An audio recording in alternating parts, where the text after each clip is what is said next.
Good evening. I'd like to reconvene City Council Success Agency to the Westminster Redevelopment Agency meeting right now, 7:13 p.m. Wednesday, July 13, 2022.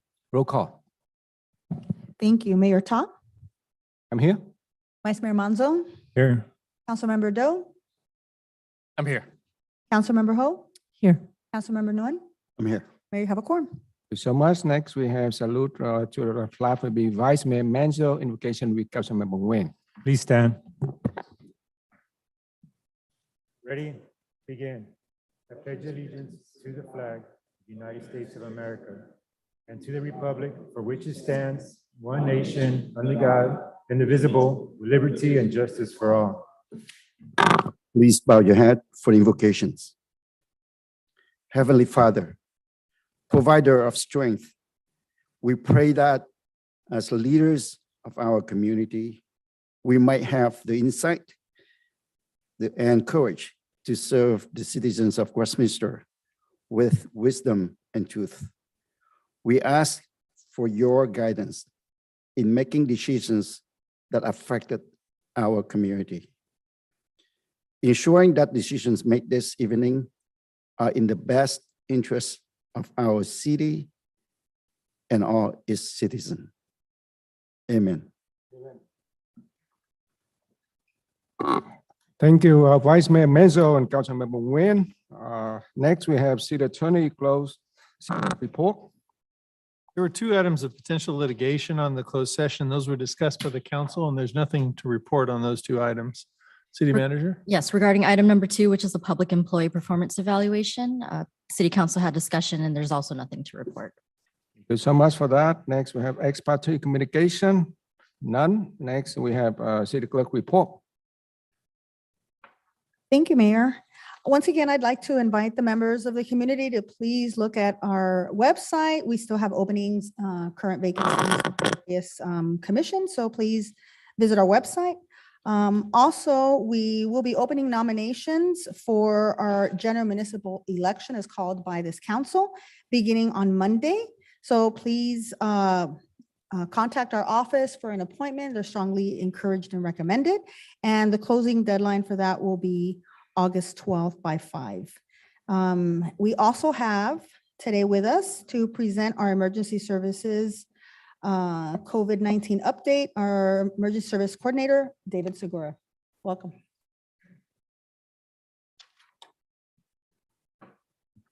Good evening, Mayor, members of council, city staff, and community members. Yes, it's my pleasure tonight to provide you with the monthly COVID-19 update. Unfortunately, it's not good news, as most of you probably are aware of that. There continues to be an uptick in COVID cases within the United States and within our region as well. According to the CDC, now it's the BA4 and BA5 account for the majority of recent COVID cases. The two latest versions of Omicron appear to be the fastest spreading COVID-19 subvariants yet.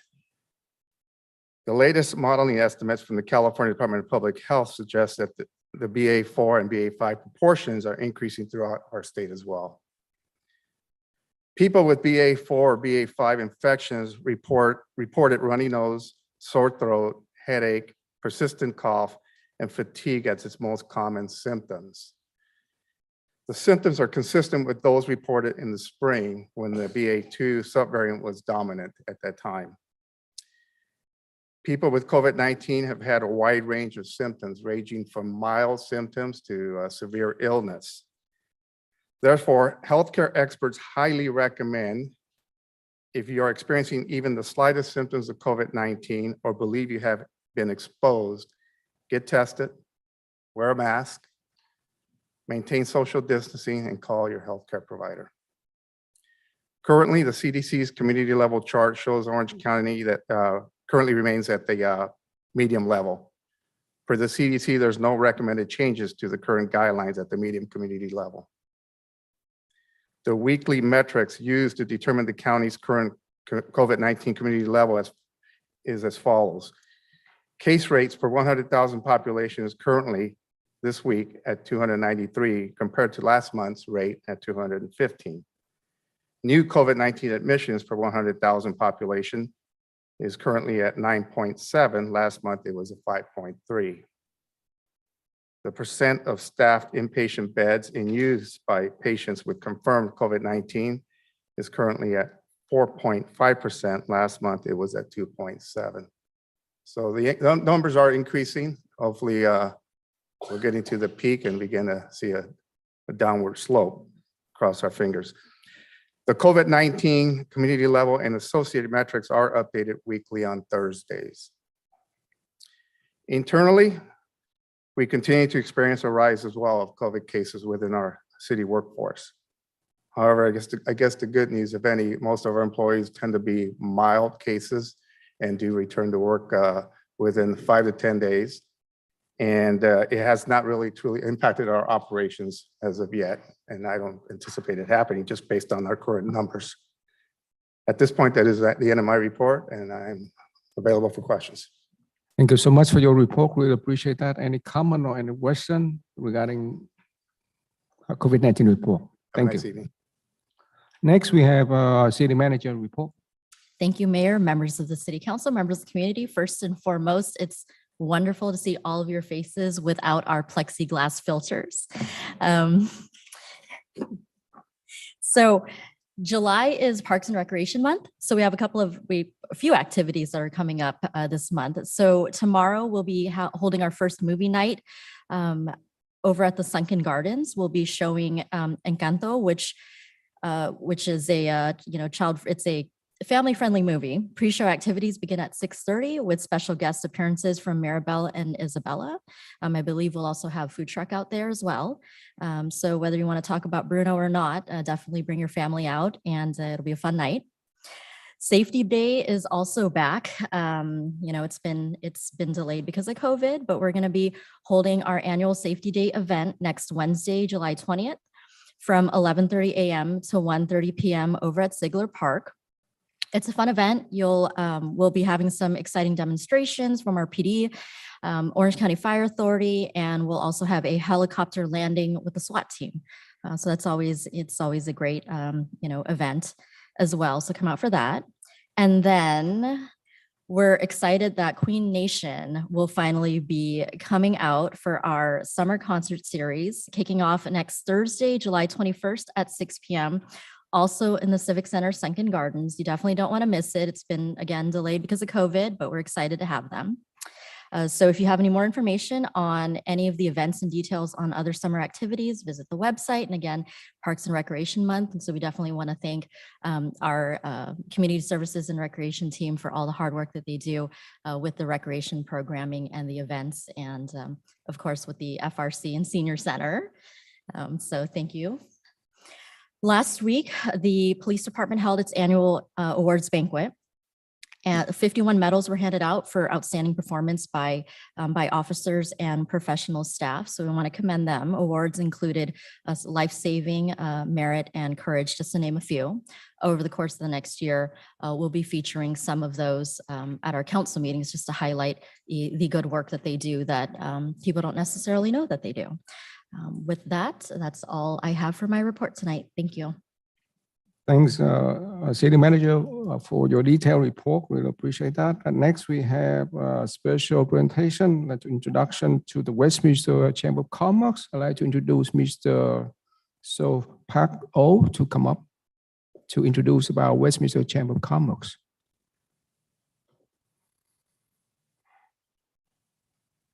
Thank you, Honorable Mayor Ta, and thank you, Council and City staff. First and foremost, my name is Sopak Oak. I'm currently the president of the Westminster Chamber of Commerce. A little bit about myself. I accepted a job offer in Westminster back in 2015, and I participated in numerous events with the Chamber of Commerce and eventually served as a treasurer on the board. As we all know, commerce has been evolving recently with the advancement of technology. And we would like to honor some traditions that have not changed, such as grand openings and ribbon cuttings. And we hope that these efforts promote and attract new investment to our city. We are currently rebuilding our website and re-engaging our social media activities so that we can attract a broader audience.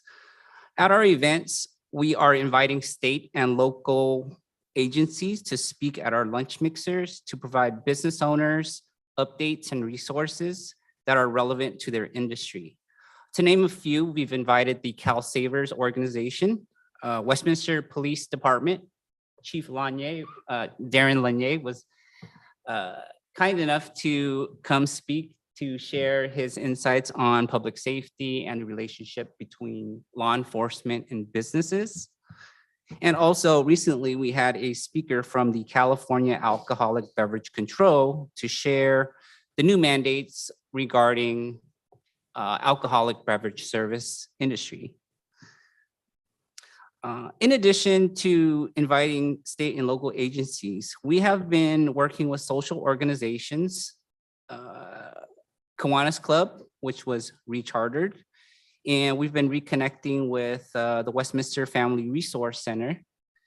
We look forward to providing service hours to the youth and to improve our overall community.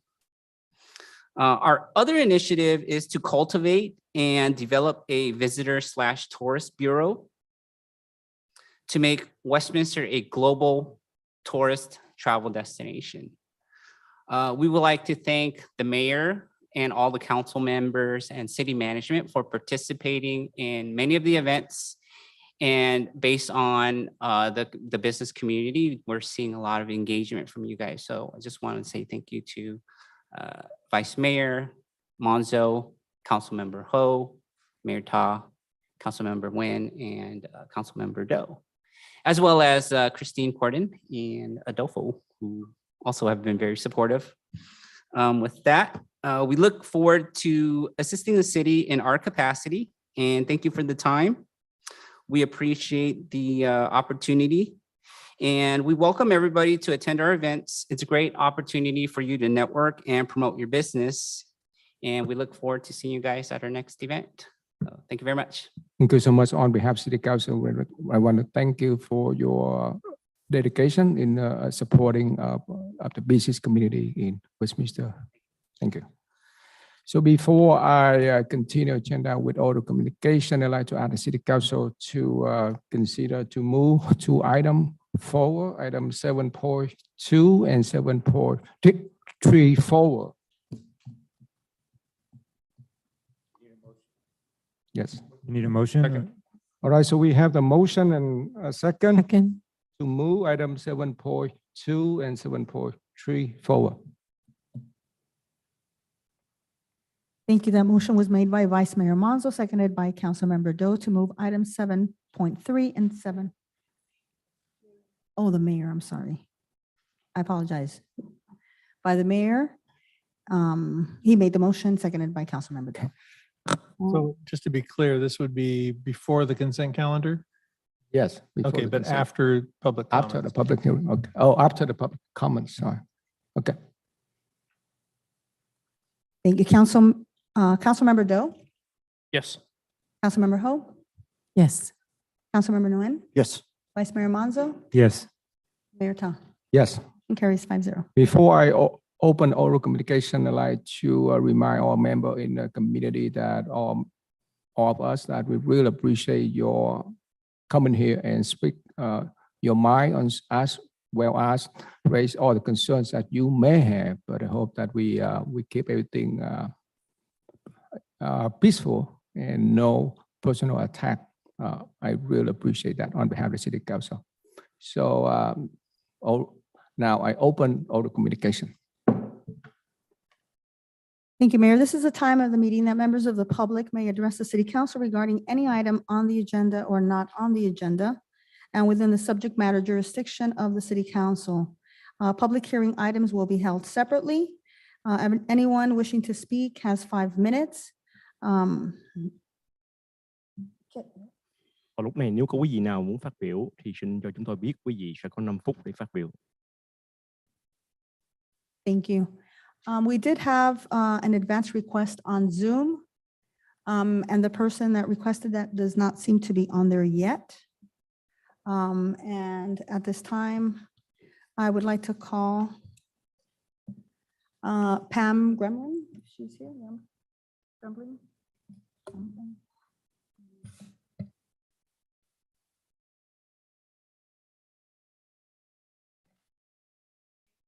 Council. My name is Pam Gremlin. I've been a resident for 42 years. My husband grew up in Westminster, went to Westminster School District, graduated from Westminster High School. My children also went into the district and graduated from the high school as well. And now my grandchildren are there. That's third generation going through Westminster.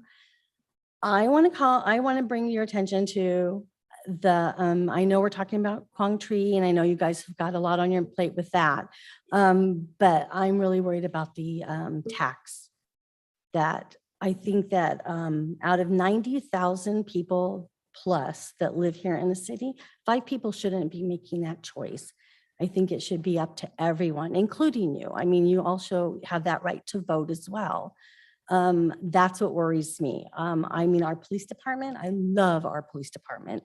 They have been so helpful. And in 2020, we had the pandemic, our police department was out doing, I was in a group called the Birthday Brigade, and the police department's there parading through the neighborhood to a child that couldn't have a birthday party because of the pandemic. They're on their loudspeakers singing happy birthday. It was a fun time. I think Councilmember Manzo may remember that. I mean, Vice Mayor. So it was a fun time. We had a good time, and our police department was so involved. And they're out there now. I see there's a lot of things going on in our city with the homeless and with drugs and stuff, and we're getting a lot of problems. We've had 2 slap houses in my neighborhood that the police were able to get rid of, and they were just diligent about it. When they drive by, they wave to the children. I don't want to lose the police department. We have a great system going, and it would be helpful if you guys could just really, like my shirt says, pray about it, think about it, and vote for it. And let us decide. You can, I don't know what your agenda is, why you don't want to, or no one's talking about putting it on the agenda, but it's very important to us. Thank you. Next speaker is Hillary. Hillary? Yeah.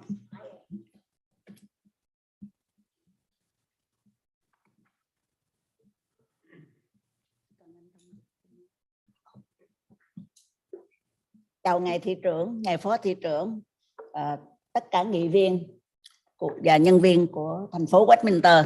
Good evening, Mayor, Vice Mayor, the entire City Council, and city staff. Hôm nay chúng tôi đến đây để cùng với quý vị để chọn cái địa điểm cho tượng đài tái chiếm cổ thành Quảng Trị.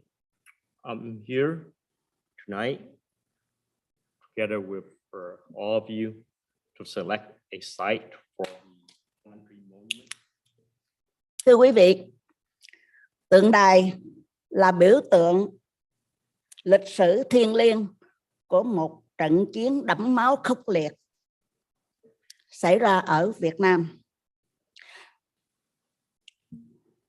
The monument is a symbol, it's a sacred symbol of a bloody war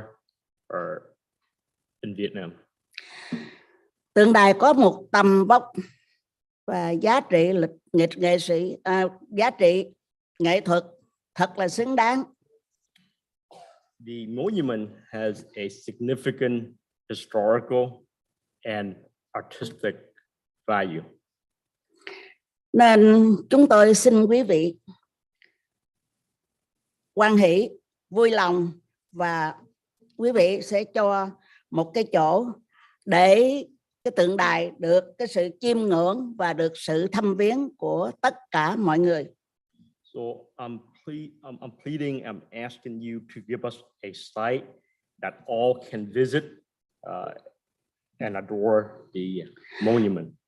Một nơi mà có nhiều sự kiện được tổ chức, nhiều người tới dự và là cơ hội để mọi người tỏ lòng tưởng nhớ và tri ân, để đặt vòng hoa hay thắp một nén hương cho những người đã hy sinh cho trận chiến cổ thành Quảng Trị.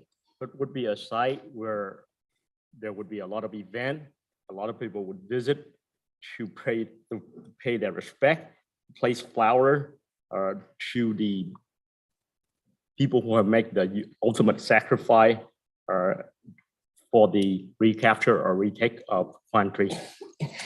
Tượng đài sẽ được nhiều người biết tới và là một di sản không những của thành phố Westminster mà còn là của Orange County và những vùng phụ cận. The monument will be known by a lot of people. It will not just be a property of the city of Westminster, but of Orange County and the nearby cities. Vì vậy, tôi rất là mong Hội đồng thành phố hoan hỷ và chấp thuận cho đặt tượng đài tái chiếm cổ thành Quảng Trị có tầm vóc về nghệ thuật và được đặc biệt giá trị lịch sử cao cả tại công viên Freedom Park.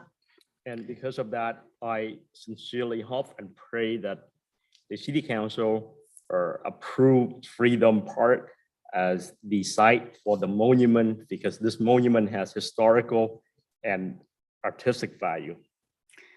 Một hình ảnh mà tất cả hội đồng thành phố ban tổ chức trong ngày lễ khánh thành. Tượng đài được tuyệt vời sẽ nói lên sự đoàn kết tạo dựng một thành phố Westminster vững mạnh. And I can see a picture of the grand opening of the monument where the City Council are there. That would signify the unity of Westminster, the unity of the people of the city of Westminster, so that we can build a stronger city. Chúng ta sẽ cùng nắm chặt tay nhau để làm những việc hữu ích cho cư dân thành phố Westminster của chúng ta.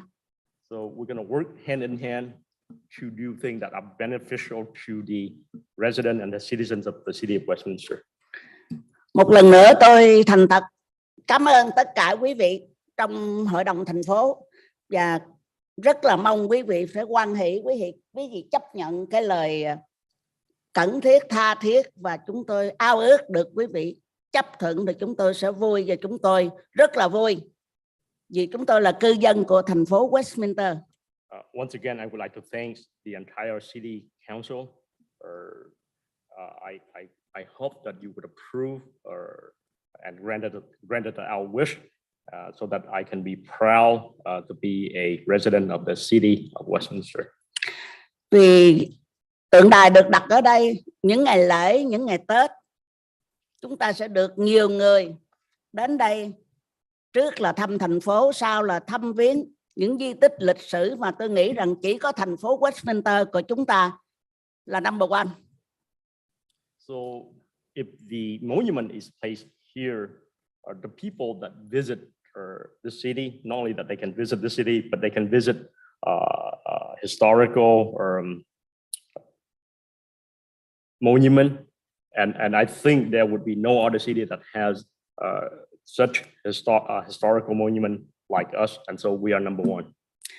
Một lần nữa xin cảm ơn tất cả quý vị và tôi chúc sức khỏe của quý vị lúc nào cũng dồi dào, công việc của quý vị ở thành phố Westminster này lúc nào cũng thăng tiến. Thành phố chúng ta sẽ không bao giờ để thua những thành phố khác. Xin cảm ơn rất là nhiều. Xin cảm ơn.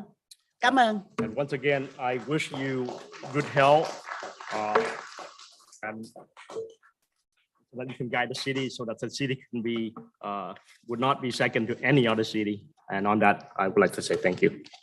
Thank you.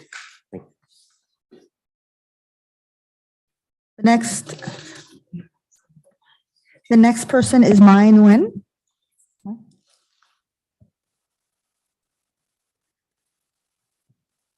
Ms. Nguyen had just indicated that she would finish with her address to the city council before I interpret.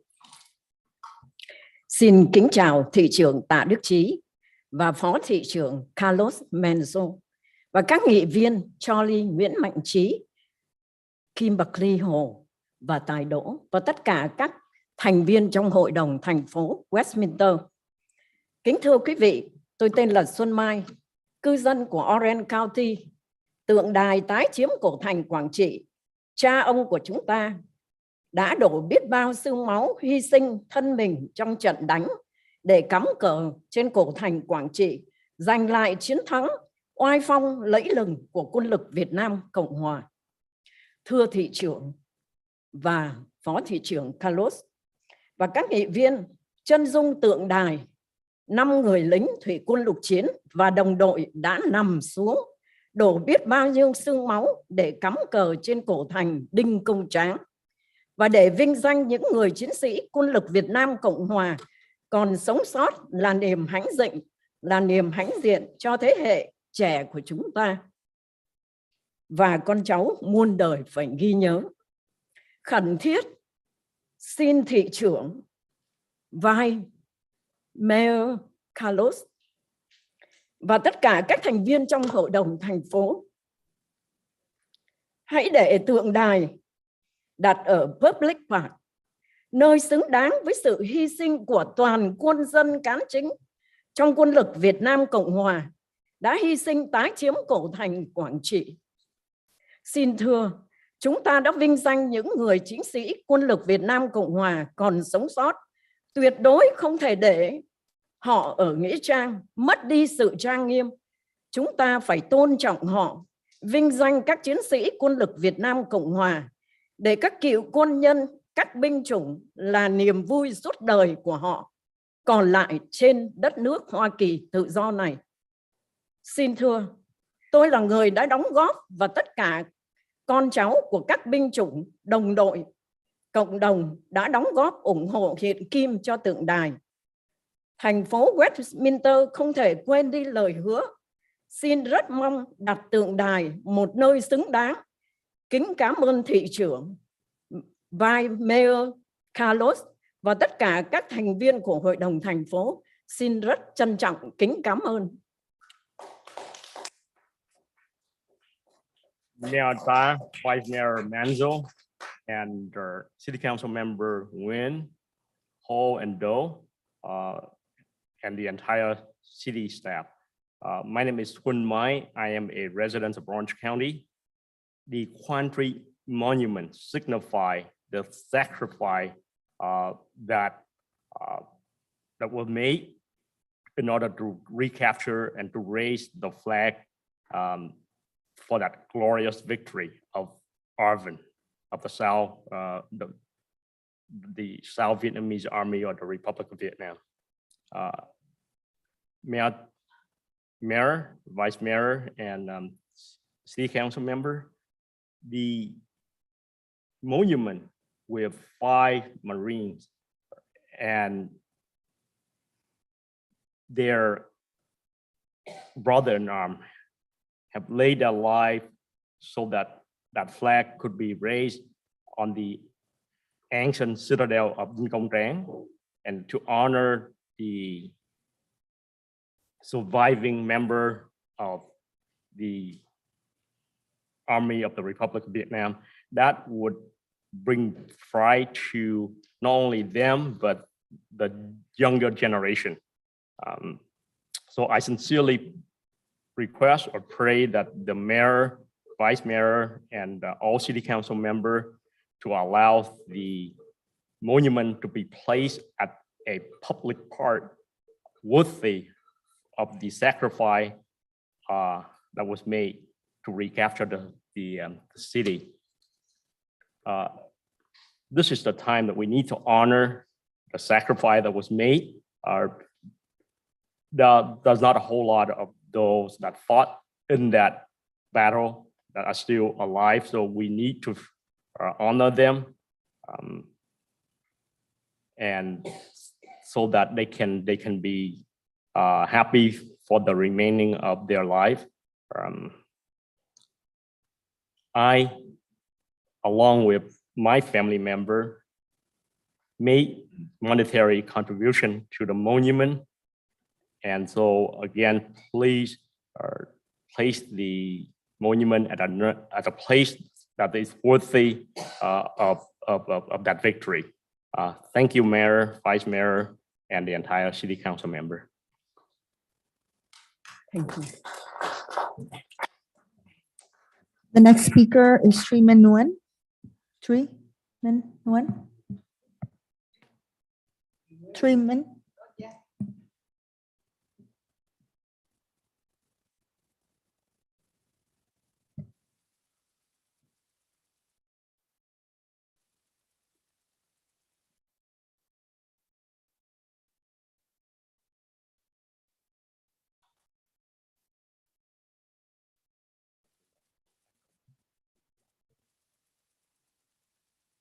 Thưa ông thị trưởng Tạ Đức Trí, kính thưa Vice Mayor Carlos Manso, kính thưa quý vị nghị viên, Tài Đỗ, Xã Đi Mạnh Kỳ, Kimberly Hồ, City Manager, City Attorney, City Staff.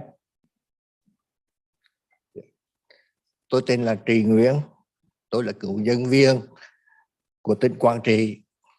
Trước hết tôi xin cảm ơn Hội đồng thành phố đã approve Ủy ban xây dựng tượng đài Retaking the Old Citadel Quảng Trị và cho xây dựng ở trong City Westminster. Về địa điểm, tôi xin cao sâu quan tâm. Thứ nhất, lịch sử, đây là chiến thắng của quân lực Việt Nam Cộng Hòa, quân đội Hoa Kỳ đánh bại quân xâm lược Cộng sản Bắc Việt. Thứ hai, tâm linh, đã có hơn 8.000 quân nhân và đồng bào Quảng Trị hy sinh. Các anh linh có nơi để đồng bào Quảng Trị nói riêng, đồng bào Việt Nam nói chung và du khách thăm viếng. Thứ ba, an ninh. Freedom Park là nơi an ninh nhất trong thành phố. Tôi không nghĩ quý vị cũng như cư dân thành phố không đau lòng khi tượng đài vừa dựng xong trong một ngày, một tuần hay một thời gian nào đó đã bị phá hoại như mất tay, mất đầu hay là graffiti. Thứ tư, thời gian. Ủy ban xây dựng tượng đài đã có kế hoạch đặt đúc tượng các quân nhân. Đầu tháng 9 các tượng sẽ giao vào ngày 17 tháng 9 là ngày khánh thành. Cảm ơn Vice Mayor Carlos Monson và City Staff về việc liên lạc với Westminster Memorial Park cho location của tượng đài. Nhưng General Plan của West Memorial Park có thể duyệt ý vào cuối năm 2022. Vậy, một, chưa rõ khi nào là tượng đài sẽ được xây dựng. Hai, Ủy ban xây dựng tượng đài phải thuê storage và trả chi phí storage cho những tượng quân nhân được giao phó vào đầu tháng 9 2022 cho đến khi dựng tượng đài trong năm 2023, chưa biết lúc nào. Ba, nếu West Memorial Park hiện đất sân golf chưa có landscaping, chưa có điện nước, Ủy ban xây dựng tượng đài phải gánh thêm chi phí cho landscaping, điện nước. Như vậy, Memorial Park không phải là giải pháp thích hợp. Cầu nguyện an ninh các tử sĩ, phù hộ cho quý vị dồi dào sức khỏe để phục vụ cho cư dân thành phố Westminster. Honorable Mayor Ta, Vice Mayor Manzo, Honorable City Council Member Nguyen, Doe, and Ho, City Manager, City Attorney, and City Staff. My name is Prix Nguyen. I was an employer of Quan Province, employee of Quan Province. First of all, I would like to thank the City Council for approving the construction committee for the retaking of the Quan and allowing it to be built in the city of Westminster. About the location, please consider the following. First, history. This is the victory of the Army of the Republic of Vietnam and the U.S. Army to defeat the communist invader from North Vietnam. Second, please consider the spirituality. This battle here has more than 8,000 soldiers and the people of Quan Tri sacrificing their lives. The heroic spirit have a place for the people of Quan Tri in particular and the Vietnamese people in general. And this would be a place where tourists could visit and commemorate the sacrifice. Third, in terms of security, Freedom Park is a safer place in the city.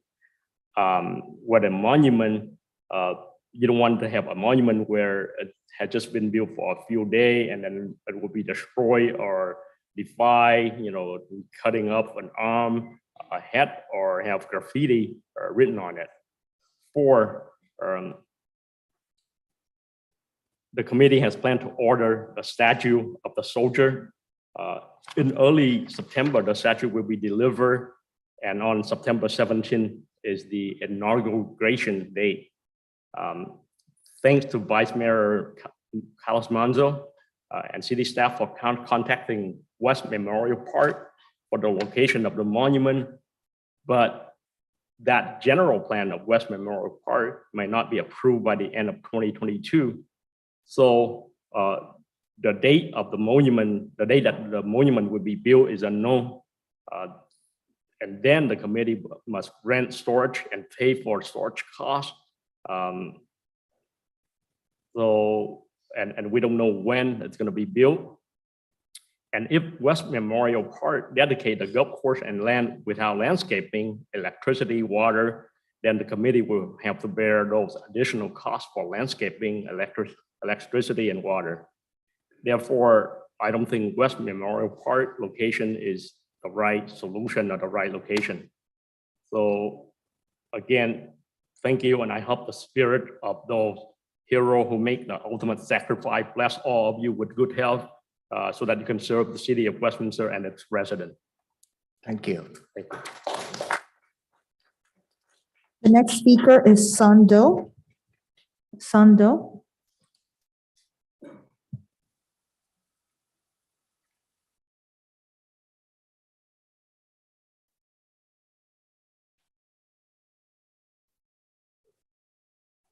Good evening, Mayor Trita, or my beloved City Council members, city officials, and our present VIPs. My name is Sando, a former South Vietnam Police Field Force officer, and currently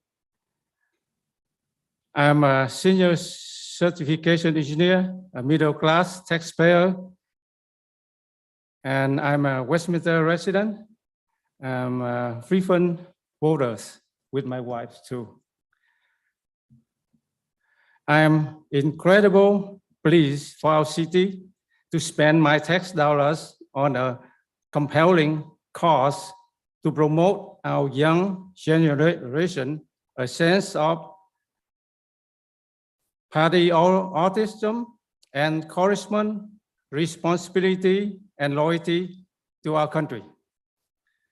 Last year, we answered the call from our city council to join the committee to build a Quan monument that provides our 8,000 South Vietnam fallen heroes and their 20 US advisors, with your promise that the Quan monument will be installed in a Westminster public park.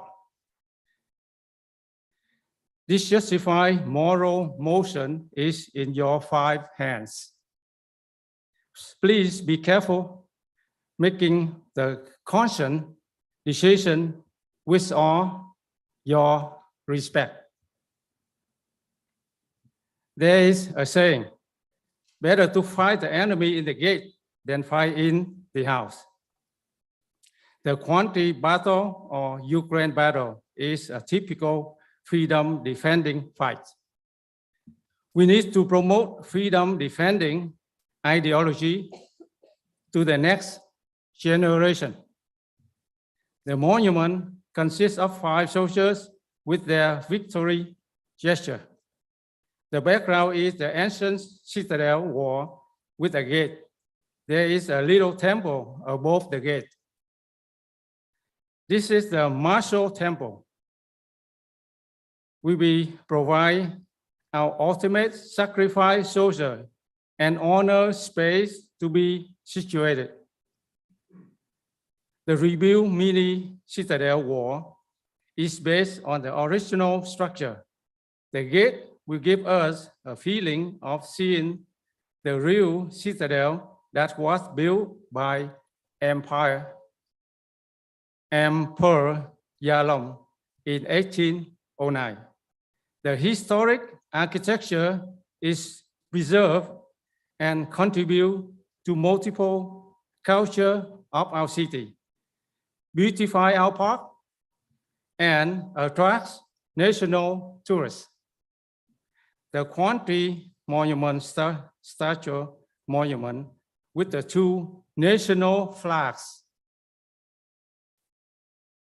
will reserve the patriotic symbolism, a sense of responsibility, loyalty to the country, bravery, serving the public interest, compassion, and the most important is to express our gratitude and honorary to those heroes who sacrificed for our nation and our people.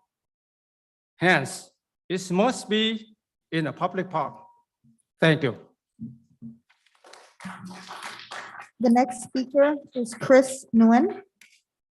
Chris Nguyen.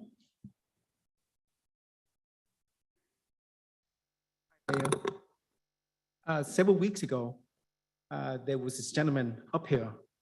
He was saying, why Quan Monument? It was so long ago. And he even say, get over it. He also make an analogy, a baseball analogy, where the Montreal Expo is known for many years as a perennial loser. Only when they moved down to Washington, D.C. and became nationals, that they became the winner. Yes, this is true.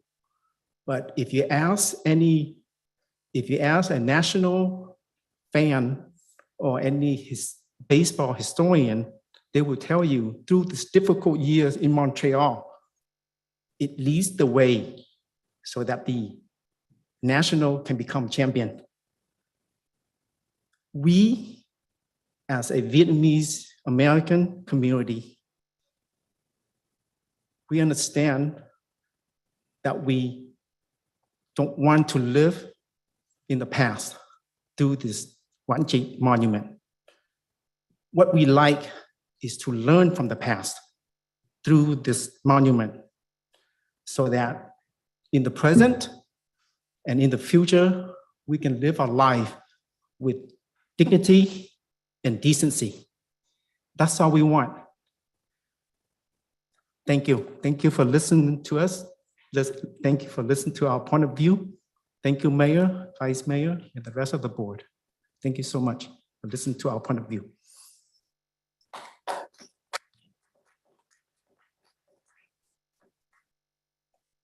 The next speaker is Man Van.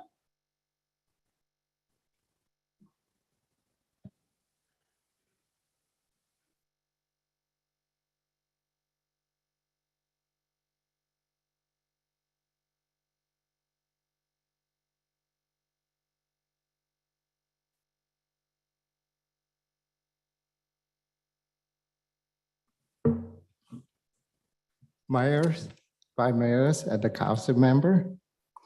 Well, some people come here to voice their preference. And I come before you mainly because we may facing the integrity of the city, of the committee, and maybe some legal binding. I come in a hurry, so I didn't write down what exactly I would like to say in Vietnamese. So I'm afraid that my English is not good enough, but however, the translation without a piece of paper, with a scrappy paper like this, will be worse. So the Quan Monument Committee was created by our city. And they work for the city.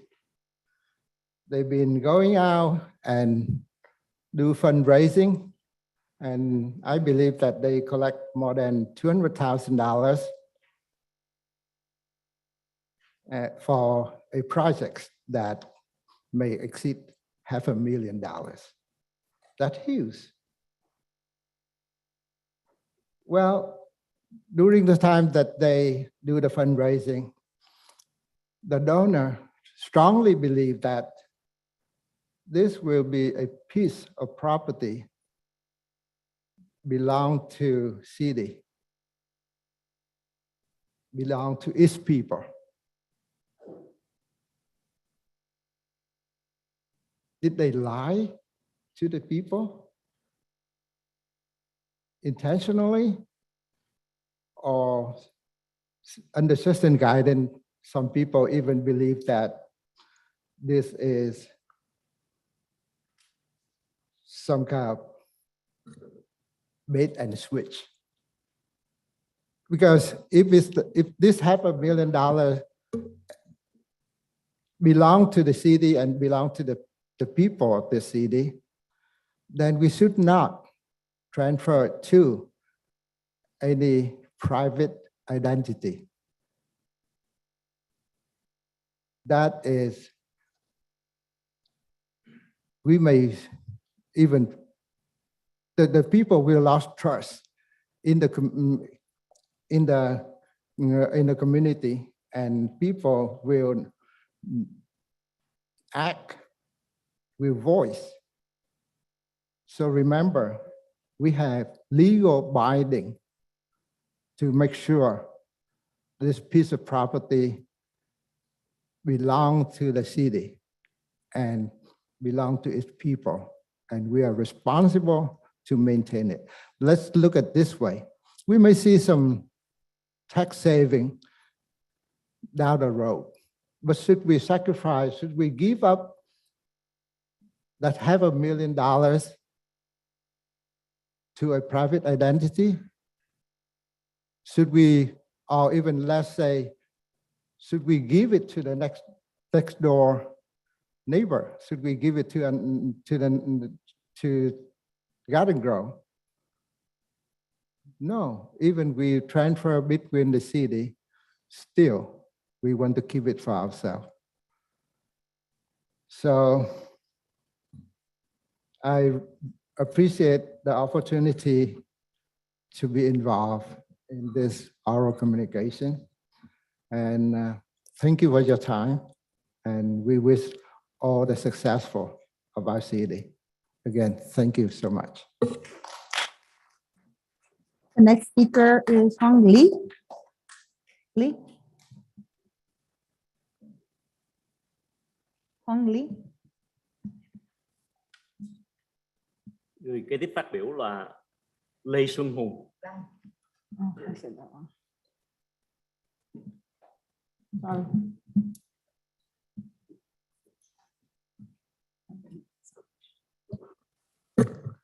Tôi xin được phép kính chào ông thị trưởng Westminster, Tạ Đức Trí, ông phó thị trưởng Major, cùng tất cả các nghị viên và tất cả mọi người có mặt hôm nay.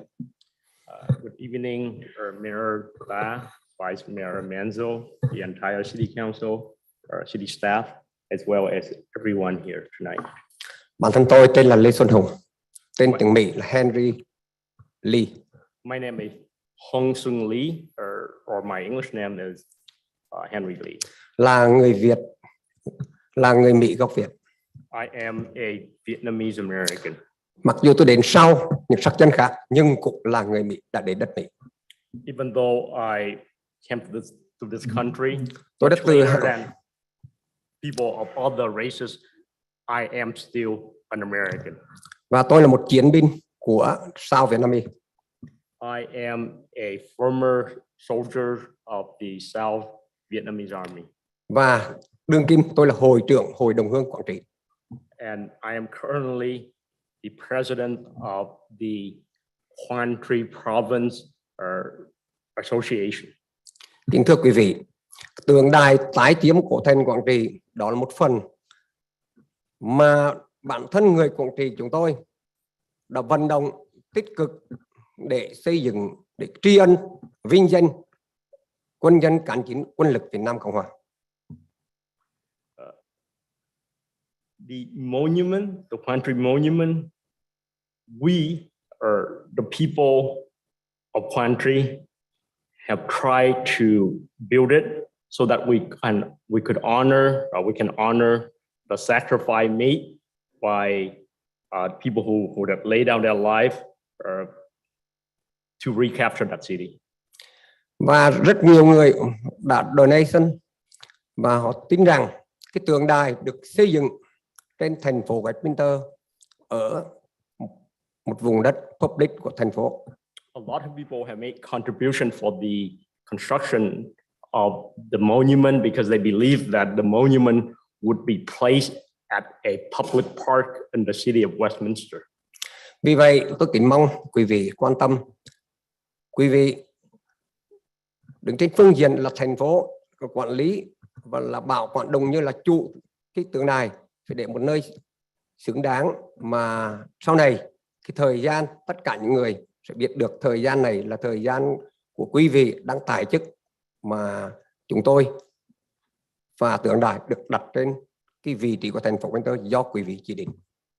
And so please pay attention to this because later generation would come to find out that the monument was placed at a public park in the city of Westminster by you who were on the council when that decision was made and when the monument was erected. Một lần nữa kính mong quý vị quan tâm. Thành thật cảm ơn. Once again, thank you for your attention. Thank you.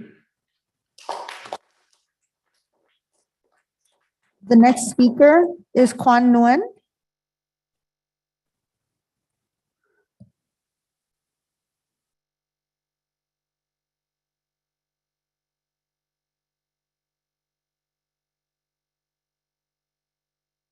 This member of the city council and member of city staff. My name is Quan Nguyen. I'm a member of the Quang Tri Monument Committee.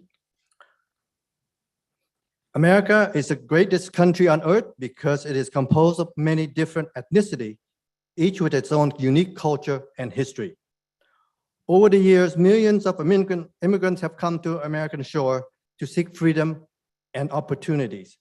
Each group had contributed to its own way to build America, and the flowers of these groups have bloomed with time to make America the beautiful. Vietnamese immigrants have arrived to the all-American city of Westminster in the last 47 years. We have worked diligently to build our American dream. We have built the city and pay taxes as its citizens. We deserve to be Americans like everyone else here. We have our own culture and history, and we want the city to celebrate it with us. Last year, the city of Westminster has voted to build a Quang Tri monument to honor both Vietnamese and American veterans for the upcoming 50th anniversary of the battle and place it on a public park where everyone can come and visit. The city has ordered the Quang Tri Monument Committee to be formed to oversee the construction and the fundraising for the monument on a public park. This committee has in turn raised hundreds of thousands of dollars from our donors with the understanding that the monument will be built on a public park. Everything we have done so far is based on trust. Now, if the city decides to put the monument on a private location, that trust will be broken. Our donors will want their money back. This committee will lose our credibility, and the city council will lose the trust of the people who have voted for you. The Quang Tri Monument should be placed on a public park as promised by the city. There has been a new proposal to put the monument on a private cemetery. This private cemetery will present a lot of problems for those who wish to visit the Quang Tri Monument, especially for visitors from out of town. One is accessibility. We will lose control of what time and which day people can come to visit. A private company will now take control of when our visitors can come, and that this can be a problem for visitors, especially at night memorial services or candlelight vigil. Another problem is the cemetery itself is a place for the dead only. The Quang Tri Monument is built to honor both the living and the dead. Vietnamese American veterans do not want to be honored in a cemetery. They are not extinct, not today. They are still alive, fighting for freedom and democracy and teaching their children to become good US citizens. Putting this monument in the cemetery is like slapping these veterans on the face and telling them to take their eternal sleep. The Quang Tri Monument should not be placed in a cemetery. Thank you for your attention. The next speaker is Kenny Wong.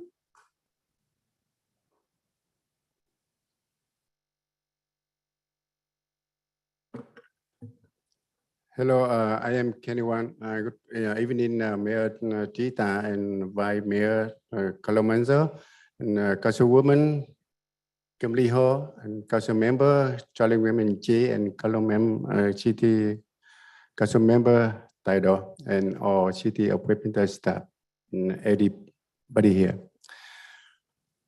So the past couple months and many months before, we trust and we believe the City of Westminster that you are the approved our division and the monument on January 5th, 2022. So from that day, we put our effort to do many things for the fundraiser, for the media, and to contribute our monument to our public and community. And now we hear that the monument will be built in the private land, private cemetery, Westminster Memorial Park. So the past couple of days, I spoke with some American veteran and also the Vietnamese veteran who very much disappointed when we put the monument inside the Westminster Memorial Park. You know what? Because we fight forward, we fight for freedom, we fight for out of Vietnamese, South Vietnam, and also for the historical, the battle. And now we put a monument in the cemetery. With myself and other people feel so bad. And also, I do the fundraiser for the Quan Tri monument the past couple months. Our donor, they don't want, and they lose their trust to the City of Westminster that we commit with them, we build the monument on the Westminster City public land, public park, but now it's different. So monument just for out of Vietnamese, South Vietnamese veteran and soldier who certify for our freedom, but also to honor and commemorate of all American soldiers who fought side by side with South Vietnamese soldiers to recap the Quan Tri citadel. So that's why we don't want to lose this historical property, the asset of the City of Westminster.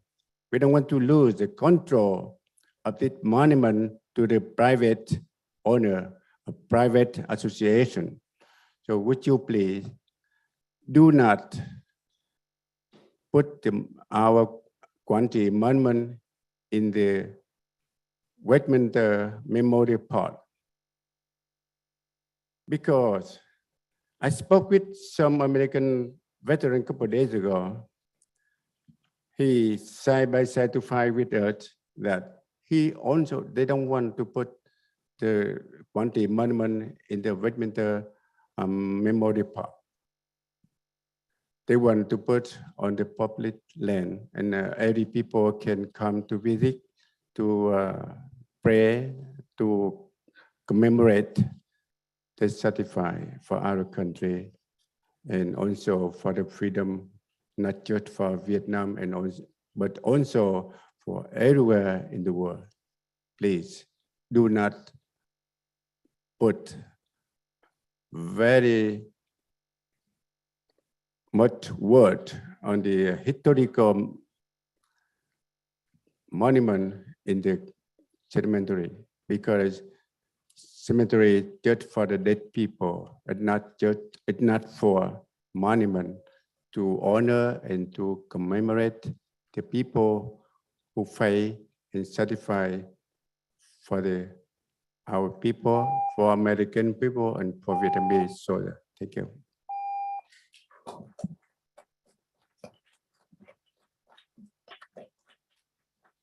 The next speaker is Robert Harrison.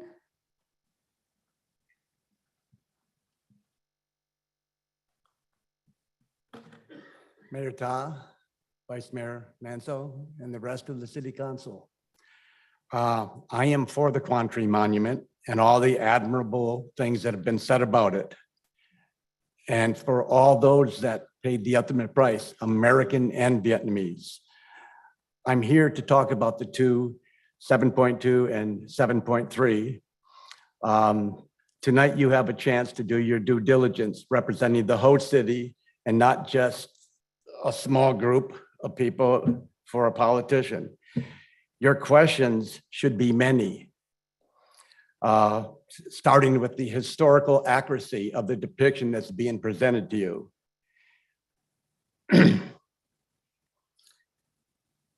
The monument is not historically accurate.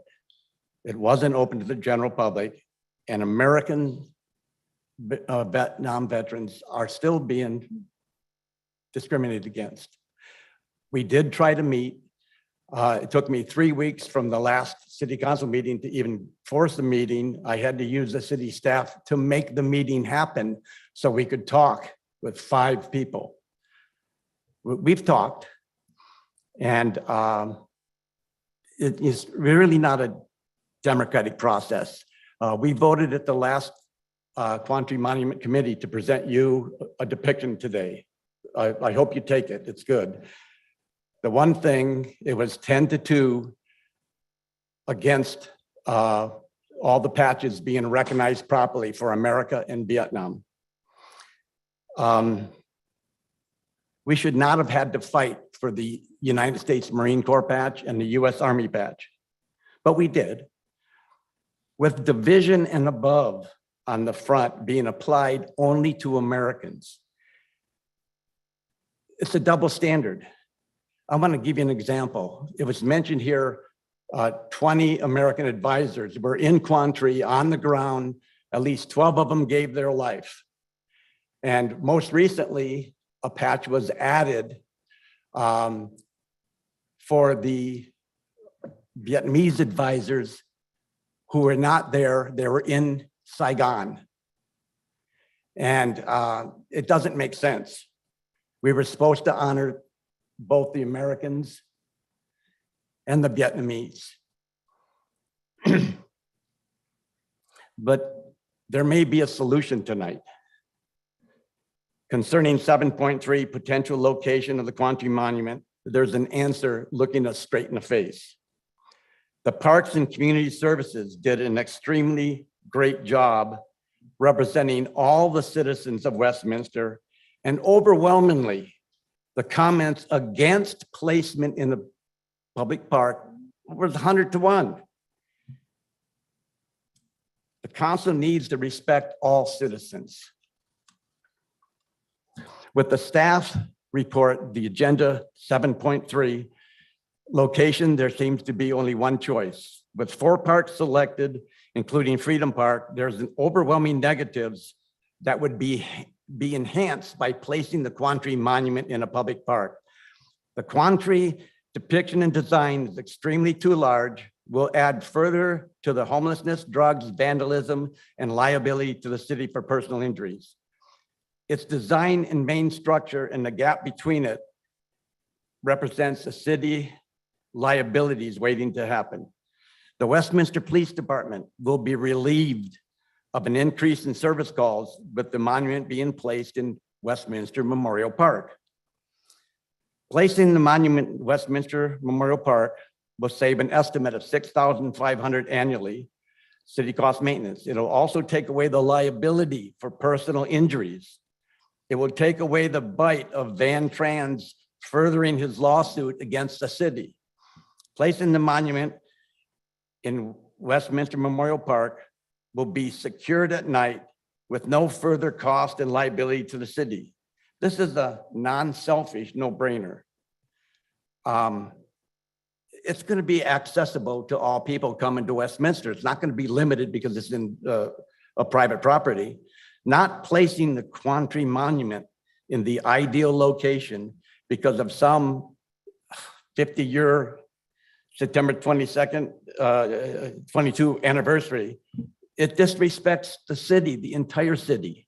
There's more people here that need to be represented.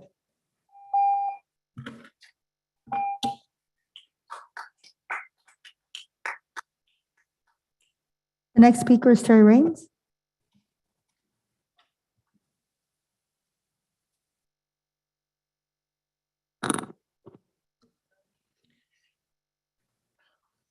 Good evening, Terry Raines, Westminster. Item 3.3, the agreement with Phoenix Group has an effective date of July 1st, but is not being executed until weeks later, permitting the retroactive modification of the compensation structure. The city must stop violating basic contract law. Agreements must be executed before the effective date.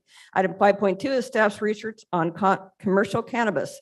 Any new local taxes on retail cannabis must be approved by the voters. There is no increase in crime near legal dispensaries. The city should allow limited retail cannabis to help grow revenue while imposing strict regulations that will lessen the concerns of residents. Item 5.3 is staff's research on short-term rentals. Airbnb has banned disruptive parties, open invite gatherings, and large one-night events, and the city should do the same. Restrictions imposed by Huntington Beach, Placentia, and Dana Point offer more ideas. Our transient occupancy tax is low, but we are not a popular tourist destination, nor do we have high-end resort hotels.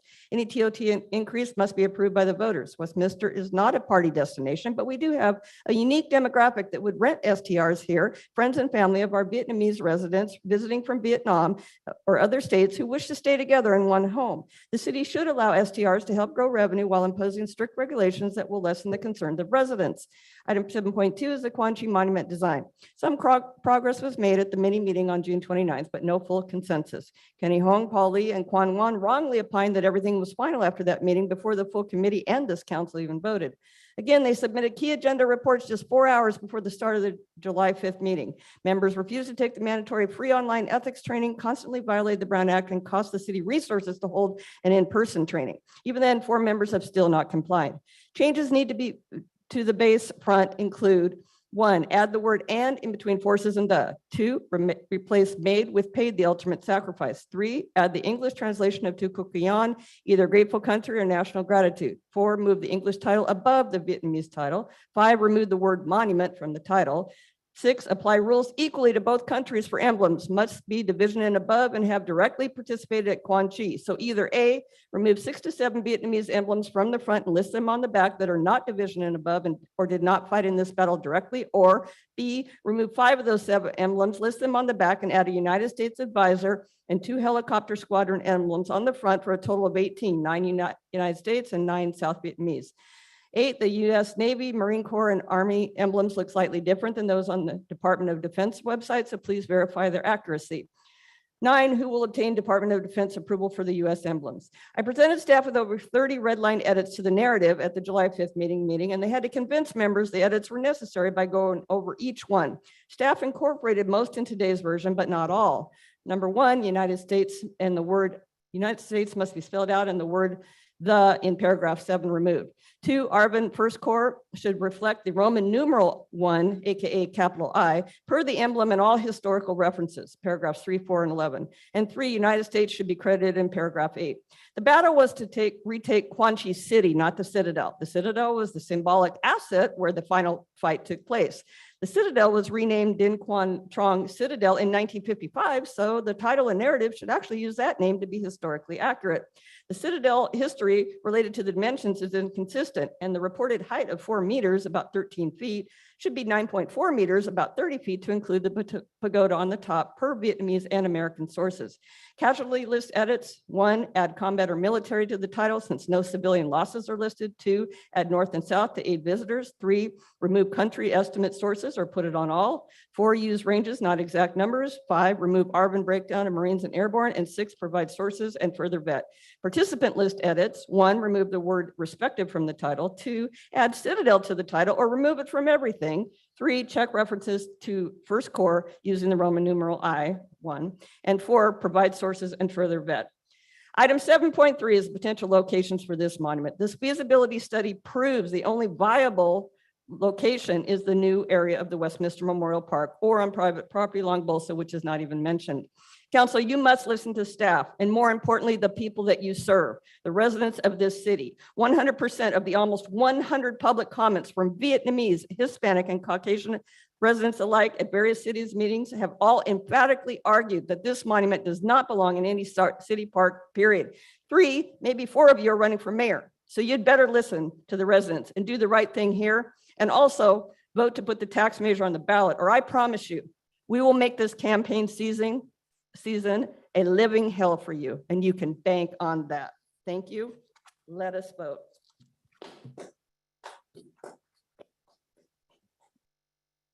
Next vote is, the next speaker is Tim Hogan. Yeah, I would like to remind everyone, so please keep everything peacefully. I appreciate that. Thank you.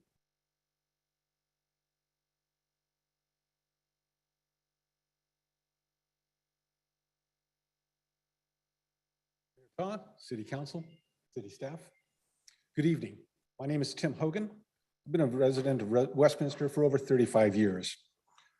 I rise to speak with you about the need for the tax measure to be placed on the November ballot. I grew up in Hawthorne, California, little town up the 405 just this side of the LA airport, home of the Beach Boys. It was a wondrous place to be a child, an idyllic life, but it didn't last.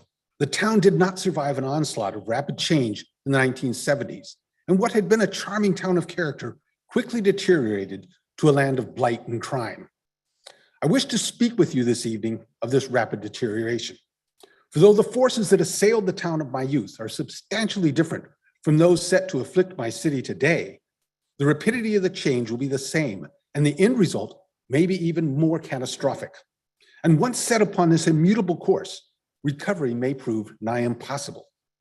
Should this council choose to ignore the pending financial calamity and opt to deny the people the opportunity to decide if the continuance of the tax is in their best interest, we may find ourselves on a path every bit as calamitous as so many fear.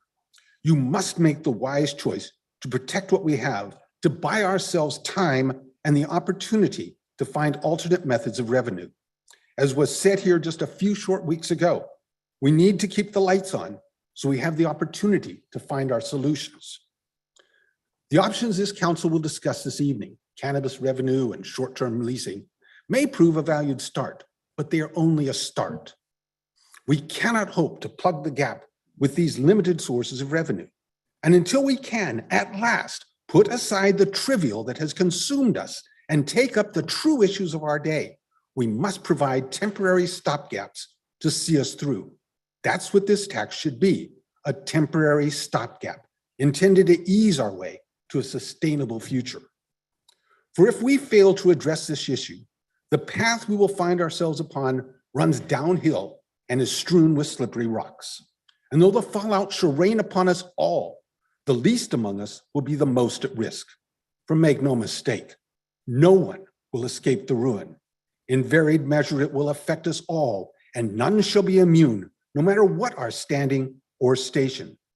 I take heart that at least my children will be safe. They're grown and moved away. But what of yours? Can you accept this risk? Consider for a moment the impact of the budgetary cuts outlined in the staff analysis from just a few short weeks ago. Reductions in city staff across the board, deteriorating parks and streets, unchecked homelessness, trash piling up, graffiti everywhere. Add to this significant cuts in our police force. The list is endless. And with each retraction, yet another problem would be revealed, a situation more intractable than the labors of Hercules. It is said that the thin blue line of the police stands between society and a descent into violent chaos. And much as I respect what our police force does for us, I'm certain Chief Linya and his officers would agree there's a more important line that protects us, a first line of defense against disorder. That line is so simple as the man with a paint bucket and a roller who clears away the graffiti from our lives, or the work crews who clean the parks and fill the potholes. Those who keep us proud of our surroundings do a great service in keeping us engaged with our little town. I implore you to act in the interest of your children, if for no one else.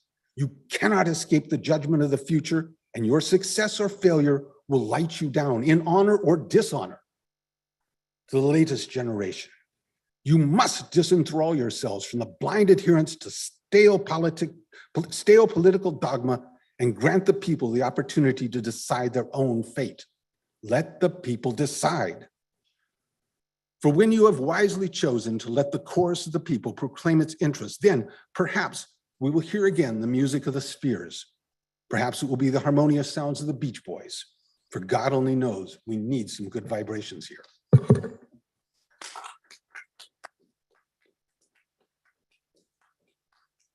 The next speaker is Roger Mindrum.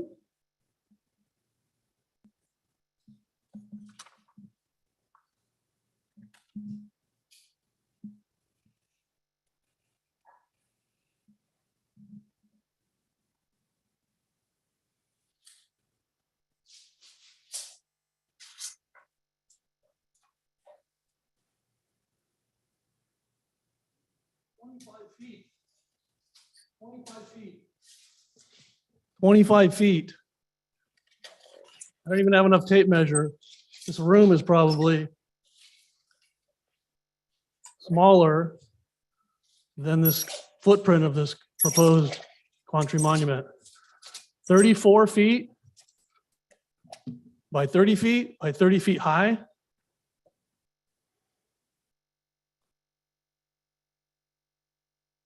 Didn't really mean to start like that, but kind of winging it. So I am Roger Mindrum, a resident of Westminster.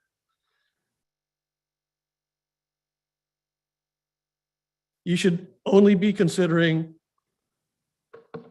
the city as a whole, the whole of all residents. This Quan monument should never have been a city entity in any way, shape, or form. It has nothing to do with the city of Westminster. Zero historical significance to the city of Westminster. You can have your monument, but make no mistake, it's your monument, not mine. You should pay for 100% of it, including all maintenance and cleaning. Public land is just as much mine as any other resident here. You buy private land and you put it on your private land, certainly not in our parks. That is not what our parks are intended for. Please don't ruin our parks. It should have been a private project from the very beginning. $6,500 estimated yearly maintenance cost. Why should more than half of the residents pay for this when it only concerns less than that? So many council meetings, all of these illicit commission committee meetings. How many speakers tonight are members of this illicit committee or their spouses? Do not put that on public land.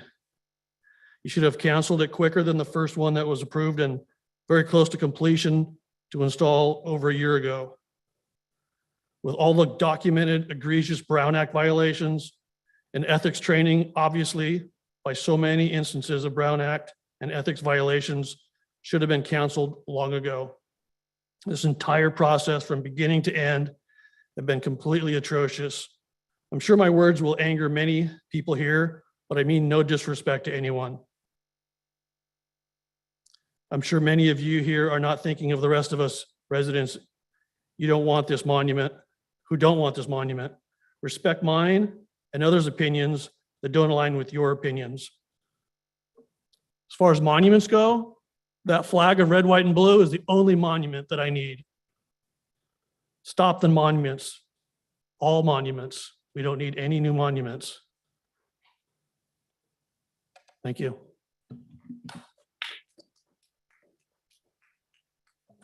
The next speaker is Tony Bowie.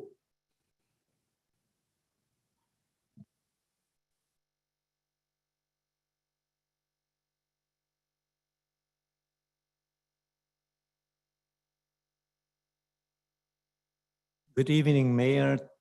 Good evening, council members. People who've been working hard for the city of Westminster.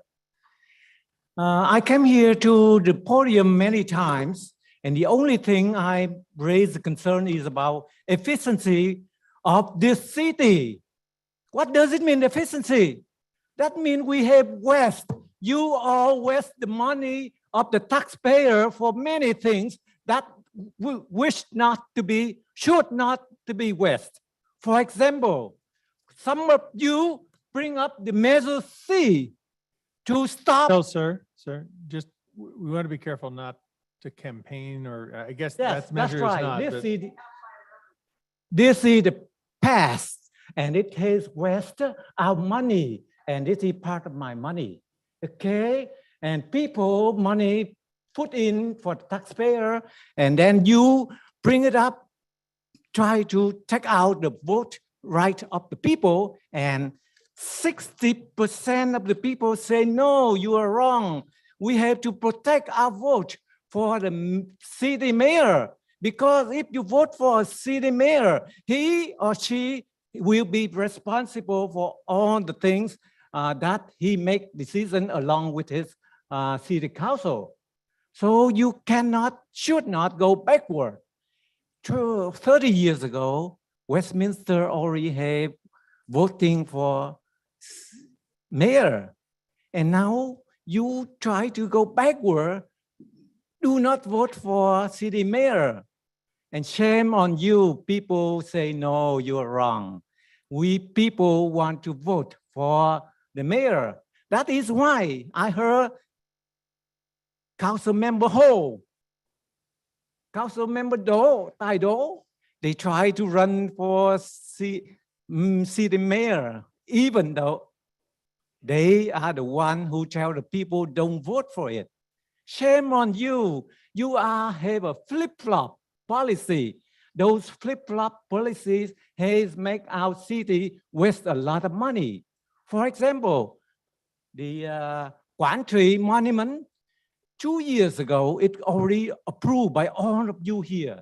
5 of you already vote yes for it. And then somehow Council Kimberly Ho said, no, I don't want it there. And Menzo said, no, I stop it definitely. That is why we have another problem with all the people want the Quan monument again. If you do not flip-flop policy, then there will no wasting more time and monies of the people. Remember that the one who wastes the money most is you, and you. Those 3 of you are the bad and the ugly of the city of Westminster. I proudly say so because I follow your past performance. You didn't help the city at all, and you always create problems for our city. You always bring up issues that should not be big problems.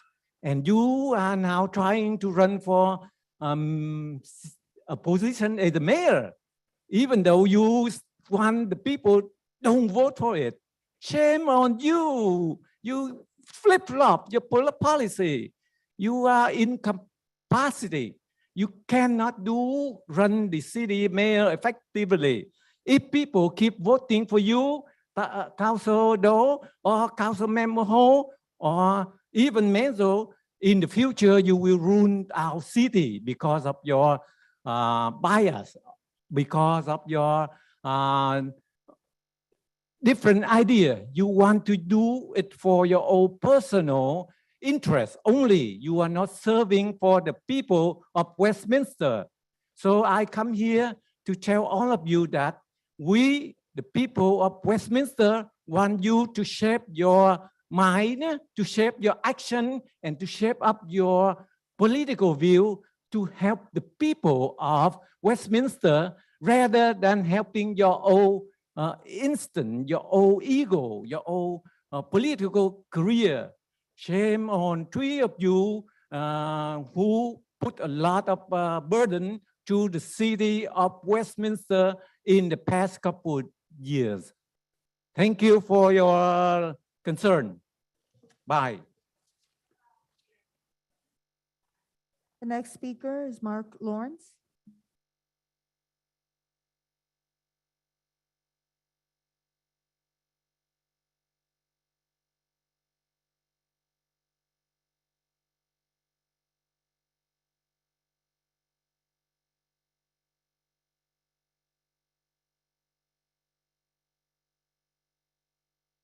Good evening, Mr. Mayor, Mark Lawrence. Good evening, members of the council, Mr. Bettenhausen, Chief.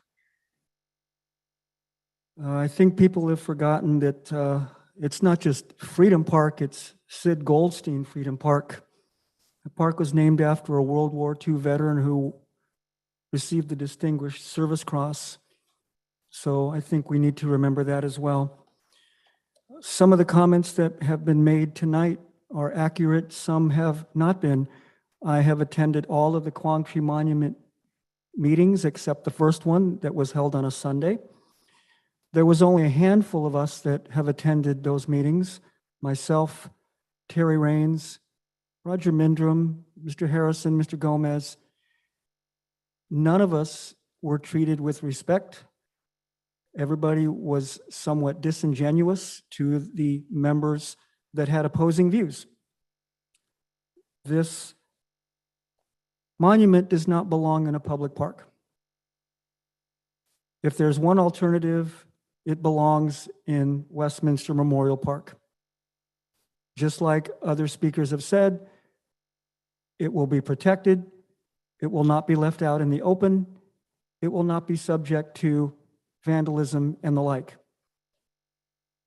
If it is put in one of our public parks, Van Tran has already filed a claim against the city.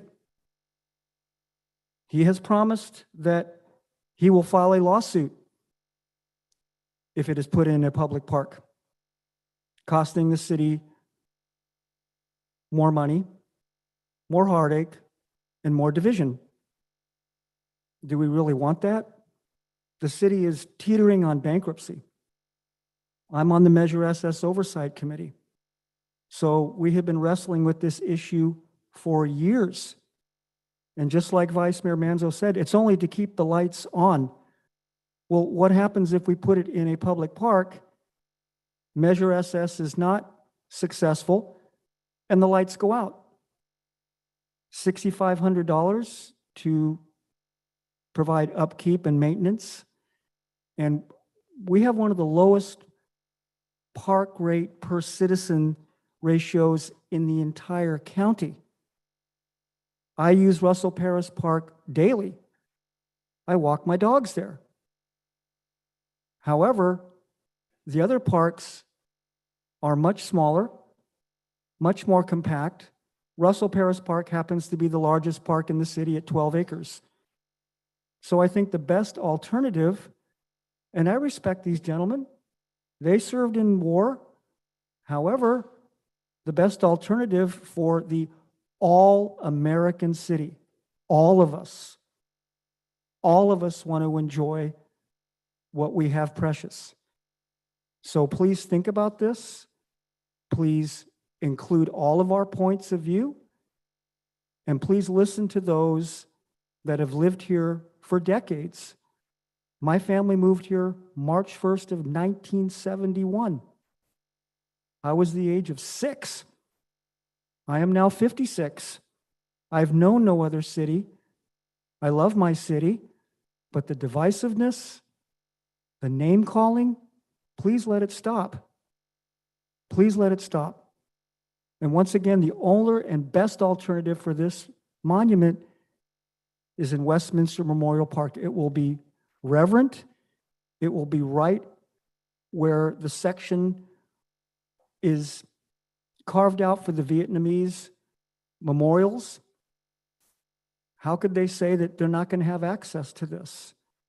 I'm sure Dignity Memorial will come up with something where they provide us with access to that memorial above and beyond what are the normal hours, but it will be protected. It will be shown respect. Thank you.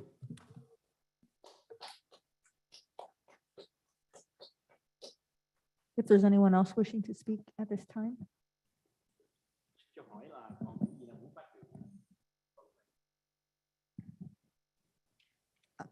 Mayor, there's no one here.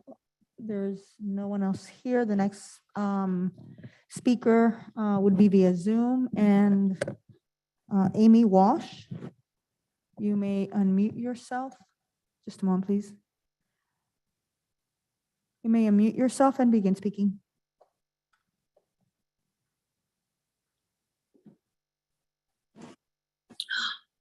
Hi. Well, I want to talk about the fact that, I agree with Roger and many of the other gentlemen that spoke tonight. I looked at all of the different places as far as proposals go. You're never going to find the perfect place. This park this monument is not supposed to be in one of our parks. That was already decided. So the fact that I never thought I'd say this, but Tony Bowie is right. It's going back and forth, wishy-washy. Yes, you guys have to stick with it. Okay. At this point, you need to find somewhere that is private land. Westminster Memorial Park, great. If they're willing to put it there, then do it. I reached out to some of my family members that, have served. I talked to my aunt, who my uncle served. He's already passed. He served in the Vietnam War. And I explained the situation that we have going on here. And she said, and I quote, why has it become so politicized? The war itself back then was so politicized. We need to, like other people have said, come together and do it again, what other people have said, democratically.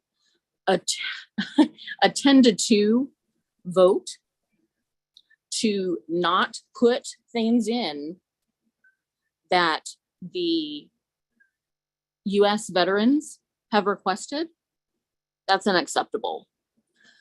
We have already talked about the Brown Act issues and whatnot.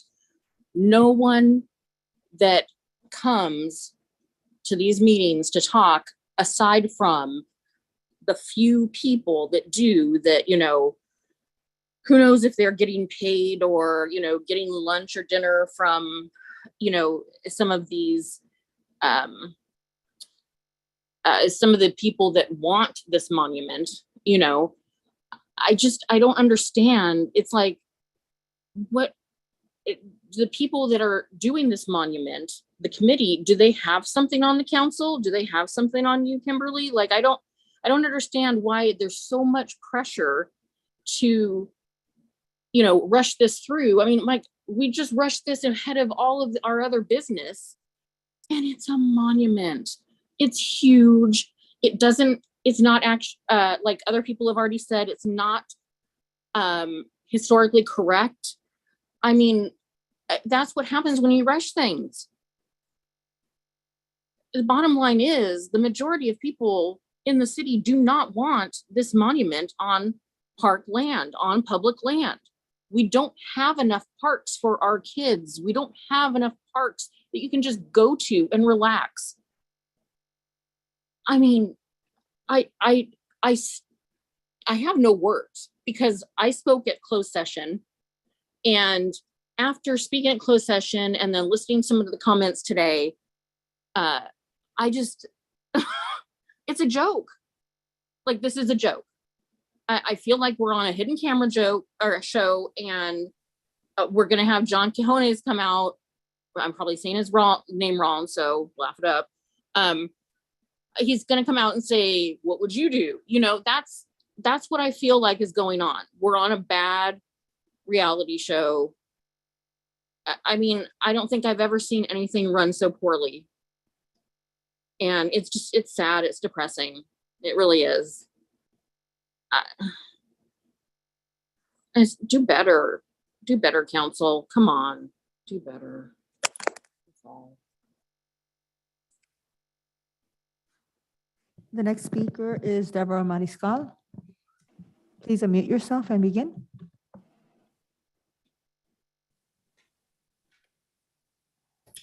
Good evening, Deborah Mariscal, Westminster resident since 2000. Mayor, Vice Mayor, City Council members, Clerk, Police Department, thank you so much for allowing me to speak tonight. First of all, I would like to commend the Westminster Police Department for the awards banquet that they did last week. I was honored to be able to attend. And as the city manager stated, we had over 50 police officers that were awarded at the event. It was just amazing. We got to see body camera footage of a couple of Narcan situations and even one of a high school students who collapsed at Westminster High School. That young man got to meet the officers that saved his life. Great job. Thank you to Mayor Ta and Vice Mayor Manzo for attending. Now, before I go on, I do want to say that none of us is perfect. We all can change our minds about things when we have more information. I know things that I thought 10 years ago might be different today because I have more information than what I had at that time. So I'm very concerned about our park space since we have very little compared to the number of residents we have. We need every single inch of park space for all of our residents. With that said, any more monuments should not be on public property, period. At the Sig Goldstein Park, also known as Freedom Park, there's a small playground. I have yet to see one single family using that particular park. I believe there are 5 monuments there, which take up about a third or more of the space allotted to that small park. I do see a lot of families using Liberty Park, which is close to my home. While I understand and sympathize with those who want the monument, ultimately all residents of our city would pay the price for any potential lawsuits. And speaking of Liberty Park, whatever happened to that land that was sold off to a private party? Wasn't there an issue with that? I'd sure like to know what has happened with that. Now, back to monuments. In regards to monuments, especially this one that's been discussed for months, I'm looking at it as an insurance agent, which I am.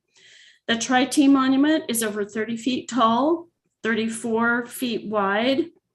I can see a young or maybe even an older person climbing on that monument and either jumping or falling off, which will result in another lawsuit.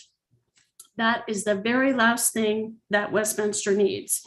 We have had too many lawsuits over the last few years. There is no reason to have that monument on public land. Change of topic. I would like to see our city council meetings continue on Zoom. Because I travel, I'm not always be able to be there in person, but I want to share my thoughts and my opinions. Please note that I'm well aware that some residents are too shy to actually come to meetings or even speak on Zoom. However, for each one of us who speaks, we represent others who do not feel comfortable doing so. Topic change. It is time for Measure SS to be added to the ballot so that the voters can make that decision, not the 5 of you. Not really sure why it's taking you so long to come to this conclusion, but we have spoken. Let the voters decide. Lastly, for those of you that are running for public office, either mayor or assembly, who are you representing? All residents or only a favored few? As a Jew, I have experienced discrimination in my life. but I am definitely feeling that way when it comes to things concerning our city. My husband's family has lived in Westminster since the mid-1960s. I hope that that's not the case. Please prove me wrong.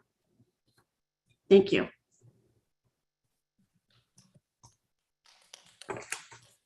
The next speaker is Claudia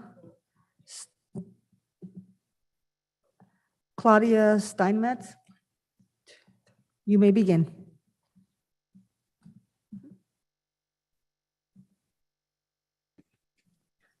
Good evening, everyone. My name is Claudia, and I have been a resident of Westminster for almost 10 years.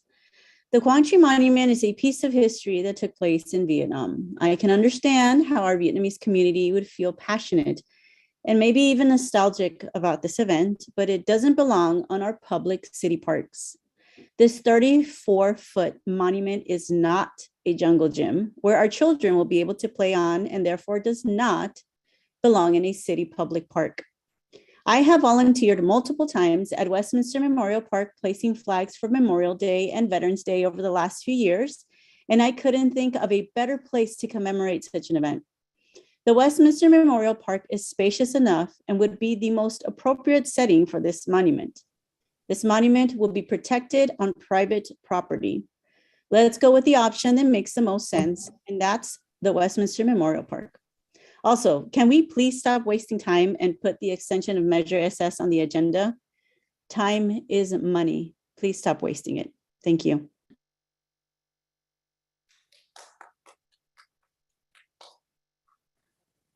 Next speaker is Camila Overbeek. Good evening, Mayor, Council. Camilla Overbeek, resident of Westminster. I just want to start by saying that I'm a little bit bothered that you guys just voted to move the Quan Monument items up to the front of the meeting. There are many of us who want to hear the discussion and decisions regarding items that have an absolute impact on our financial well-being as a city. And not once have we ever spent less than an hour discussing this Quan Monument. So it really is a disservice. It should have been kept at the end. That way, for those of us who couldn't stay on for that long, we could have heard the parts that we wanted and needed, and then gone on with our lives, and not wasted a second more on the Quan Monument. Second, this monument is absolutely humongous. Has anyone even checked with the city's insurance to make sure that it's going to be covered and it's not going to be like a liability, or our insurance rates aren't going to go up, however that works? I just see it being a catastrophe sitting in a public park. I live in a neighborhood that doesn't even have a public park, if that gives you an idea of how little public park space and land we actually have. I don't understand what the issue is. Just put it in Westminster Memorial Park and let the entire community continue to enjoy our parks. And if Westminster Memorial Park doesn't work for some, this city and city staff and the council keep trying to play up Little Saigon as if it's going to be some sort of destination area, which you guys have tried for decades, and it's not been that. So why don't you kind of work like San Francisco did and put it on private property with public use hours? And then it's not our problem, it's somewhere else. And you can market it as an attraction to hopefully bring people into the city, thus driving up revenue. I'm not sure if anyone thought about that, but another thing that Devorah Mariscal just said just a moment ago, she mentioned the Liberty Park land. There's a parcel of land that was sold off. Why don't we work with someone and put it over there if we're not going to get the park back? Also, with Measure SS, it's time that we really start focusing on that and less on Quan monuments. The city is broke, and burying your head in the sand is not going to change that. We need to find viable options. And with that said, tonight there is the issue of a dispensary on the excuse me, on the agenda. It would be foolish and absurd for this council to turn away from the idea and the possibility of earning $2 million a year in tax revenue. So I think that regardless of what your personal beliefs are as it pertains to marijuana and or dispensaries, you need to look at the viability of the city and how best to help it and help us survive. Measure SS won't do much more than keep the lights on, but we need to start making moves towards the future. So I think it's time that we do that and maybe spend a little less time on these monument issues. I don't care where you put it, just don't put it in a park as far as the Quan Monument goes. Honestly, I just don't think we should spend any more time on it until the city is actually viable. You guys spend all this time talking about it, yet you will hardly spend any time discussing Measure SS and really coming up with viable solutions or reasons as to why you won't let us vote. So with that, let us vote.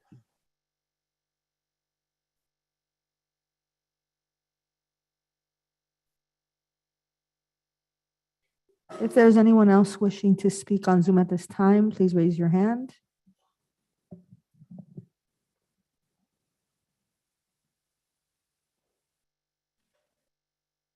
One last time, if Dan Harella is currently on any of the Zoom speakers, if you could please raise your hand.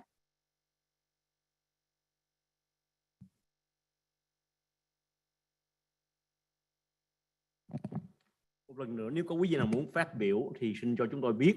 Nếu quý vị đang theo dõi qua hệ thống mạng Zoom đó thì quý vị có thể chạm vào cái biểu tượng của lòng bàn tay để cho biết là để cho chúng tôi biết là quý vị đang giơ tay lên và muốn phát biểu. Xin cảm ơn. Mayor, there was no one else raising their hand on Zoom, and that concludes oral communications. All right, we don't have any other speakers, so I like to close oral communication. First, I'd like to thank all the speakers who here this evening to raise your concerns. Mayor, I'm sorry, someone has now raised their hand on All right, Zoom. please. Okay. I apologize for that. The speaker who has the number 714, can you please press *6 to unmute yourself? Quý vị có cái tên trên mạng đó là số 714 đó. Xin quý vị chạm vào cái micro để bật cái micro lên để nói.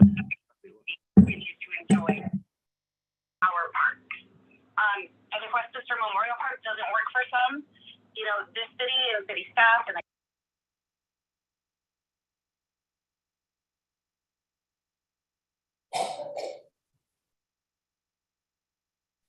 I'm not sure what is going on, but that person is not speaking any longer. Please. Do we have any other speaker? No, sir. Okay, so close oral communication. All right, so with that, I want to thanks again all members from the community for being here this evening and share your comments. Really appreciate that. All right, so we have the first item the City Council going to discuss is 7.2 is about the vision and design of proposed monument. However, I do have a question to ask our city attorney and all members of City Council. One of the speakers earlier mentioned that there was a promise from the City Council or from the city that the monument will be installed on the public park. If I remember correctly, I'm not sure that any other member on the City Council remember that. So I was confused. And secondly, it came to my surprise that last City Council, probably more than a month ago, our City Council, we decided to encourage all members from the Monument Committee to sit down to work together to work that out. However, that did not happen, or there's still a disagreement among all the members of the committee. I am really, really surprised about that, but there is nothing that we can do. So I'm not really sure that anyone to respond, because I heard there was a promise. Am I correct? Yes, I concur with your what you heard earlier, that one of the speakers, I don't know Okay. who, but that did mention about it. So I'm curious to find out too. Yes, I'd like to explain a little bit that what I am aware that our city council, like majority of the city council, we vote to form a committee to discuss the issue of the monument. And then the committee, they're going to figure out to come up with a design of the monument. And we did not, I think we never discussed whether or not the monument will be installed on a public park, or we never make any promise, or we never asked that after the monument is built, that the committee will give that monument to the city, if I remember correctly. But you all more than welcome to correct me if I'm wrong. But Mayor, may I speak first? yes, please. Okay. Okay. Yeah. I am concerned about the fact that tonight we are talking about potentially putting this monument on private land. This is not something that was ever contemplated or discussed until very recently. And I am concerned that by considering placing it on private property at the last minute, we are undermining the expectations of all the people that have worked so hard to make this monument a reality. It's been a year since our council decided to take the lead on the QT monument construction. And I would like to speak on the past a little bit and recap on what got us here today with a second monument. And that's why I want to go first, to see if I could recap. So back when we were discussing the first proposed monument over a year ago, our council never objected to putting that monument in the park. The reason that monument got stalled was because there was a huge concern at that time that the designers had not properly consulted with all the Arvin groups, especially those located in Westminster. And there was also significant concerns about the design in general. At that time, all the council majority wanted was for the original group to sit down with the Arvin groups and work out their differences to make sure that we got it right before it was permanently installed in a city park. Unfortunately, however, the original monument group demonstrated by their actions that they really did not want to do that.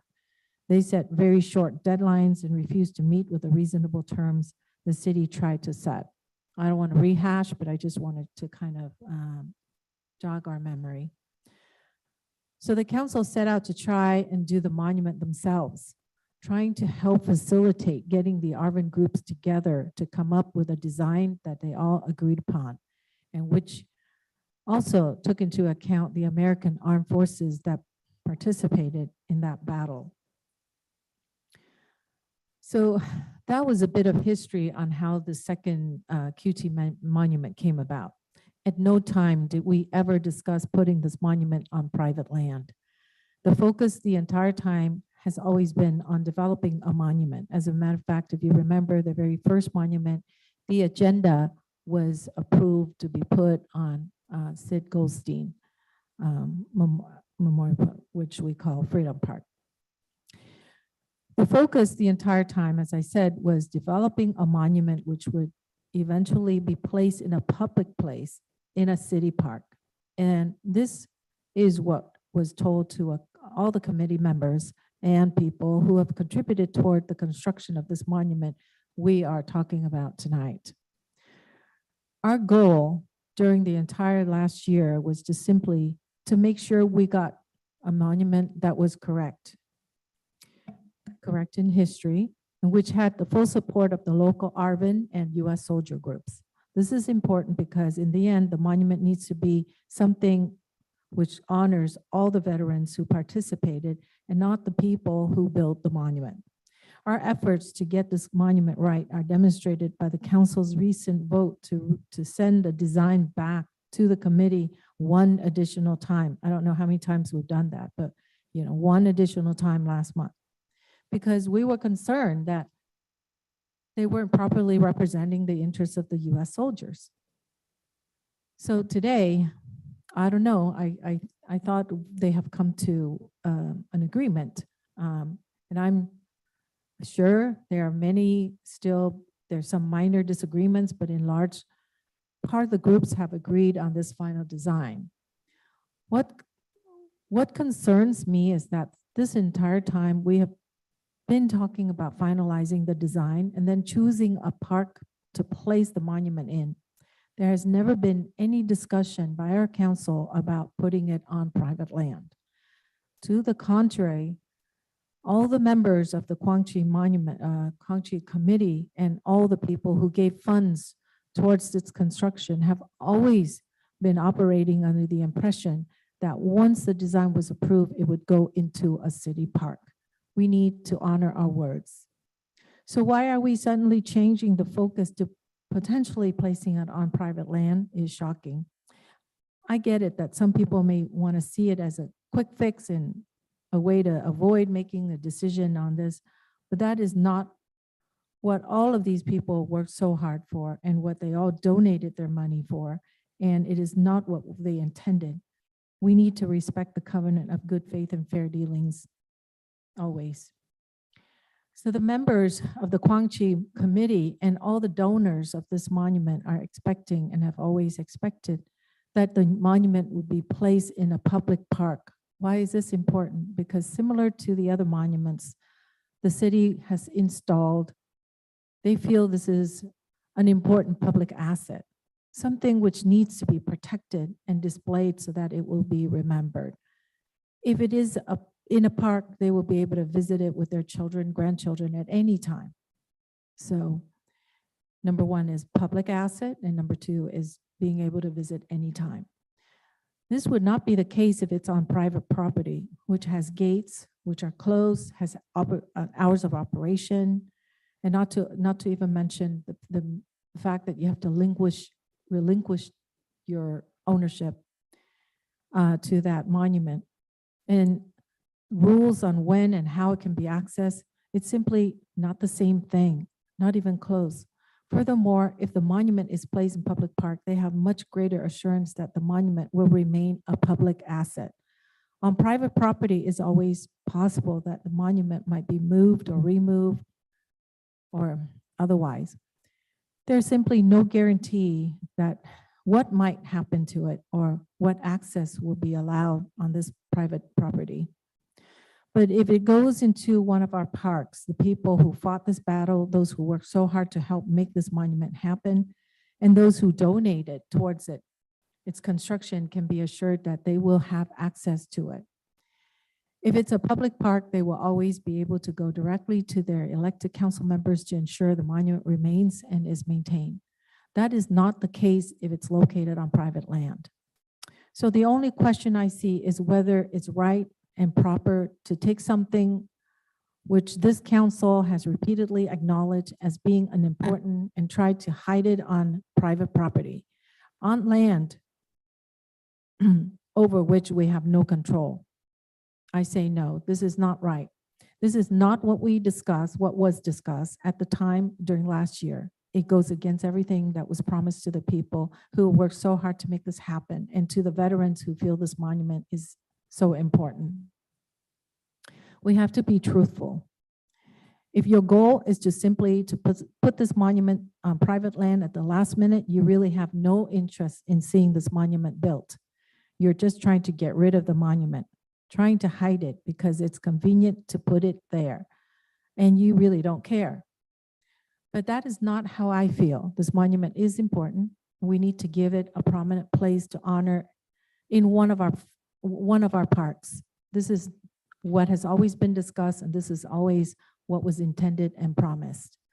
Each member of the council needs to take a stand tonight We either need to firmly acknowledge that this monument is important, to acknowledge those who fought and died at Quang Tri, or alternatively, you can vote to place the monument on private land.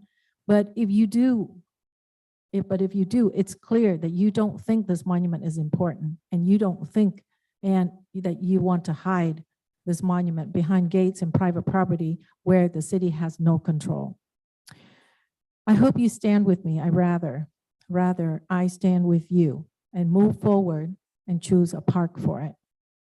You know, I know that there's been, mention of $6,500 a year for upkeep. Well, I think that upkeep money should be the responsibility of the nonprofit. So I hope we choose a park for the monument. Thank you. Yes, can I speak? Can I speak? Yes. I just Can want to speak? make a quick observation. Mayor, we open item 7.2. Yes. And 7.2. it seems like the item that, what Councilmember Ho is speaking of is out of turn. We're Yes. we're in a different subject right now. Well, I think the mayor opened and asking the question related to 7.3 right at the beginning, right? Am I correct? Right, correct. Okay, so we're talking about 7.2, which All is right. the approval that we're waiting for city staff report. All right, so please. Thank you. So I just recommend we talk solely about the design first, and then we'll switch to the issue. Okay. Thank you. All right. Will do.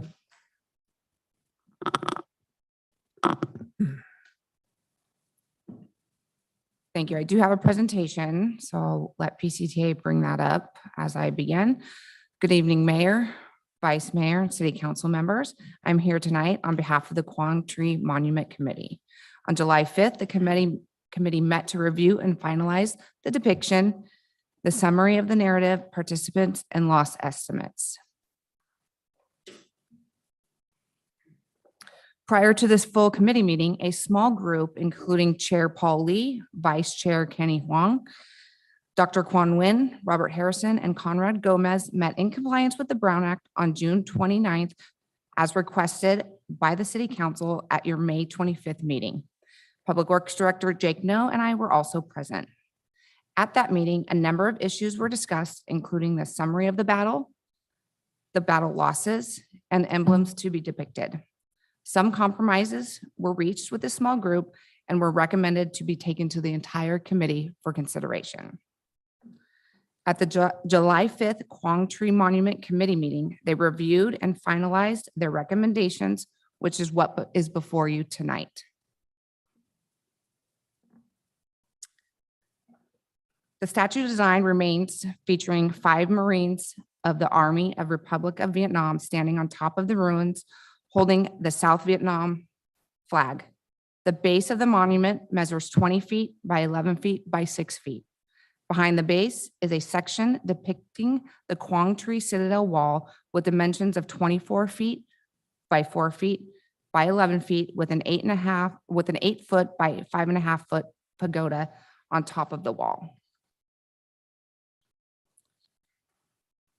The title, Retaking of Quang Tri Citadel, in both Vietnamese and English, and the title phrase will be in Vietnamese only.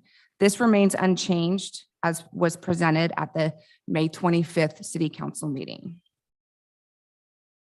The emblems to be depicted on the front base of the monument have been a point of contention among the committee. Here you see the base with added logos from the United States Army and Marines. Also now the emblem of the U.S. 7th Air Force is featured instead of the B-52 Strato Fortress emblem. This was approved by the Quang Tri Monument Committee with an 8-2 vote. The sides of the monument will show the summary of the battle. The revised approved summary is attachment 1 of the staff report and will be in both English and Vietnamese.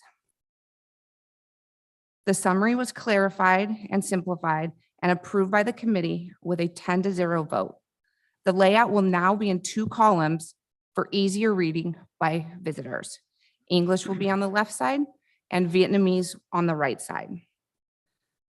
The committee also approved the respective combat participants in the campaign to retake Quang Tri and the estimated number of forces killed. number of forces killed during the battle. Both of these lists were each approved with a 10-0 vote by the committee. The architectural plans remain as originally approved and are attachment 5 of the staff report. Those are the changes that have been approved by the committee, and that concludes my presentation, and I'm happy to answer any questions. Yes, I really want to thank you for your presentation. I want to set a record that I'm not opposed the monument on the public land. I'm not opposed because in the past, I proposed the monument to be installed on the public park. So I'm not opposed on any public land. But I do have a question that in reality, this monument is really huge. We all see that. I'm not really sure that the committee is willing to take into consideration to make it like smaller scale. And I do have a question. How come there still disagreement among the members of the committee? I don't get it. I don't understand. I honestly don't understand. I'm here. I really want to help the committee. I want to honor the sacrifices of the South Vietnamese soldier and our American heroes. In the past, there is no secret. I initiate many past monuments. So I'm not opposed on a public land, but I do have a question that, is there any other consideration, or is there any other alternative? May I ask our city staff?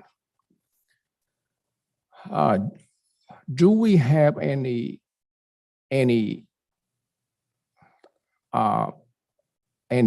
small property that do we owe any property that's still vacant, like the area, the corner of Westminster and Olive, where we have the Mendes Park? Mayor, I think right now we're just focusing on the Oh, I'm design. sorry. Okay. Got to stick to that. Right. Okay. Okay, can I speak Well, now? can we answer Mayor's first question? Yes. Which was the size, the concern of the size, I think the question. The size of the monument the issue of the size of it has been brought to the committee, and there has been no consideration to reduce that size. The overall, sorry, Councilmember Nguyen, you want to ask? Yeah, go ahead. I'll ask my question second after you. Okay, thank you. First, I would like to thank you all for coming out and speak your mind today. And I also want to thank for the opportunity to sit on this dais and to represent for those who vote for me or didn't vote for me. The reason I said that is because I want to take my responsibility when I cast my vote carefully. Okay, and with that, before I come to the meeting today, I was under the impression that, both sides of the aisles are working together. Remember last time when we talked to the committees, I said, why don't you go back and work on the items again? From what I found it very surprisingly when I heard that it's still a problem between the two. So because of that, I want to understand clearly whether I have any misunderstood from you guys. And I heard that Mr. Harrison came up to the podium and talked, about disagreement. I would like to call Mr. Harrison to the podium and for clarification, please.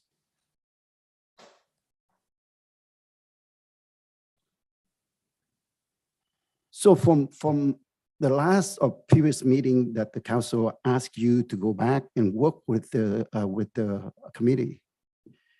And can you tell us, I know that you mentioned a little bit about it, but I want to make sure it's clearly that you guys work together. Yes. At, I think, 2 city council meetings ago, you personally said, can we work it out? And I thought humanitarianly, yes, we can. I approached Kenny after the meeting to get together. When can we get together? And it took me 3 weeks, emails, phone calls, text, to try to get together with him. To go over Did he say why? No, he didn't respond. Then I went to the city staff and I asked, can you set up a meeting perhaps here at the city council chambers? We ended up in the city hall in the conference room where we set up a meeting finally, and then we started to discuss things. But I know that at that previous city council meeting, Kimberly told Kenny, if you think 14 for Vietnamese and 4 for America, don't change. That was stated in that meeting. And I don't know why he wouldn't get together with me. This also occurred in the January 5th city council meeting when we were sent back to the table to get together to talk. That didn't So happen. did you guys finally get together? Yeah, finally, we got together And with a city staff, somewhat controlled meeting in the what city is the hall. outcome? Pardon? And what is the outcome? Okay, well, we What got was- the United States Marine Corps patch on there and the US Army patch, okay? Why we had to fight for those, I don't know, because they should have been on there in the beginning. And this was a meeting that we're just meeting with 5 to come and bring recommendations to our, we had our last committee meeting for the Quan committee. And I wasn't settled. Conrad wasn't settled because the concept of division and above for the front of the monument has been applied to American patches only. And the Vietnamese, there's at least 7 or so that are not division and above, and some were not at Quan Tri. Like I mentioned earlier, the Vietnamese advisors, they were in Saigon. I'm not saying they weren't important for the battle. I'm sure they contributed to it. Okay, I understand. Now, question for you. Okay. Do you come to the conclusion that you both agree, or is there still a problem there now? There's still a problem, probably. Yeah. Okay. Yes. Well, like I said earlier, I came to the meeting, I kind of happily, to say yes to, even though I didn't agree with the structure of the monument, but because of this item 7.2 is to approve the depiction and the design of the monument. I was very happy because I thought that you both work together already. I'm very disappointed to hear that there are still conflicts between the two. And I don't know, when are you guys going to resolve this problem among yourself as a committee? I really wish it was resolved already so you could have a depiction display to approve. But I mean, again, the vote was 10-2 or 8-2, whatever, where Conrad and I, and yeah, we're the American representatives. We're not happy that, like, there's 2 helicopter squadrons. You read all the stories about the Vietnam Quan Tri battle. They were major participants. They were there, but they were regulated to the back of the monument because they're not division and above. I don't want to get into details, but right now, as far as I understand that you guys are not agree on the depiction and the design of the QT monument. Is that correct? Not in agreement with the depiction, but hey, it's okay. Accept what they're giving you. It's not historically accurate. Okay, thank you. Mayor. Mr. Harrison, may I? I was going to go next. Okay, go ahead. Thank you for your comments. My concern is still the same as it's always been from day one.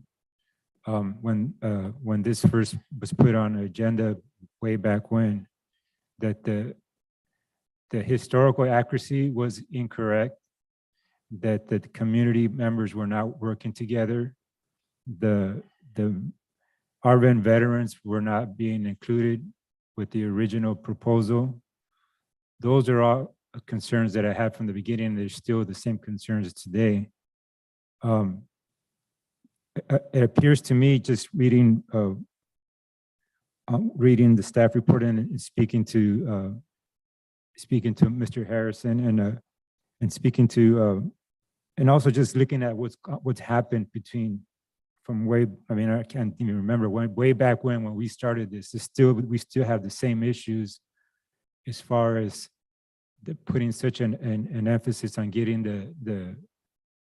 the history correct, and that's, to me, that should have been the first and foremost task that we should have been looking at, because to me, I think it's a very dishonorable thing to do to get the history wrong. There's many men who fought and died on this battle, and to get the history wrong, it's to me, it's very disrespectful, and it's turned into, unfortunately, I think I've been supportive of this project because I wanted to be a community project, not a city project. The community was the committee.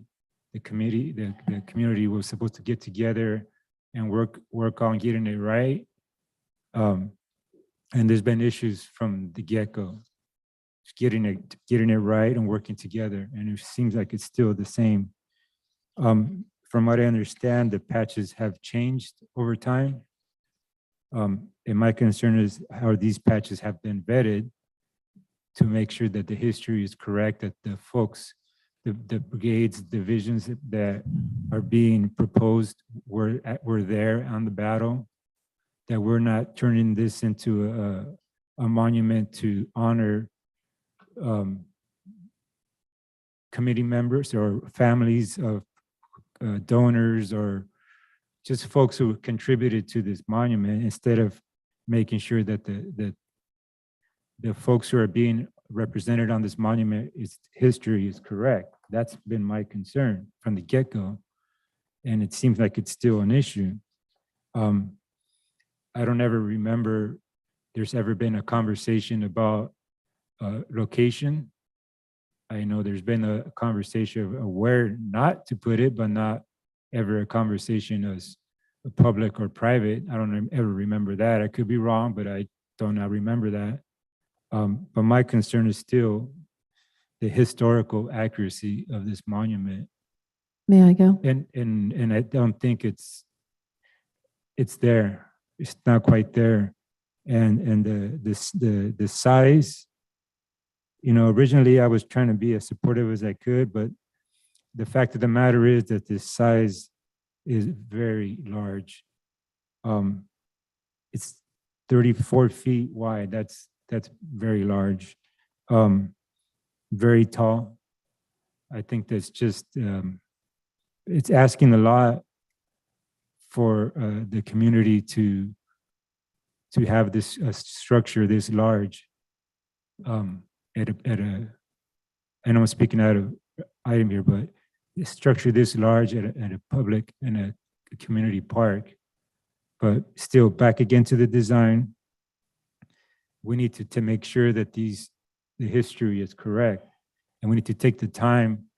I don't think, just as before, I stated before with the original monument, that getting the history correct is more important than time on meeting a deadline, because the members who passed away and gave their life, I think, their time wasn't honored.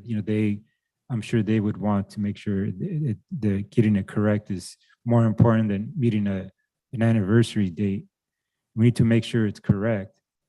And if it takes, I don't understand what the issue, why we've waited, I don't even how long to get to work, haven't been able to work together to get it right. Why has it taken so long? I don't think that's I don't think there's really an excuse for that, really. You shouldn't have taken this long to get it right. So that's just how I feel, and I think it's still lacking. And that's something that it's pretty sad. Okay. You want to speak? Or May I? Go ahead. Just one, okay. Mr. Harrison, when, at the very beginning, when you were displeased, or shall I say at the beginning of the very first, or like it was June of last year to be exact, you know, I came to you and I actually listened to you. I spent about 3 hours, okay, with your group. And you stated how you were very upset that this was being built, the last, we're referring to the first monument, was being built on Sid Goldstein Freedom Park. And I listened to you. And even when I knew that you were wrong about the fact that you have the right to, I mean, that would be breach of contract. There was no, you know, that I never made that public, you know. You know, when you stated that if there's another monument that gets built on Sid Goldstein Park, that that would be a violation or a breach of your contract or the contract of the very first committee. I believe to And you said- defend the city, the architect of the first Vietnam War Memorial there's a contingency in some contract that any monument that's to be built there at Sid Goldstein Park, he has some review of it. It's never taken place. Okay. I think I gave you a Yes, copy. you of the did. con- You gave me the copy. And I knew it back then. That copy was, number one, is that that contract is no longer valid. And that's the reason why, because 2 years into that contract, that committee did not pay what it was supposed to pay, was the maintenance fee. So therefore, the contract was null and void. But you know, I understand, and I understood that but the idea was that I understand what you were upset about. And that you just, because there was another monument going into Sid Goldstein, correct? So that you know, that was in the past, okay? And that was the main point that you brought up. Now, I remember for the second monument, I would say, you know, for me, like I said, I didn't really have a say over the content, or shall I say the design or the depiction. But I remember when we were choosing the committee, the new committee members. Tell me if I'm wrong, but I remember Councilman Taido, is that correct? You had made a comment that, hey, let's add a US veteran, correct? And as a member. So I'm thinking, okay, so then we understand that happened, and then choosing the US veteran so you have a say. You didn't ask for it. You didn't gripe about it. You didn't complain or anything, but that was done. Let me speak. Let me just finish. And I just want to tell you that, you know, I know that did you fight in that battle? Here you go again. No, I just want to ask you, did you I fight in that? didn't, Okay. but I the didn't go government again put- because I they did not wanted ever me ask you that. Top secret crypto. Okay. They put me So where I'm they just saying that Mr. Huang Ki Huang, okay, I know when I asked him, why did he not meet with you? And he said he did, but he was very frustrated because you wanted your way. So as you could see, everybody, is that, you know, there's 10, and what this is, democracy is about, you know, we get out there and we vote. So 10, was it 8 to 10, 10 to, you know, 8 to 2, was it? Yes. So I'm just saying to you that, do you think that it's only going to be correct, what you would deem would be correct history, if it was 10 out of 10 and that you got your way? No.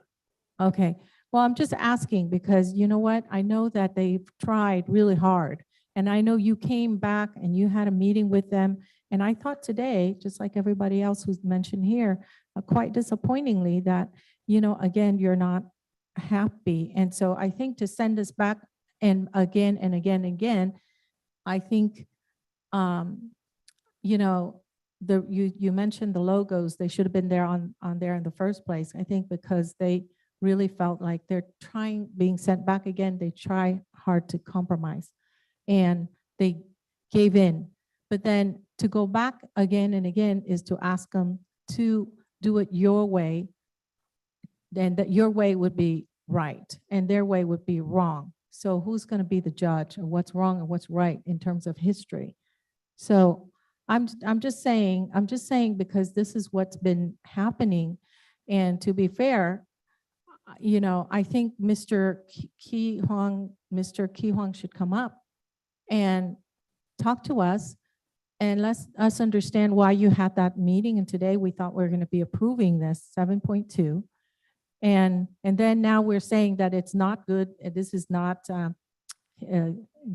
correct history by whose standard or whose research? If I can make a comment, Councilmember Ho, the judge for history is history. The history books we have, that's who judges what the real history is, not Mr. Harrison or Mr. Kenny Huang. I agree with you there. So what is We're it? we're not taking the time to vet the history correct. Then what are we doing? But I'm just saying that we never ordered for the history book to be read and for someone to be the person to vet it and say, this is history and this is not.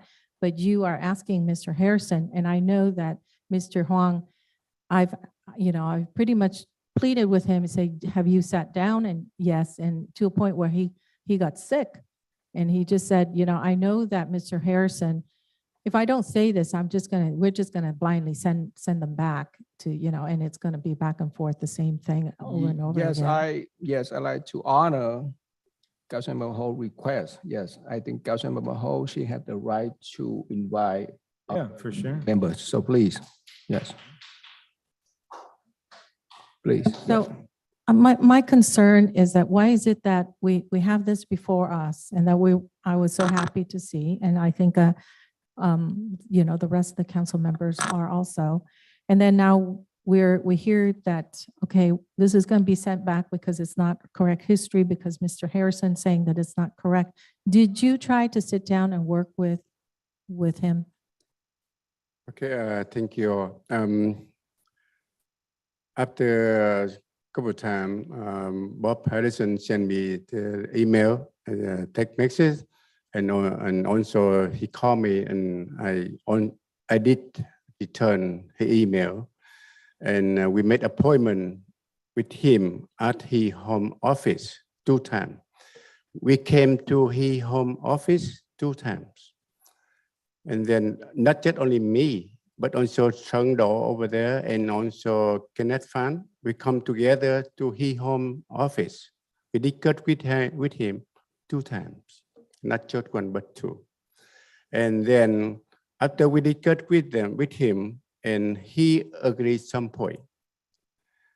Then he said, oh, it's okay. Then I come back to correct the logo and a front face of the monument. And then later on, he keeps sending the email to me and ask more, another logo. And I keep changing many times. And he's still not happy. But I already told him that the history must be right.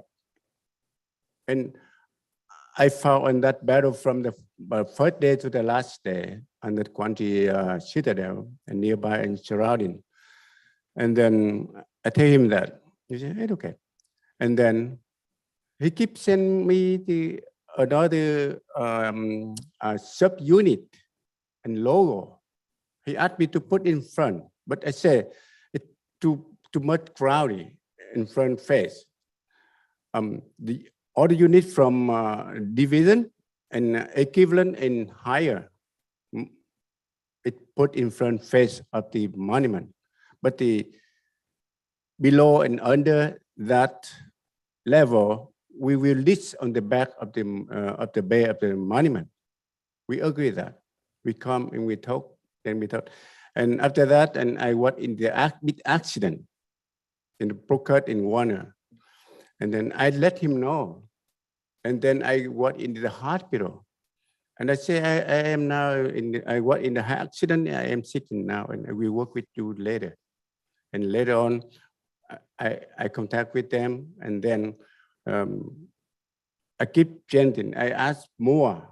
He asked me, why you do not put B-52 logo in the front face? I did. Why you did not put the logo of United States Marine logo in front? I did. And finally, he send me another logo. And then very hard for me because I want everything must be correct, must be right, must be right. Everything must be true and right. I taught in here many times in the committee meeting and in here too. So let me ask you, So the that's logos what that you, let me finish that. And then later on, we have a small group meeting on June 29, and we all sit together. We discuss about the history. We discuss about what happened in that Quan battle, and everything we agree. We agree not just only logo, but also the article. Everything we did agree. We did agree. And last meeting right here, I asked him and Correct Gomez that, what did we do on June 29? I asked him 3 times, not 1 or 2, but 3 times. I asked him, what did we do on June 29? We did agree everything. The article, the logo, everything. And then last meeting, we come up here and then we vote everything very good. And we approve. And now I don't know why it bring back again. I don't know. May I make a comment real quick? Please let me talk something. It's just unfortunate that we have to call the 2 members of the Quan Monument Committee to come up here and create such a division and separation and friction between the 2. We already talked about this and we sent it back. And the council back then give the committee members a very clear instruction as to adding another, the Marine logo onto the monument as a catch-all. And it was agreed upon, and then the decision will make according to the city staff, that was according to the Browse Act, and there's no violation. The 10-2, even though it was a vote, but the decisions were made by a majority of the council. I think, I'm sorry, it could be committee. Right now, this one, I don't think we should create more question and try to embarrass the member of the committee. They've been working so hard for the past few months, and this decision had been made. And right now, it's up to the council to contemplate whether or not we're going to accept this or reject this depiction. So to me, we already talked about this. Senator Janet Nguyen's authored the SB 895. So basically, asking the Board of Education to allow educator to write history about the Vietnamese American based on the Vietnamese American accounts, not based on American government or the Vietnamese communist information, or even the American media, which is not somewhat biased. We need to account and write the history according to the Vietnamese American personal account. And for me, we continue asking the 2 member questions and questioning the accurate of history. It's not our position to do that, because we task we give the community a responsibility to come up with a decision. Right now, we just judge on that merit, and if you have any question, concern, we can modify, approve it, or reject it completely. There's no sense to embarrass the two gentlemen, even though you have differences. But I think that we already talked about it for so much hour, and we don't need to do that anymore. I mean, Councilman Charlie, always do that, bring people up and starting the process of separation. And I don't think that you two gentlemen deserve that. You guys support each other as a ally back in the war. There's no sense to do this. I mean, look at you two. I mean, you two was there a couple of months ago, and you look at each other and say, man, that's this is my brother. I remember that. So I think this council need to stop this line of questioning and embarrassing the two gentlemen and the member of the committee. They worked so hard. We need to excuse the two gentlemen, have them sit down, and we discuss among ourselves as to what happened. Because, if I remember correctly, when we have this project that we form a committee, then we have two members of this council facing recall. Okay, so the motivation was there, but that no longer is the case. It suddenly has become a different issue, and new ideas start generated. So I'm kind of confused. But right now, I would ask this council to excuse the two gentlemen, have them sit down, and we start talking about whether or not we want to approve this or not. Okay, and the reason why, and I give the floor for other council member. Hold on a second. Yeah, We should allow Mr. Harrison to yeah. speak. Hold on a second. I think that the intention of Councilmember Nguyen and Councilmember Ho, that both of them want to give an opportunity. I think the equal opportunity for the member from the committee to come up to explain the circumstance, because as I recall correctly, for the last city council meeting, all of us, we want all the member from the committee to sit down to work together. But more than a month, there's still disagreement. So that's the reason why I think some of the council member, we really want to find out. Okay, so Mr. Harrison. The Quan committee was set out to build a historically accurate monument and to honor those Americans and South Vietnamese that were there in Quan Tri. Okay, that's what I did to begin with in Conrad. We came up with about 12 patches to begin with to honor all those that were there and participated and died. Okay, Kenny, you only came to my house once, and there was no agreement of any kind. You just said there's too many patches for Vietnamese. We don't have room for the Americans. That's what you said. So I have a question for both of you, since you're on the committee. What tools and what sources did you guys use, if any, or maybe you didn't, to vet this information that's the narrative and also the patches? What tools did you guys use? During all these meetings with the Quan Tri Monument Committee, whatever, even the City Council, I have always asked for a proper vetting of the Vietnamese patches. And we never have really gotten that. I think we had to research it ourselves. Terry came up with an excellent thing that was on the board here that showed them, labeled them, perfectly. And the idea of division and above was a criteria. And the patches for the Vietnamese have at least 7 that are non-division and above and weren't there at Quan Tri. And so all I'm asking for is originally those that were there, the helicopter squadrons, the But when you, advisors when we say, be vet- honored. when we say, what I'm asking is, what tools as far as the literature, I mean, what did you guys do? I mean, you're just not making these up. I mean, are you Okay. checking them and making sure? There's this big book. I don't have the thing. It's just all the history from Washington DC about the Vietnam War.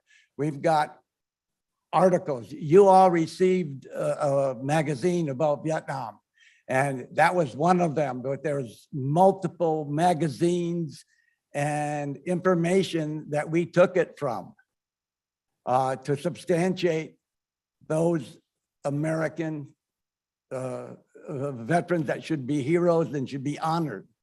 And also Vietnamese. And Vietnamese. Well, you know what, tell you the truth, I left it up for the Vietnamese for him. But then we tried to get a vetting, and we never did get a proper vetting. And about a month ago, there's a Vietnam War historian who came to Vietnamese community. And he looked at it and he knew immediately that they were not division and above that were on the depiction that you have. Okay. So I just wanted to say my. Okay. Thank you. Thank you. I just want to make sure that you both understand there is no embarrassment here. Okay. I call, like I said earlier, well, he is entitled to his opinion, but I want to make sure that you guys, both of you, I call for clarification. I think this is transparency that everyone needs to know. And I also mentioned that I need to understand clearly before I cast my vote tonight. So that I have my own right to do so. So please don't take it as what he said. And you know, to my understanding, this is the first project that we both work together from American soldiers as well as the Vietnamese oven. We work together, and this is just a start. And the start that we have a problem and we can't resolve the problem from the start, I would think that it will continue to go on. It will continue to go on if you can't resolve the problem from the beginning. So that's the reason why I want to make sure that, you know, we work together. There is no rush to get the thing approval. To my understanding, that I totally agree with Vice Mayor Menzel, that history should be right. And if we still have conflict, we can still work it out. And then, you know, not only now that we are trying to approve the project, but then we start construction and we start deciding for location and things like that. That's a lot to be considered. So again, I don't want you to take it as what Councilmember Doe said. Number two, I want to clarify that I want to make sure that I understand the issues clearly before I cast my vote. Thank you.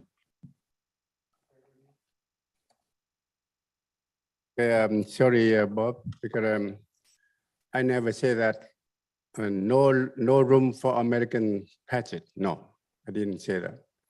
I said no room for many logo because we need to put a logo or the unit, division and equivalent and big group like Vietnamese Ranger.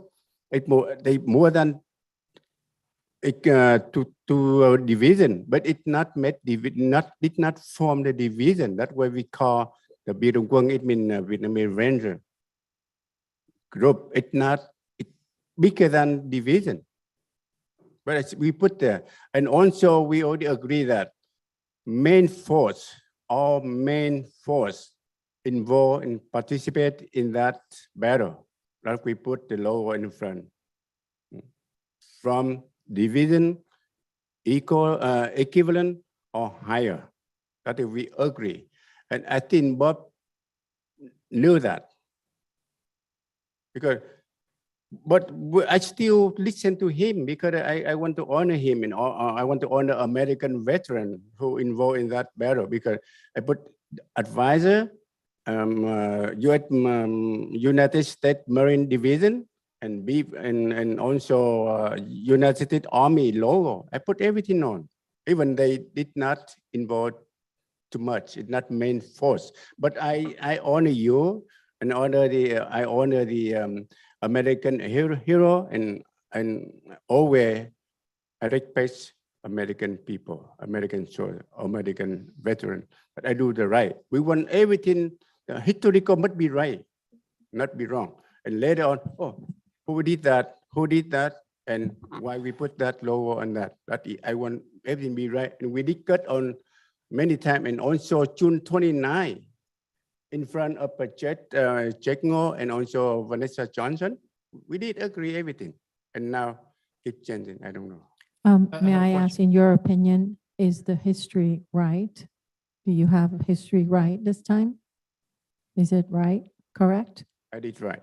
History, is the history Yeah. right? Yeah. Is it correct? Correct. Okay. In your opinion, it is correct. My opinion is correct because I asked for many the Vietnamese higher range officer and who involved in that battle. Even like Colonel Dong Chong Cao also involved in that too. And many other people still living here right now. I asked them many times. Everything must be right. The historical must be right. Okay. I involved from the first and the last day. I know every unit, every people, and every United States Marine, United States Army, United States Navy, and Air Force. I know everything. I call them to support us. Mr. to fight Quan, that. so can you tell me what tools did you use to vet the patches? As far as, did you use history books? I mean, what the internet, or how did you come to the conclusion that those patches were part of the Country battle? Yes, I did. No, how? Like, how did you check? But How I did you? tried on the web. I asked the many book. Historical book from U.S. Marine Division, from Airborne Marine Division, from General Staff book, and Vietnamese Ranger Group, and the Vietnamese Special Airborne Force. I read many book, many articles from many sources. And as he Yeah. mentioned that there are a lot of people who are still alive that he Yeah, that's what I'm asking. spoke What to. tools were you? Who the guy still now in here in Australia and in Europe? He's still alive. They are my friend also, and they found a real soldier, real hero. They found that battle. He's still here.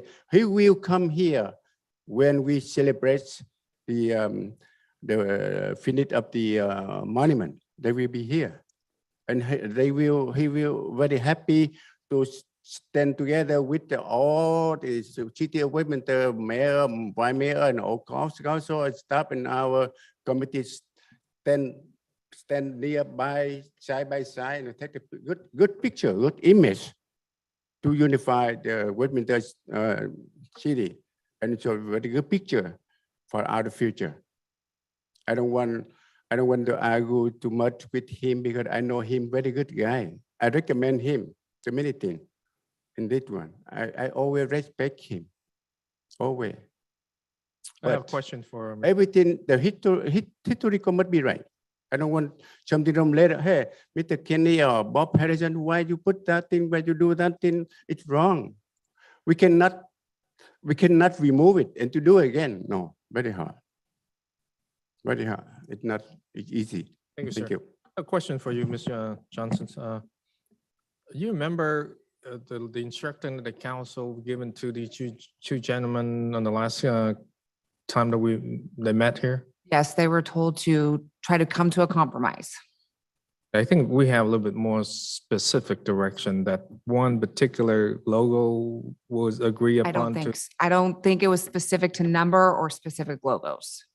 Because I remember I asked Mr. Harrison specifically that would, if the committee agreed to add one logo as a Navy? catch-all in the Marine, Marine? Yeah. and would you be happy with that? And I remember correctly, he said yes. You don't remember? I don't recall that specifically. Anybody can recall that? Okay, so the reason I'm asking is so the council give the committee members, the committee very specific instruction. And so the staff did not have the instruction to give the committee as an agenda for them to discuss. It's just it's pretty much like, you have to come up with a consensus. Come up with a compromise, some type of compromise. And that was adding at that meeting, it was the US Army and US Marines logo. So those were the two additions that were compromised at our small group meeting and then taken to the entire committee. Okay, so that was the agenda, right? And they agreed to put those two US Armed Forces on patches on the monument. Correct. Okay, and they cast the votes. Yes. And the result was 8-2 or Correct. whatever. So who were the two no votes? Do we have records of that? Yes, it was Mr. Harrison and Mr. Gomez. Okay. Okay, so even though that we given the committee a very specific instruction, and still it's a two disagreement on. There was a prior motion that did not pass to, I believe, I don't have it in front of me. They wanted an equal number of emblems. Oh, just a second, so just a second. Yeah. Okay, so okay, so we give the committee very specific, very detailed instruction, and it's still, and then add on top of that a compromise, but did not happen the way it's supposed to be. It wasn't unanimous. It wasn't not unanimous. Correct. All right, thank you very much. I appreciate that. Yes, so I have a question for Mr. Harrison. So what would make you agree with the rest of the member from the committee? So you're willing to go back to discuss and compromise and agree? Let me state what that motion was that I made that was voted against. At the time in our last committee meeting, I made a motion that originally we were supposed to work on all patches. It just wasn't the Marine Corps or whatever. We were looking at all patches.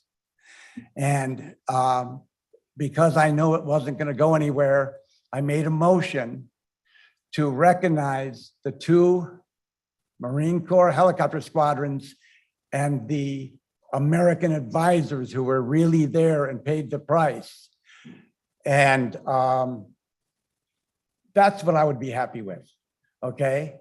And my suggestion for that motion was to remove, not off the monument, but take some of the below division Vietnamese patches, maybe move 3 of them to the back and move these 2 helicopter squadrons and the advisors up to the front where they belong, based upon the criteria that's been used. So anyone second your motion? Yeah, somebody seconded it, and that was voted 8-2. So, Mr. Harrison, may I just clarify? I'm over here.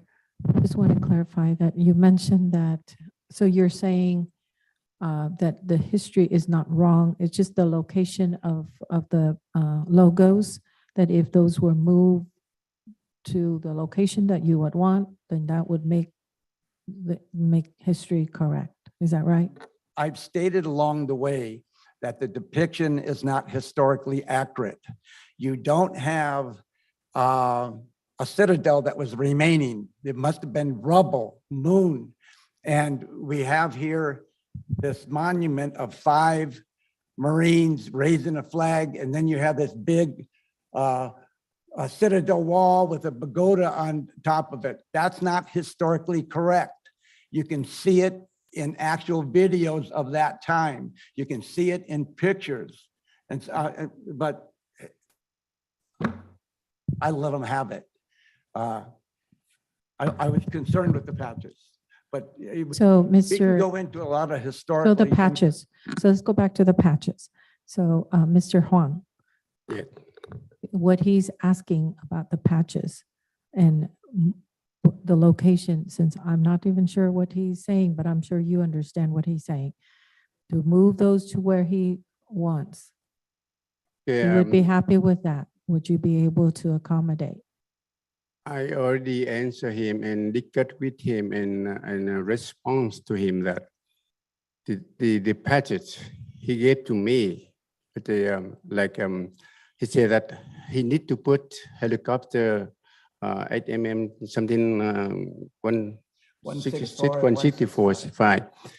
But I say because that helicopter unit that belong to Air Force, which we did have United States Air Force logo. We did have United States Navy, United States Army, United Marine, everything over there. That is subunit. So of the what airborne- he's Air saying Force. is that because that's a subunit. What do you say, Mr. Harrison? Had 7 subunits and even patches on there that weren't there at the Quan battle. Would you be able to accommodate? No, let me finish it for mayor and some the city council understand that the U.S. Marine advisor and U.S. United States airborne advisor, it belongs under the U.S. Marine Corps advisor under that order. They order to advise to the Vietnamese Marine Division. It's not just It for seems to me, excuse me, only we the just- advisor team. It's not advisor unit, but advisor team to advise our Vietnamese Marine and Vietnamese Airborne and other division. Mr. see Quan, what can you're I, saying. can It's I not interject here? It unit. seems like this, like I said earlier, this monument has turned into something that it wasn't supposed to turn into.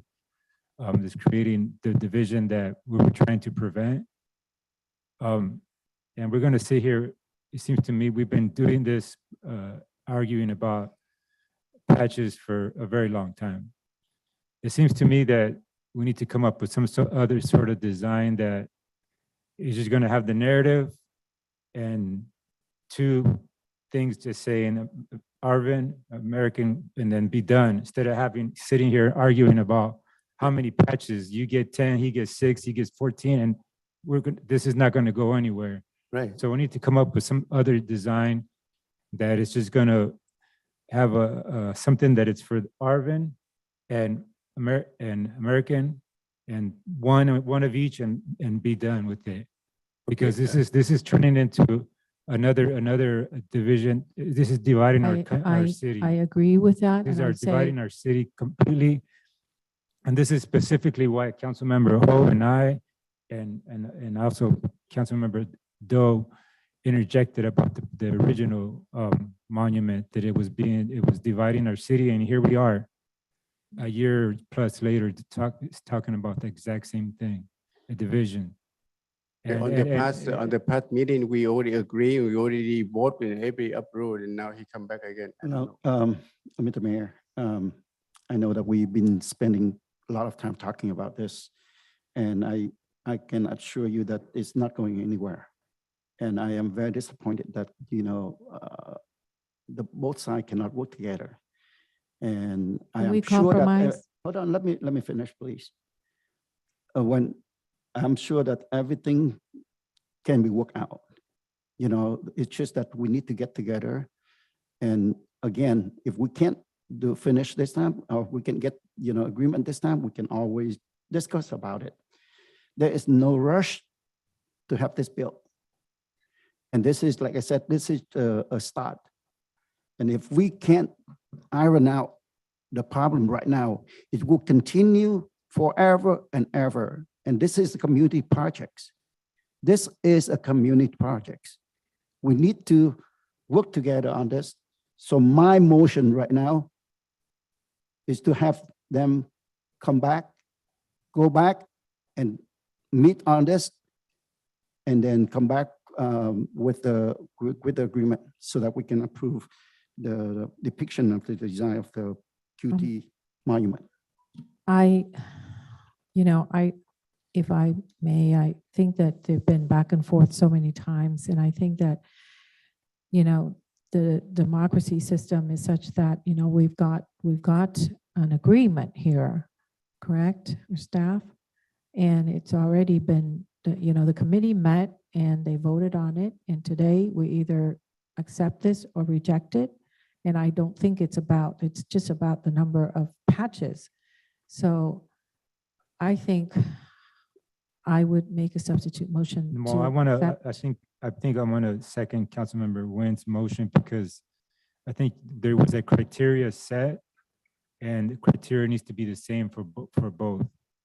And you need to come up with a number and have it, if the history is correct, you have a criteria, you need to stick with it all the way across the board and not make different rules for different ones. So, and you have enough, figure out how many you want in the front, and then whoever was actually there historically needs to be there in the front and the rest can be in the back. But we need to just get this right.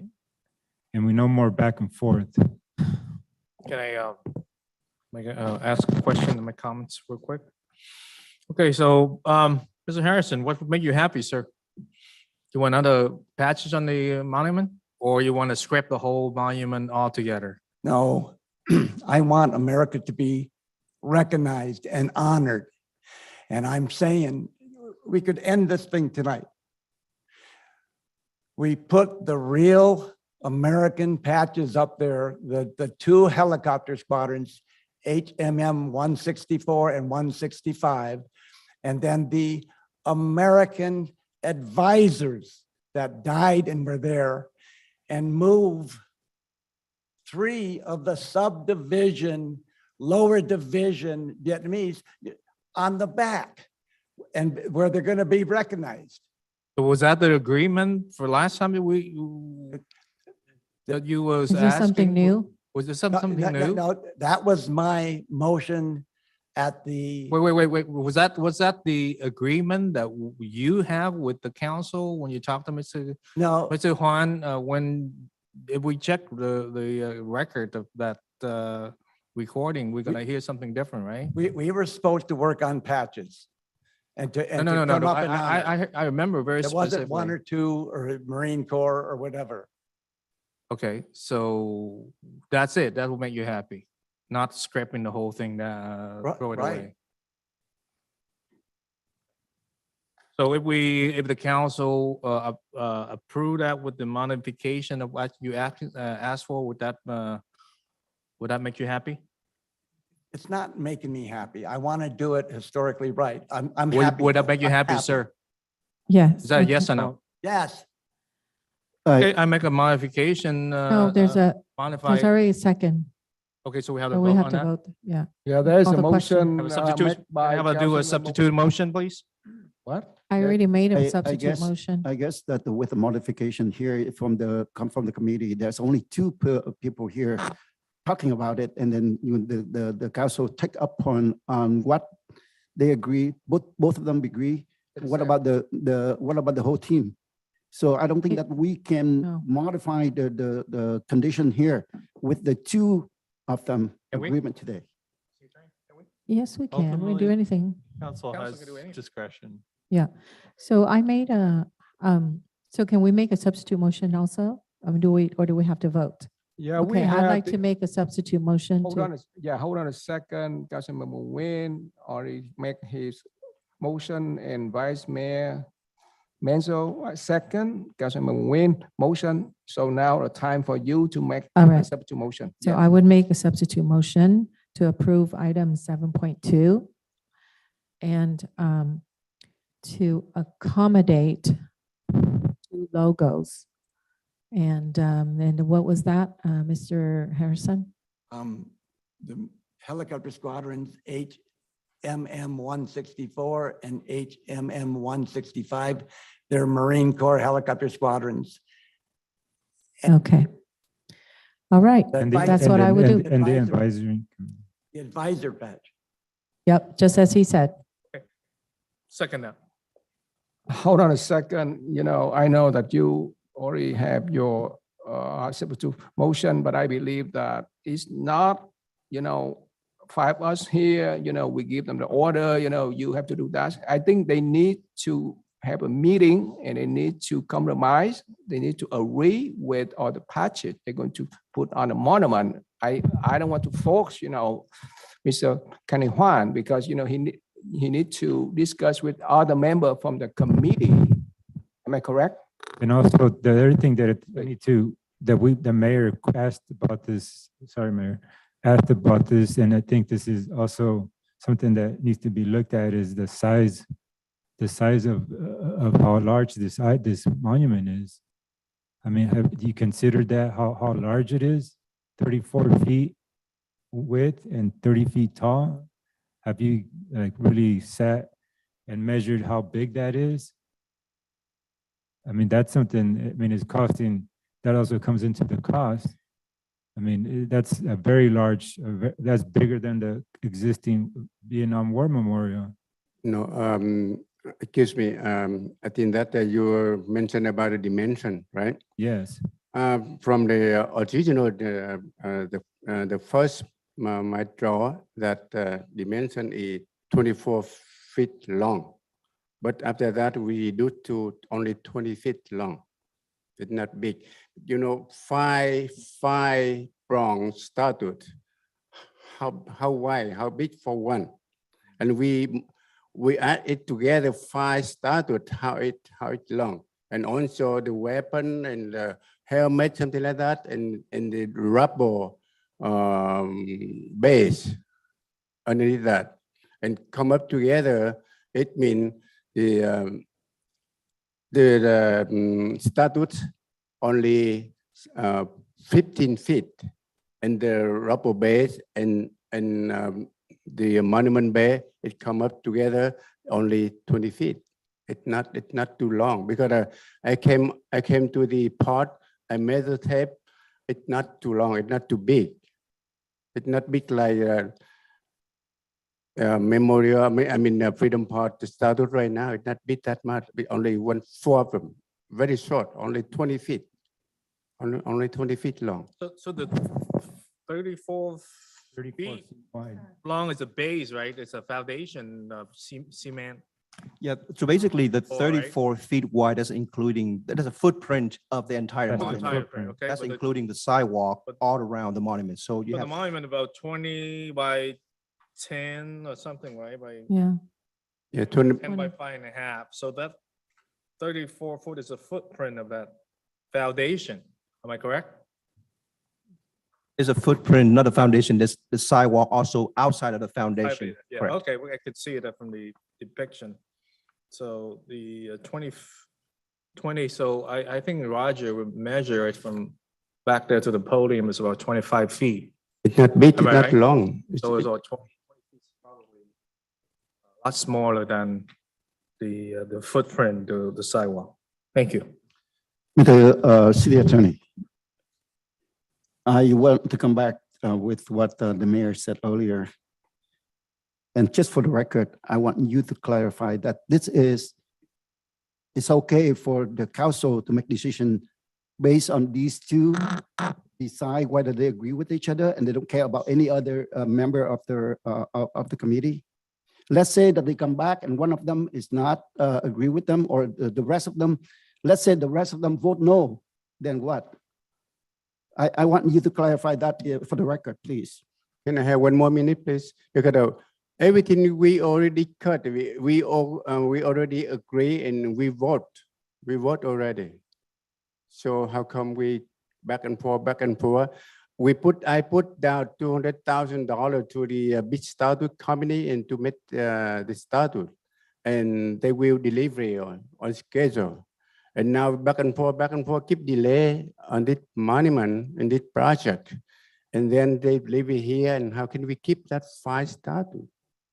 It's not easy. We work too many months, me and him and other people keep argue, fight back and forth. But I just say only one word. We do the right history. We do the right thing. That is what I want. I don't want later we keep changing, remove. That is, You know, we have to understand that, please. Thank you. well, thank you, sir. I understand it's a lot of work and a lot of commitment, and especially, you know, you're willing to put your own money to front for the project. So this is a city approved project, and there's a lot of sweat put into this. I absolutely agree. I am sympathetic for what you and your committee trying to do.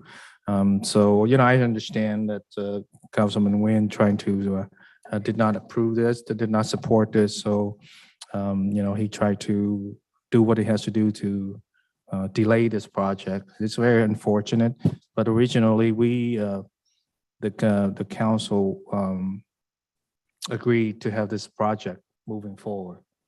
And so counseling delayed it. It just is great. Lots of frustration in the community. The council can make the decision to change, modify, or reject this depiction. It doesn't have to go back to the committee. Okay, we all understand that. I mean, the council is ultimate. We can make that decision. So, you know, checking with the city attorney, he said, always say the same thing. The council can make the decision. So, you know, if there's the council think this is, we need to scrape this or whatever, you know, make a decision and face the consequences to the community, because we agree to move forward. And now we have a change of heart, you know, midstream. Okay, You know, I don't think it's fair for the member community committee to work so hard, and because of some disagreement, and we already talked to the opposition, which is Mr. Harrison. He's agreed that, yeah, you make the modification and approve it, I'm okay with it, I'll be happy. So there's no sense of sending it back, and it will cause more work and time and effort. So I call question to vote, and whatever you decide I to have vote, one then comment. to you know, just do it. I have one comment to respond to his. It seemed like, you know, you are entitled. I respect you. You're entitled for your opinion, but just don't accuse people. And to the community, I am not opposed to have a QT monument. And I voiced my opinion based on the transparency that I call for witness today to find out exactly what's going on before I cast my vote. So you say whatever you want. This is the second time that you accuse me on this. I am not going to take it. Okay, but I just want to make sure that the community know about it. Okay, so now I ask the question with the city attorney. I just want you to clarify for the record, please. This is a committee that was set up by the city in order to examine it, and you have different groups that are in this committee in order to hopefully come up with a decision that's historical, that would represent both sides of this, the U.S. soldiers as well as the Vietnamese. But ultimately, it's an advisory opinion to the council. And so the council ultimately gets to make a decision. And that decision could be to send it back to the committee. It could be a decision to accept it as presented. It could be a decision to change it. But ultimately, it is the council's discretion what to do with it. All right, I want to thank you for your clarification. I have a question for Mr. Harrison. So do you agree with the substitute motion? Because I will cast my vote. I don't want any divisiveness among. So, but do you agree with the substitute motion?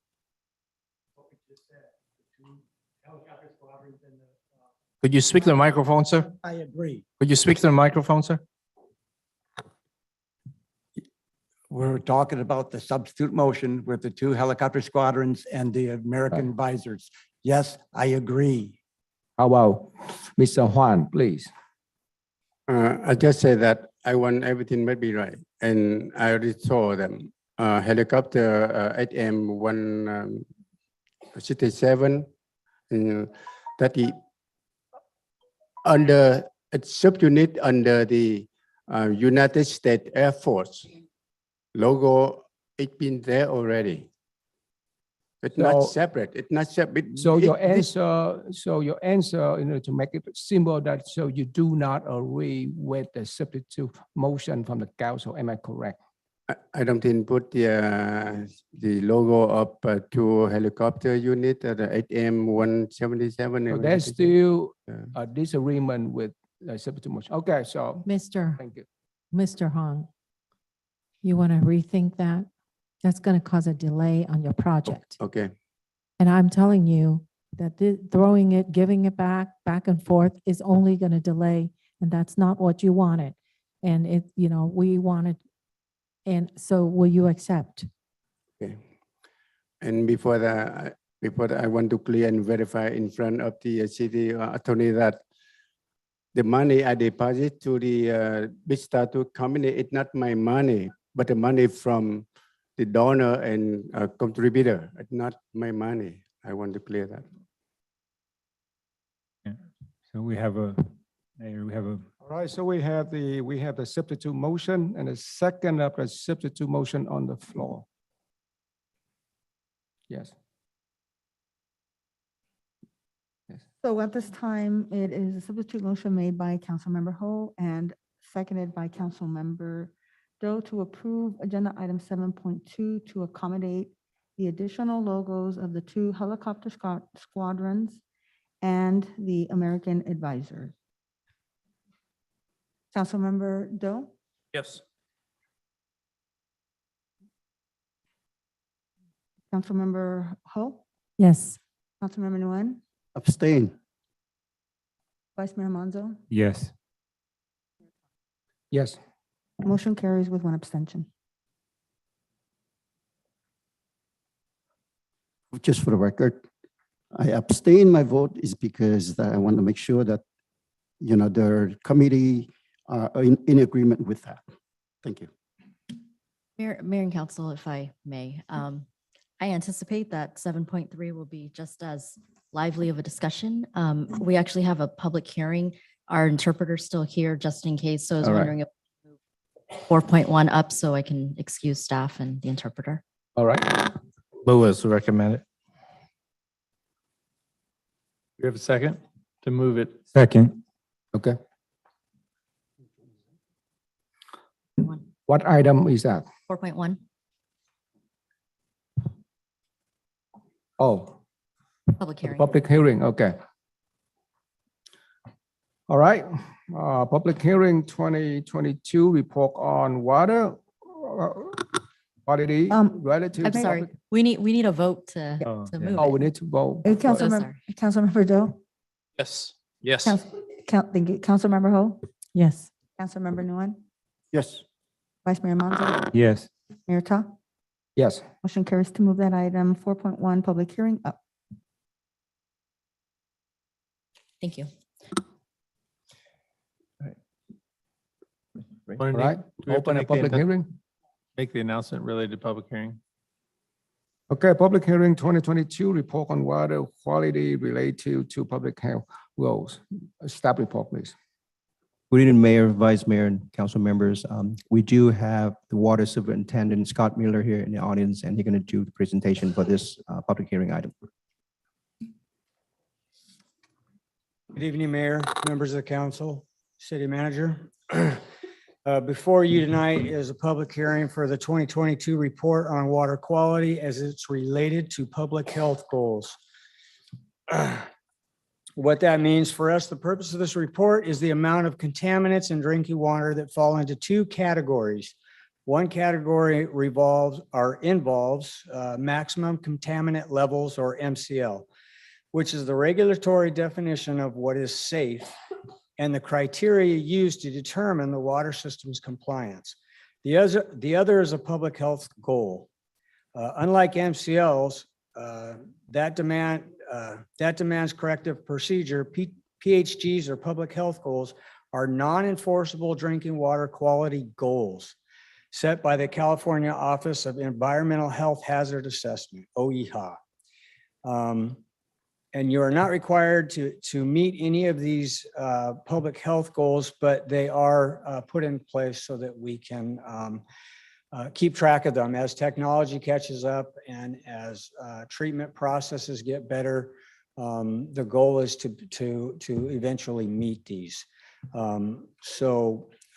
The report is controlled by the state of California. We're required to do it, and we're required to hold a public hearing on the matter, which is what we've done. You guys received the report and the staff report on this. And I'm here to answer any questions if you need.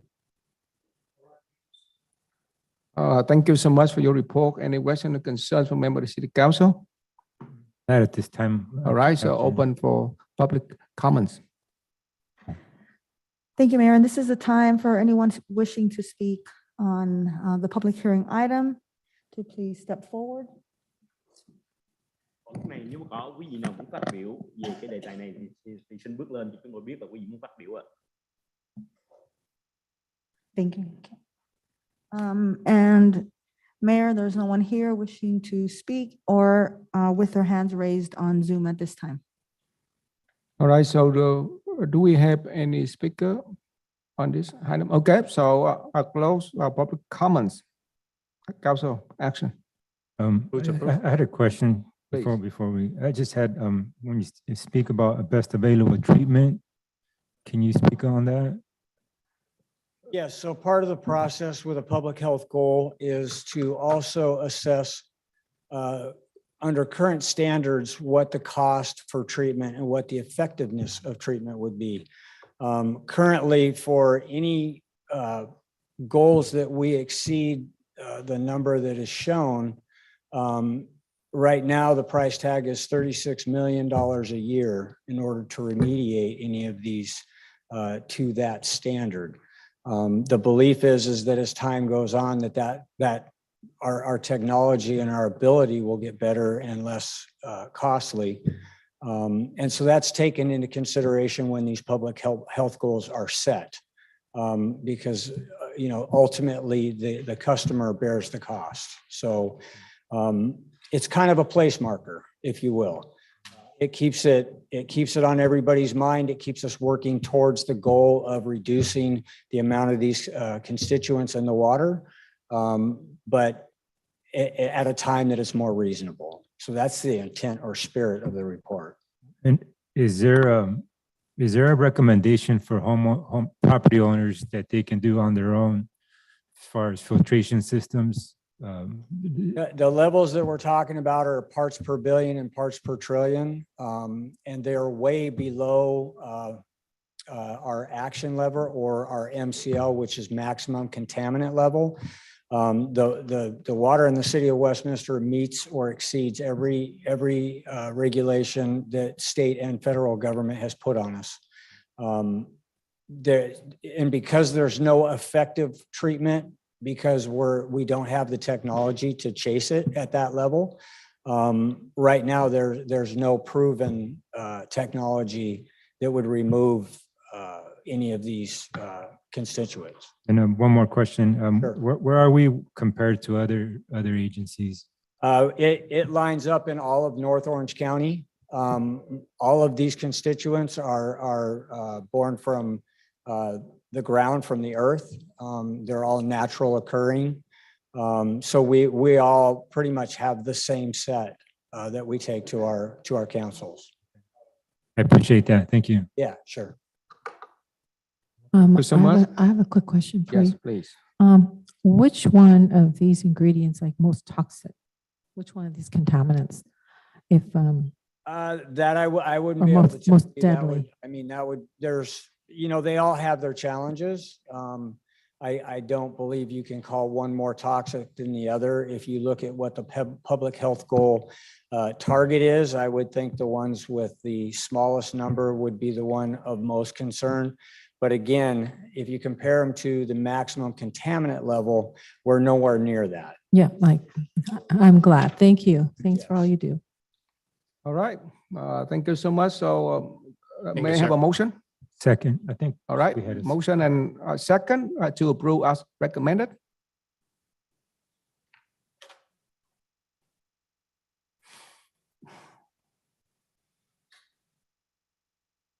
City Clerk, we have a motion and a second on the floor I apologize for that.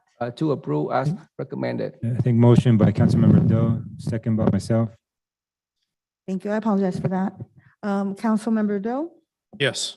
Councilmember Ho, Yes. Councilmember Nguyen, Yes. Vice Mayor Manzo, Yes. Mayor Tong.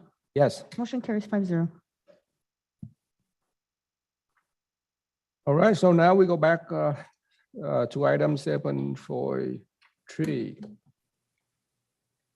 Location for the Wang Tree Monument.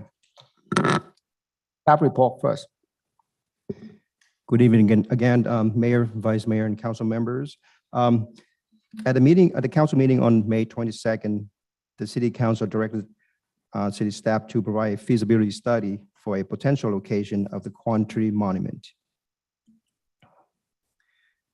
The Quan Tree Monuments Committee proposed a monument with an overall footprint of 30 feet by 34 feet. I'm talking about the footprint, not the foundation, which include the walkway around the monument.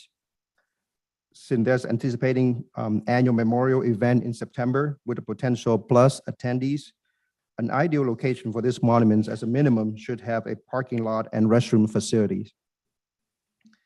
The city of Westminster currently have total of 23 parks, and they are come in different sizes and have various parks amenity. Staff review all the city parks, and the following 4 parks would have the required facilities and also located approximately 1 mile away from the Little Saigon area. These parks are not in any particular order, are Westminster Park, Tony Lamb, formerly known as Park West Park, Eldon Gillespie Park, and Sikko Scene Freedom Park. Our other city parks are not viable location because they are either smaller in size, located in a residential neighborhood, or do not have the needed facility.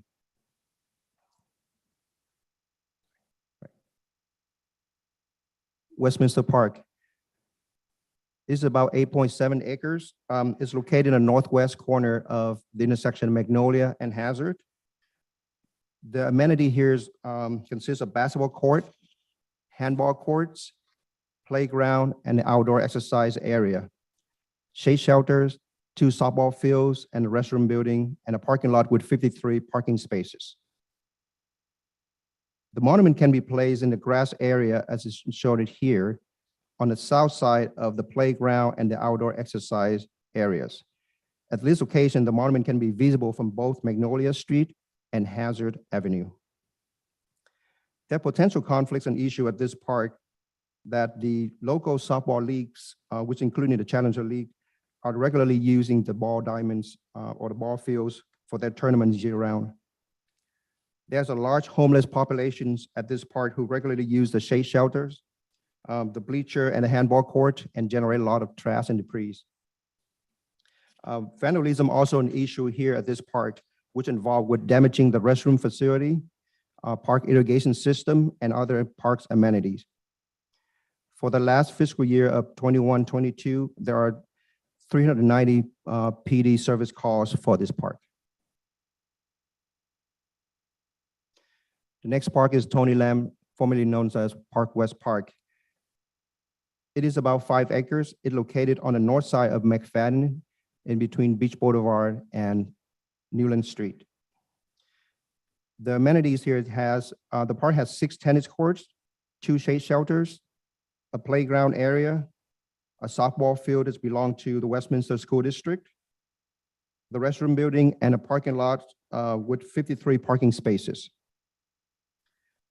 The proposed location for the monument is just in an open area, just on the east side of the parking lot, as well as a shade shelter, as is shown here in yellow. And by the way, these are, I would say, at scale compared to the overall aerial photo. So, the way that I show the monuments, sometimes it's so smaller and bigger, it's based on the scale of the park. And The proposed monuments can be visible from McFadden Avenue. There are also potential conflicts and issues at this park, such as gambling and drinking activities, trash, including cigarette butts and beer bottle caps. Homeless folks regularly occupy the shade shelter. The park amenities and the restroom facilities have been vandalized many times, and the parking lot exceeds its capacity daily by the tennis player. For the last fiscal year, there were 94 PD service calls at this park. The next park is Eldon F. Gillespie Park. It is about 3.7 acre in size and located on the north side of McFadden between Bouchard Street and Brooker Street. This park have a basketball court, playground area, and a restroom building. The softball field, the tennis courts, and the parking lot with 38 parking spaces, which open to the public, are located inside the Garden Grove School District property. The proposed location for the Quan Tree monuments is in an open grass area, as shown here in yellow. It's between the playground area and the city water well. At this location, the monument can be visible from McFadden Avenue. The potential conflicts and issue for these locations are that the park has been utilized by the local Boy Scouts troops regularly on weekends. Homeless and vandalism are also issue here. The restroom building, playground equipment, and the park irrigation have been regularly vandalized many times. The parking lots are regularly occupied by the people who play at the tennis courts, the ball diamonds, or the ball fields, and other school activities. So there are about 45 PD's service call for the last fiscal year at this park. The next park is Seat Goldstein Freedom Park. It's 1.45 acre and located at the end of Armacan Way and 13th Street. This park housed the Vietnam War Memorial, which is about 15-foot statue in the middle, a kiosk building, 2 monuments, which is the Heroes and the Paracels, a playground area, and a restroom building. There's a large county parking lot adjacent to the park and the city's parking structure across from the park. Potential location for the monuments is at the southwest corner of the park, and it can be visible from both Armacan Way and 13th Street, as is shown in yellows in here. This park does have a homeless issue as well, that the homeless folks occupy the playground regularly and the park benches and generate a lot of trash. Within the last fiscal year, there was 31 PD service call related to this park. For the Vice Mayor Monzo request at the May 22nd meeting, in addition to the city park, staff also looked into the Westminster Memorial Park, which is the area surrounded by Beach Boulevard, Bosa Avenue, Hoover Street, and Hazard Avenue. When we reached out to the management team and staff and met with them, they were very welcome to have a community monument project at the park. They also pointed out that they currently house the Boat People Memorial since 2009. The parks, the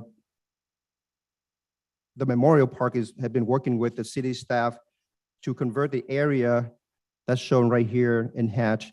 That used to be a golf driving range. It's located on Hoover Street, north of Bosa. It will convert it from the open space to cemetery use. The memorial management team has seen the proposed Quan Tree monuments rendering and dimensions and was willing to dedicate a place within the new area for the monument.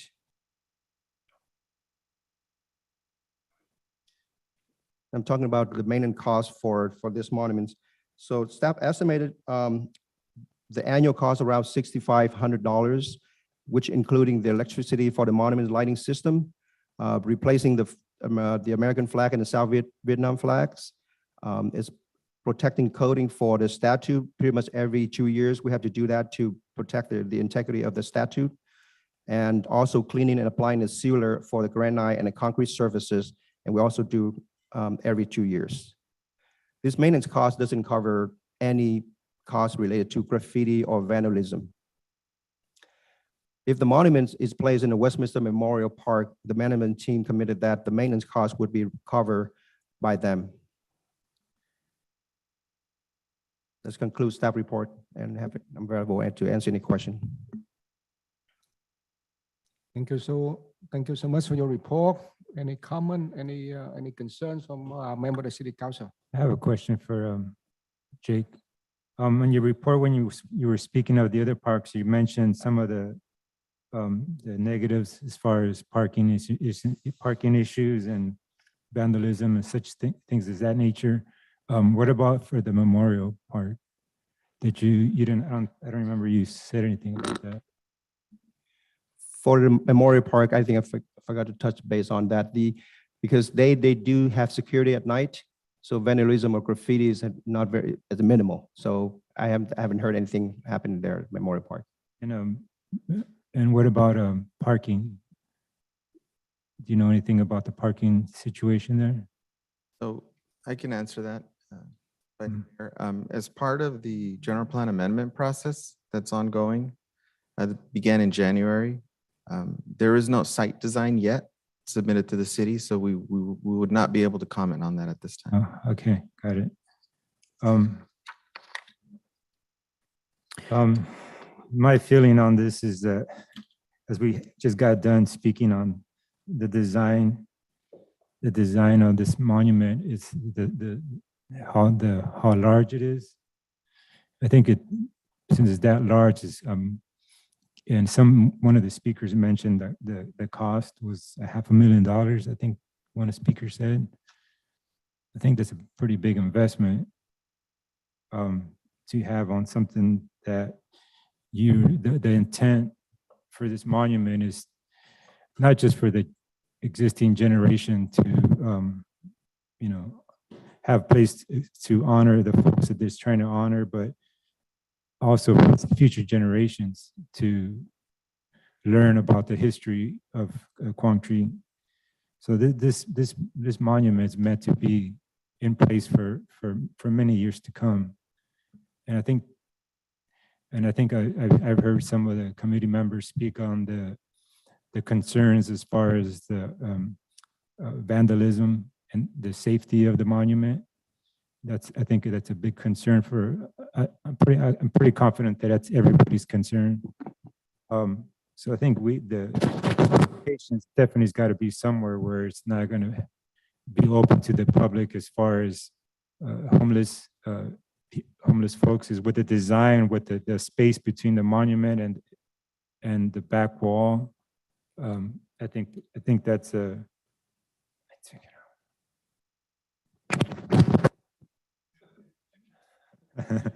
I took it off because it was having some issues. The location of this it's very important that it's going to be protected from vandalism. It's going to be protected from damage, physical damage. I think if it's a cost of $500,000, I would guess that the repairs would be just as costly. So that's to me, I think that's what a council should be looking at, is the safety of this monument. As we all know very well, what we lack here is park space. And this is not just going to be 34 feet wide. It's going to be 34 feet wide when there's nobody there, but when there is an event, and it's going to be events, it's going to be just as we do with all the other monuments in the city. We have monthly events, not just at the Vietnam War Memorial, but we have other events at other statues in the city along Bosa. There's going to be events here. So we're not just asking to give up, 34 feet in length for the memorial. We're asking to give up a lot more than that, because there are going to be tables set up, chairs set up, pop-up tents set up for events. And that's going to take away from the community as far as park usage. And we all know how very little park acreage we have. And the reason I brought up Memorial Park is because to me that we already have the Boat People Monument there, and I've been there, and we've had events there, and it's never been an issue as far as the parking, as far as the amount of visitors that have visited and that attend the events. And like I said before, this is going to be here monument for many years.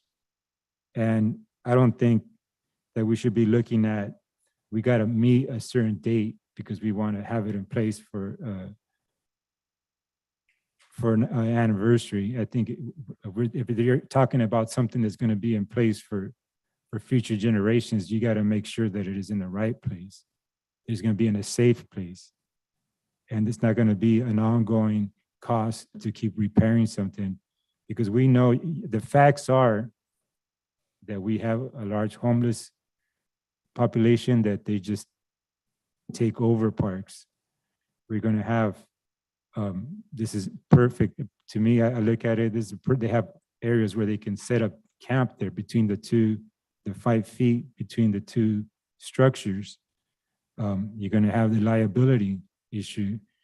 I mean, those are the facts. You don't want something bad to happen there, but the possibility is there, and we will have a liability cost if somebody gets injured on it, and somebody will, since it's on city property, the city will have to incur that cost.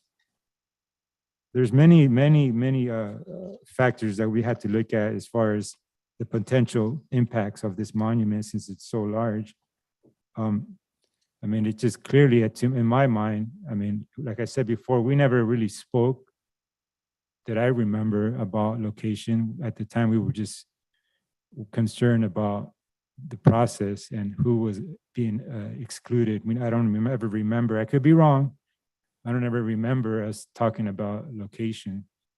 But to me, the safest spot and for the now and in the future is the Memorial Park, Westminster Memorial Park, and they're more than willing to take it. And that's Memorial Park. It's a place that a lot of folks go to reflect, to pray, not just for their loved ones who are there, but when we have, I've been there for the Black April events at the Boat People Monument. It's a place where people go and search for a sanctuary to gather their thoughts and remember and honor. So this is, to me, this is a perfect place for it to be, to continue that tradition and the events that we have here in Westminster. We have a very large veteran population that we have monthly events at multiple sites, raising the flag ceremonies. So to me, this is, I don't think that Memorial Park is a negative. I think it's a perfect place for this to be, because we have to take into account the potential damage. We may not think that that's going to be affected, but it will. It definitely will. We have it all the time at our parks now. We have graffiti, we have vandalism. Director No just gave us a report of how many police calls are made to all different parks. If you read the staff report, all our parks are somehow affected by homelessness or vandals or graffiti. So this is, if you it's wishful thinking to think that something won't happen to this monument. And I think the last thing we want is having to go out there and remove graffiti and repair somebody damaging it, somebody climbing on it or breaking it or something. That's just, there's no way for us as a city to protect it 24/7, unless you're gonna build a giant fence around it and lock it up at night, lock it up during the day. It's just not gonna happen. The Memorial Park is a safe place. It has security, its own security, and the other monument, it's safe. Nothing ever happens to it. To me, this is the perfect place for it, and that's just I think council really needs to think long and hard about the safety of it, of this monument. It's a big investment, $500,000. I don't think you want to spend, hundreds of $1,000s replacing a part of it if it were to get broken off, or a piece of granite. How do you fix granite if it were to get chipped or damaged? It's not easy repairing it. You have to repair a large section of it. So you'll be incurring a major cost on repairing something this size.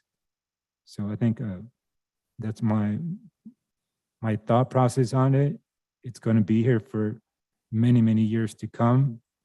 And we got to think of the future, not just September of this year. Yes, I think that I might understand the vice mayor intention, that I understand that he doesn't want to cause our city any financial burden. I understand that. However, I do not want to force any location that the committee or the voice of concerns. I'm not here to force anyone to do anything. However, I think that the public park or the location of the parliament or the location of the monument is one of the issues that really divide the community of the whole city. And I don't want to see that happen. So I really want to see more community input. So I mean, I hope that we would have like a town hall meeting in 4 districts. So the member from the committee or the city staff could able to hear and receive the input from the community, from the whole city. I think that would be really fair for 5 of us before we have to make our decision. Because I don't want to sit here. I don't want to cast my vote, and that my vote going to divide the community more. This is a community project. You all mentioned that many times, and if you believe that this is a community project, I think we need to have more community input. So right now, our city, we have 4 districts. So I propose that I would like to see 4 workshop or 4 town hall meeting in 4 areas in our city. So community more than welcome to participate in a town hall and raise their concerns, because at the end of the day, this is a community project. So I'm not, if you ask me, am I ready to cast my vote about the location of the monument? I'm not ready, because this is the first time 5 of us, we see 5 proposed location on agenda. Okay, so, but that's in my thought.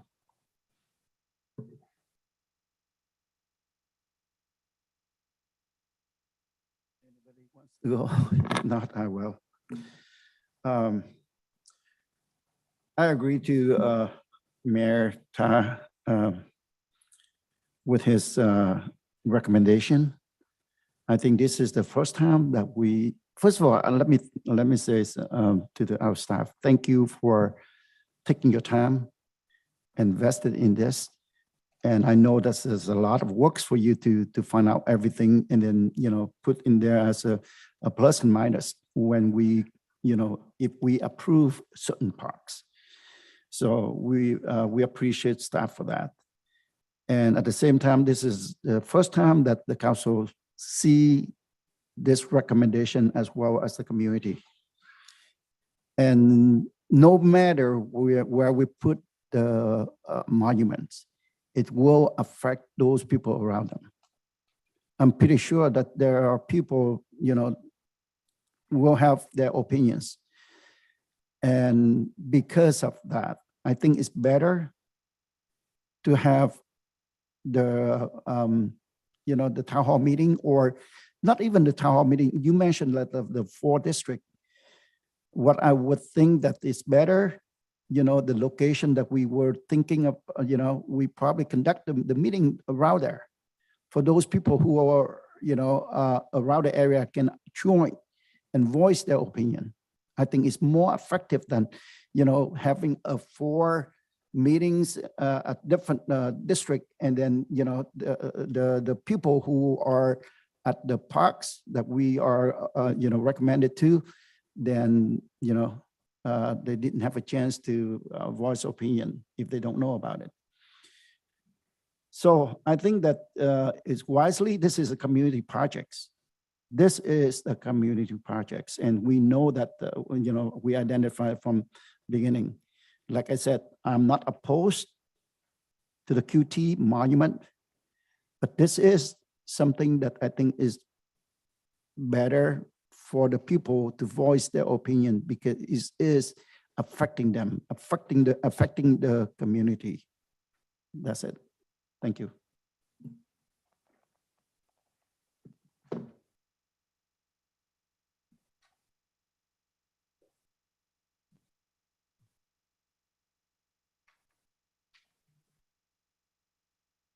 All right, so if the rest of the city council agree with me, so my motion. Can I Okay, make a please. comment real quick? All right, so just reminder to the public, when we set sail on this project back in last year, right? December or something last year, that we agreed to have this as a community project, and we agreed not to put it on the Sig-Gonstein Freedom Park, because we don't want that to be politicized, and we agreed to form a park committee to basically vote on any monument might be built in any public parks. And we decided that this monument will be built in the public parks. So this is what we promised, we agree upon, and we form a committee. Unfortunately, we didn't have enough interest in forming a parks committee that basically make a decision on monument that might be asked to be built in public parks. So we don't have that. So that particular committee is supposed to make a decision, make a recommendation as to which part that this monument will be built. Unfortunately, we don't have that, so we went with the Park and Recs. And another unfortunately, that the Park and Rec couldn't make a decision, and they pawned it off to us, the city council. So, public parks, I look at all the parks, and it's just basically, this is what we agree upon, and I see that the Tony Lamb Parks, one of the cover, one of the gazebo, you call it, is that what we call that, Jay? They're being used by for gambling and drinking in that particular area, and we have quiet for call for police service in that particular area. So I would propose to the council to take out the gazebo and build the monument in that particular area, so that it will take care of the gambling and drinking problem in that area. Plus, it's a very well-visited parks where there are 6 tennis courts, and there are street parking surrounding that particular area. So that's something I would like to bring it to the city council attention, and maybe you want to entertain the possibility to remove a particular problem area, gazebo cover, which have a lot of drinking and gambling issue, and replace this with the monument. And how big is that gazebo, Mr. Ngo?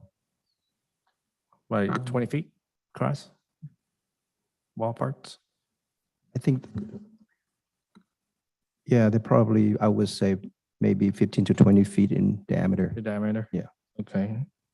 So will we take that down? We add another 15 feet that will cover the footprint of that particular monument. And then it doesn't have to be right in the center. We can make it work. So something like that. It's a kind of centralized area, very well visited,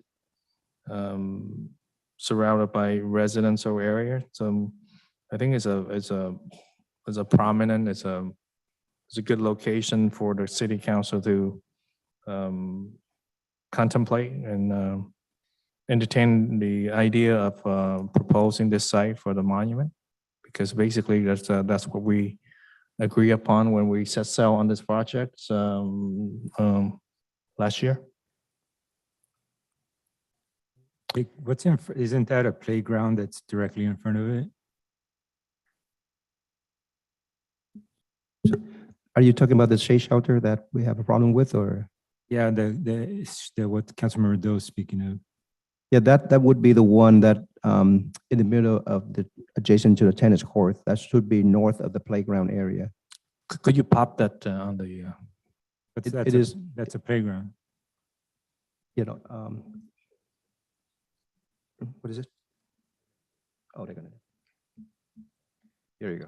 So the shade shelter that we have a problem with, that would be the one right here. That's north of the playground area. I thought the one on the south side was the one that. So that No, the it south was- side one is typically occupied by the homeless folks, but the north one, that's where we pick up a lot of debris and cigarette butts and, beer. A lot of evidence. Are you talking about the south side or the north side? Shade. The north side. That was my mistake. I thought it was the other way, but. Yeah. What about the south? The south side, we do have a little room for the recreation, but sometimes it's occupied by the homeless folks. And Are what you about the, Are proposing you to take sure out about that the, one? I'm sorry. are you proposing to take out the south one, shade? Because if I remember correctly, when I happened to visit that park, play some tennis, and I see some activity in that particular area. So can we, either one, but I think if we can remove the environment for that caused problem at the park and replace it with something with the monument, I think is probably, one bird, one stone, two birds. I would say that, you just decide where you want to put, if you're talking about Tony Lamb Park, because if you're going to put it here, there, you're going to chase them homeless there. And so it really doesn't matter. You decide where. And I like the south side if we're looking at Tony Lamb, and because that's visibility from McFadden. So, yeah. the other negatives that I think you spoke about, Jake, was the parking insufficiency. Is there parking, like a Very little school or parking. somewhere, some additional parking that could be found around there?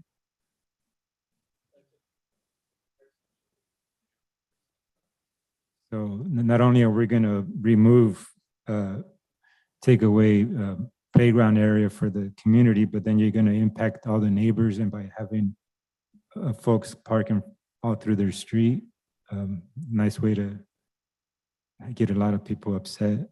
So historically, sorry, Jake. No, go ahead. Historically, Van Buren has been a street that has parking issues.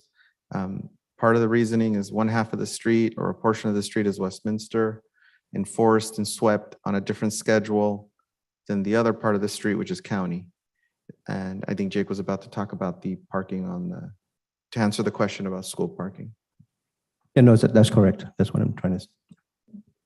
I think Councilmember Ho wanted to show the parking lot and the proximity to the proposed. So at the corner of Van Buren is the strip of parking belonging to the school. Where? Where's the school parking? Right here? Right here. And how far is that? A quarter mile? Oh, no.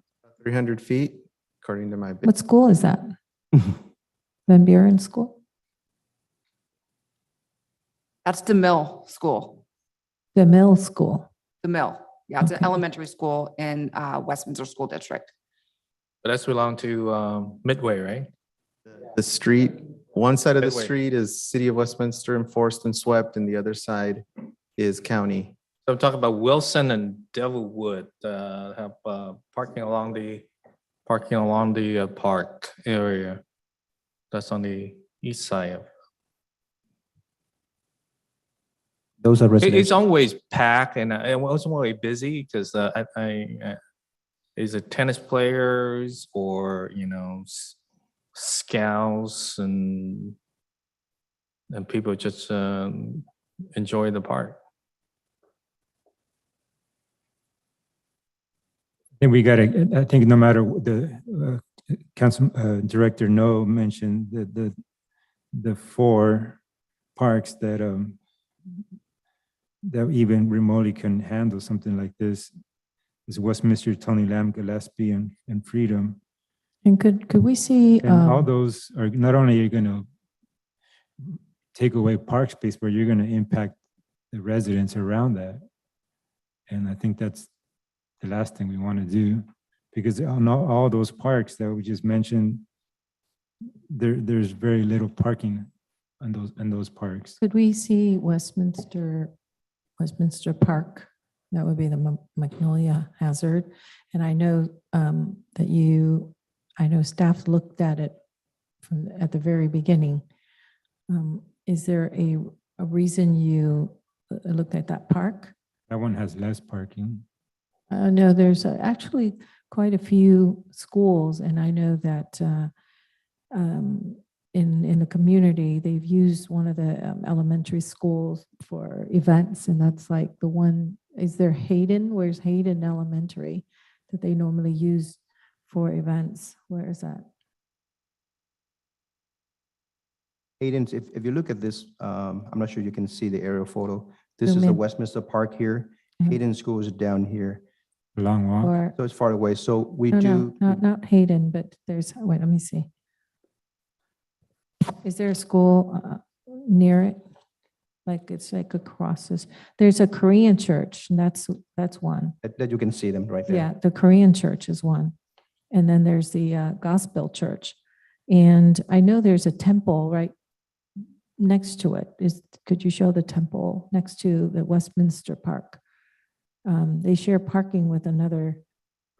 Yes, Temple right here. That's a residence. no, but that's a temple, A residence. a residence, House temple. a house temple. Okay.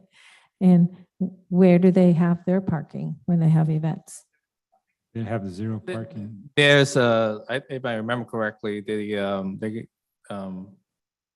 can park along Hazard, south side of the park. But it's very limited parking spaces because a lot of tournaments. Yeah. The There's park the- is huge. The park is there's- huge. There's the Evangelical Church. That's called the Trust, Journey, I believe. Journey, right. Mhm. How far is that? Right there. So you're talking about, Half a block or like? oh I no, mean- it's just shorter than that. Okay, It was about 600-700 feet. okay, so that's not bad. How do you, So that's private that's like property. 1 minute walk. Drive. So, but see, there's like a lot of parking there, and that was probably the reason why initially when you looked at it, that was the very first park you looked at. I know we didn't look at Freedom Park or Sid Goldstein. I That is- really think, That is correct. That is one of the first parks that was a part of the discussion. As far as off-site parking related to locations that generate events, I think Vanessa is probably the best person that can address that, as she handles that as part of the special event permit process. Yes, so to use either a school district or a private property Mhm. parking lot, it would take permission. So, Yes. and with the school district, it's a permitting process, there's fees involved. It would be on. But I've seen as- those parking being used, the evangelical and then the one across the street when they have events at that park. That's Then there's an agreement Yeah, between right, whoever's right. hosting the event, Correct. whether it's I'm the just saying- Challenger League or who Mhm. has it, they've made those arrangements. That's what I Or- mean, is that I've Yeah. seen those arrangements have been made and those areas or those locations, those sites have been used for overflow parking. So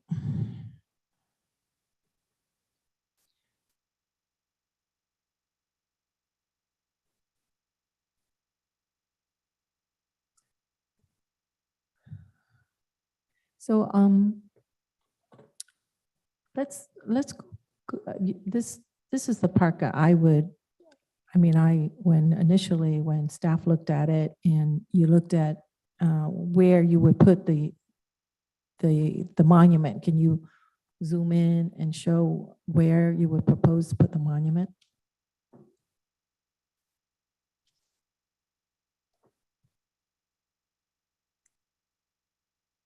Can you see it on the screen? If this is where the proposed location is, just south of the playground equipment and the outdoor exercise area. It wouldn't be in conflict with the ball diamonds games and that was originally proposed. Thank in- you. I'm just asking everybody is that now, this is, we've got an election coming up and we're going to have a new council. I don't think it's right that we palm this off to the new council. They don't know anything. And then here we are starting over with a new council. It's going to drag on. And I really think that if we keep going back and forth and punting it, and I kind of, played along and, first it was, as you already know, I won't repeat, but then it went over to the Park and Recreation and then back and forth. So I think, I'm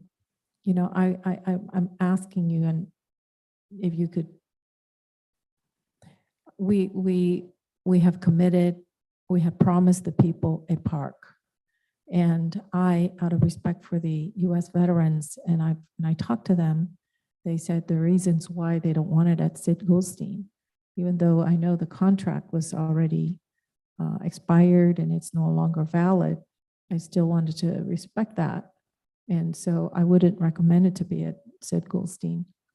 But, I'd like to propose that it be at this park, the Westminster Park. And I think that this is the location that the staff has also spent a lot of time looking at it and vetting this location. And then all of a sudden I heard that, a group of people wanting Freedom Park or Sid Goldstein. So tonight I'm proposing that we approve Westminster Park so that we could please, if we just continue this, it's just not going to be healthy for our council. Second. Say something, well, I think it's pretty obvious if the last few meetings, if you see what's happening with the committee members and their supporters, they realize the points that I pointed out as far as the safety of their monument. That's why they changed from now they've been asking for Freedom Park because they know that park would be safer. So they know that the dangers that placing it at like Westminster Park or Tony Lamb, any of those other parks, they know that. That's why they've changed what they want. And we can't afford to put it in a public park. They know that. They themselves know that. I'm not comfortable and I'm not going to support placing it in a public park. I think you need to take some more time to look at this because this is a large monument that's going to be there for generations. And we can't impact our community in that way. You're not only going to lessen the park for the residents, but you're also going to impact all the neighbors around that park because there is insufficient parking there and they're going to park in front of other residents' homes. And you're going to start a big neighborhood battle impacting you. I don't think you would want to have that come home to after a hard day's work, or you're trying to enjoy your weekend and you can't find parking in front of your own home. The less impactful park, like I said, is Memorial Park. They're more than willing and actually excited to take that and place it there. Well, You can't play with people's lives. People, if you don't feel good about coming home, then what kind of quality of life is that for residents? You know, you can't impact somebody's life like that forever. we never brought the issue up that we never ever mentioned that we're going to have it in a private park. So this is a total breach. And, It's not a breach, it's just we never said, as the committee evolved, as the committee went from cannot agree on the design, things have changed. They themselves changed desires for, as you remember, they were not supposed to come up with a recommendation. That was never a part of the committee's task, but they did so. And they came out requesting Westminster Park, and that was never part of their task. Now that they see the dangers that lie in having it in a public park, they changed to wanting to do it at Freedom Park because they know the dangers of having it at a public park. They themselves know. no, they take on that responsibility. If we can get Mr. Huang up here and ask him if that's really the reason why, or are we just saying that? Oh, he's mentioned it to me, so. Mr. Huang, would you mind if we come up and ask you that?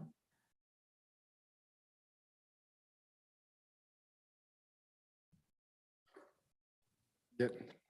So we want to know if you're asking to be in Freedom Park, I mean, in terms of Freedom Park or Memorial Park, is it because of the sole issue is regarding safety or vandalism? No, the first priority we want at the Freedom Park. Mhm. And the second priority is the Westminster Park. Mhm. Because the Westminster Park is very much the people drive by and they see the monument, and also easy for the people access to come to visit, to pray on that monument at the Westminster Park. Inside the Memorial Park, very hard for us because within that is for the dead people, and for the dead people from other cemetery and move to that for nearby the relative in here, but it's not for the monument. Memorial Park is not for the monument. But I want to ask you, when it comes to vandalism, is your nonprofit willing to take on the responsibility? And I think you mentioned that you would take on that responsibility. If there's any vandalism, it's not our responsibility. And then I wanted to also ask if it costs $6,500 a year, as mentioned by staff, in maintenance, would the nonprofit be able to raise and pay for that? Yeah. So I just said that my second priority is the Westminster Park. The first priority is the Freedom Park, and then Westminster Park as the second priority to choose for the plate to build Quanti monument. Okay. I think our committee member, we already agreed before when we put on the city that for location recommendation, and our first choice is Westminster Park, and then next we reconsider. Freedom Park is the first choice, and now Westminster Park is second choice.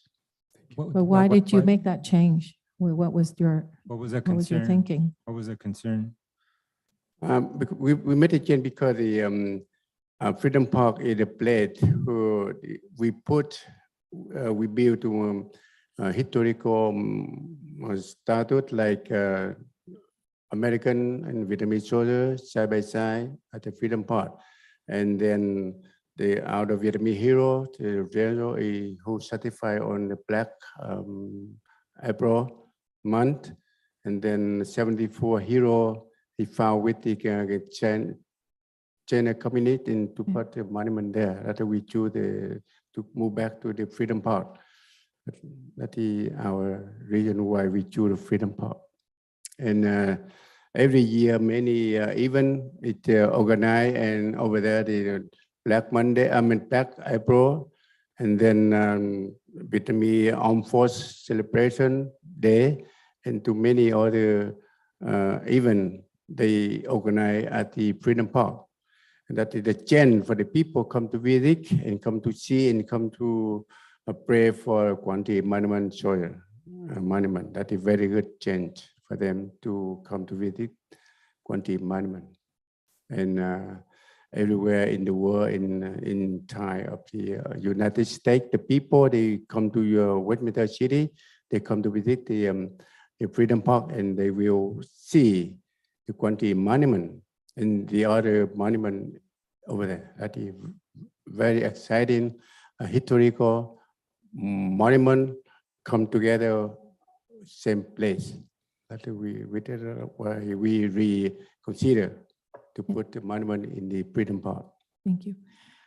You know what I noticed is that in Freedom Park, Sid Goldstein, you know, it has one of the lowest vandalism, or what is it?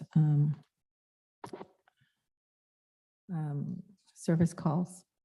What do we correct? have? What's the And report on Freedom Park? 30 something calls, I remember. 31 PD calls, service calls. And that was just amazing. And, you know, and actually this particular park, you understand that there's like 300 and something calls. The Westminster Park has 390.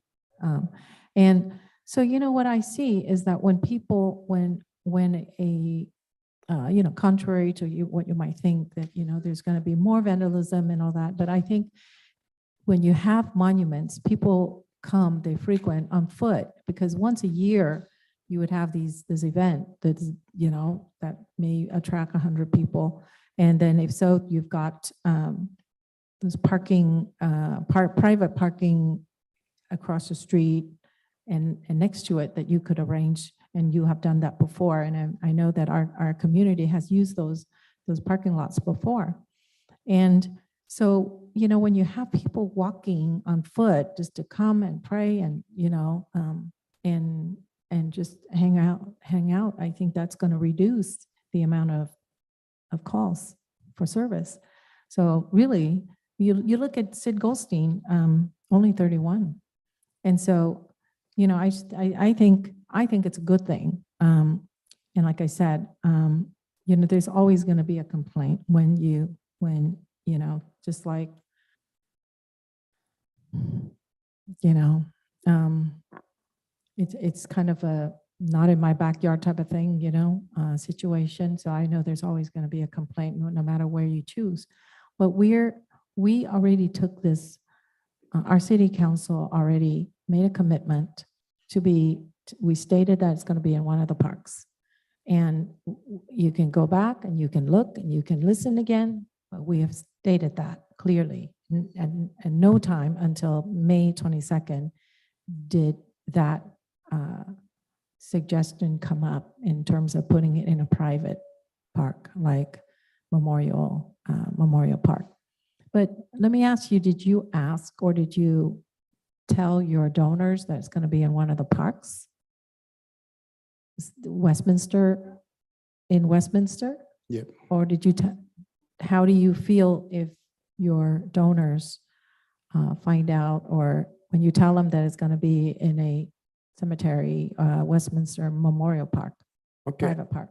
When our subcommittee, fundraising subcommittee, we came out and we organized the first fundraiser at in Westminster, very successful because they trust us, they trust the city of Westminster. We will build the monument at the city public park, and also they want to build at the Westminster Park and Freedom Park. That's why they easy for us and for them to donate the money to our sub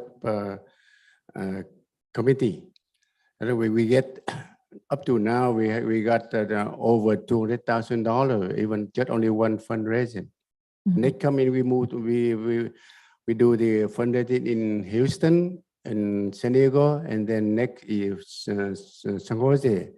But they reflect to us that we want to build, that they said, we want to build the monument at the public park, and priority Freedom Park, and next one is Westminster Park. That is they tell us, they told us, and that they willing to give us the money, to donate the money to us, because we agree and we commit with them that we will build a monument at the Westminster Park and Freedom Park.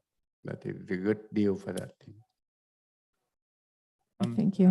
What about, I mean, I've been to, like I said before, 2 events at the Boat People Monument at Memorial Park. And it seemed to attract a lot of visitors. We've had large media presence there. So I don't understand what. No, that's the only issue. once a year. They Once a have an year. event Yeah, there. once a year. And nobody walks through there, and No, but- nobody but could find this- it. And so that's Oh, no, they different can though. find it. Yeah. Everybody knows where it's at. But again, I think your concern, and I think you expressed this to me, was vandalism, the safety of the monument. Are you taking responsibility for that? Yes, I do. Okay, yeah. And as you should. Yeah. So another concern I have, if I may ask staff, is that, you know, I've built a lot of small projects and some big projects, and I was just thinking, when in reading this general amendment process is anticipated to be completed by the end of this year. So by the end of this year is December, and then does that mean in January it goes into the ground, and that's a possibility? Or could you shed light on that, on the timeline? I can do that, yes. I was tasked by the city manager to work with staff, pull all of our staff together to shed some light on the general plan amendment that is referenced in the staff report. So there is an update related to that. We did pull everybody together, city attorney's office, planning, public works, city manager's office, to essentially lay out a timeline for the general plan amendment. And I did want to clarify that prior to the Westminster Memorial Park being brought up as a possible location, the general plan amendment process began in January of 2022. So it started early this year. There's been no lapses in progress. It's just a complicated process. Think of a flow chart moving from left to right with different decision points. And planning has been working with Westminster Memorial to move forward with essentially bringing a general plan amendment to council. At this point, based on the public interest to consider this location a future home, potential future home of the Quan Monument, the meetings that ensued this week focused on what needs to be done as part of the general plan amendment process to keep everything in line and best practices and limit any exposure. So There is time right now. We wouldn't be moving back with the general plan amendment, but there is time to work this discussion into the description and move forward with the process. Based on certain uncertainties, things that are out of the city's control, for example, responsiveness by Westminster Memorial, that is out of our control. That's part of the back and forth that the process includes. There's also a requirement to reach out to the Native American tribes to let them know of the potential general plan amendment. Those things are kind of wild cards in the process, so it's difficult to pinpoint those. So after working with staff, we determined that a 1.5-year period from today is a realistic end date for the general plan amendment. That is not over promising, that's conservative based on our experiences in going through these processes. So we would be 1.5 years away from completing the general plan amendment process. At which point then Westminster Memorial has expressed interest in hosting this monument, but they've made it clear that they will not enter into an agreement until the general plan amendment process has been concluded. So at the end of the next, year to 1.5 years, we would then be working with the city attorney to determine what the next steps are as far as an agreement with Westminster Memorial. Again, that would be out of our hands to some extent because there is some back and forth that goes along with that. Once that agreement is established, then there would be an actual permit application that would have to be requested by Westminster Memorial or the nonprofit back at City Hall. And that process of plan check and review would be another 3 to 6 months. Another wild card is not knowing exactly what the site design is going to be. Again, out of our hands since it is private land. So that was what I came up with in working with staff. If you want more information on the exact details, details on the general plan amendment process, Steve Ratke is here to shed some light on some of those details if you would like. Thank you for that. So just a general idea, we're talking about about 2 years that is being conservative and realistic. So when you enter into an agreement, maybe this is a question for our city attorney, but of course we don't know, but we could speculate is that would they need to own the monument before they agree to move forward and put that into their ground, on their private land? That would be subject to negotiation. It could involve that, or it could be, a right of the owners of the monument, which at this point right now is not the city. I believe it's the 501c3 that formed it. So you're probably talking about a 3-way agreement, maybe with the city, the 501c3, and the Memorial Park agreeing, and there'd be some discussion, just like we had with the Vietnam War Memorial. There was discussion there as to what rights the artist would have in that original design, but the city does own it in the end based on that agreement. So it's the same kind of thing that would happen here. There'd be negotiation, who's going to maintain it, who owns it, who has the rights to depictions of it, that kind of thing. So most likely you'd have to relinquish your ownership, and then also later on, if if they decide they have a change of heart and they want to do something else with that land, they could remove it, correct? I mean, Yes, a possibility. It's all based on the negotiation. Yeah. There's nothing set in stone at this.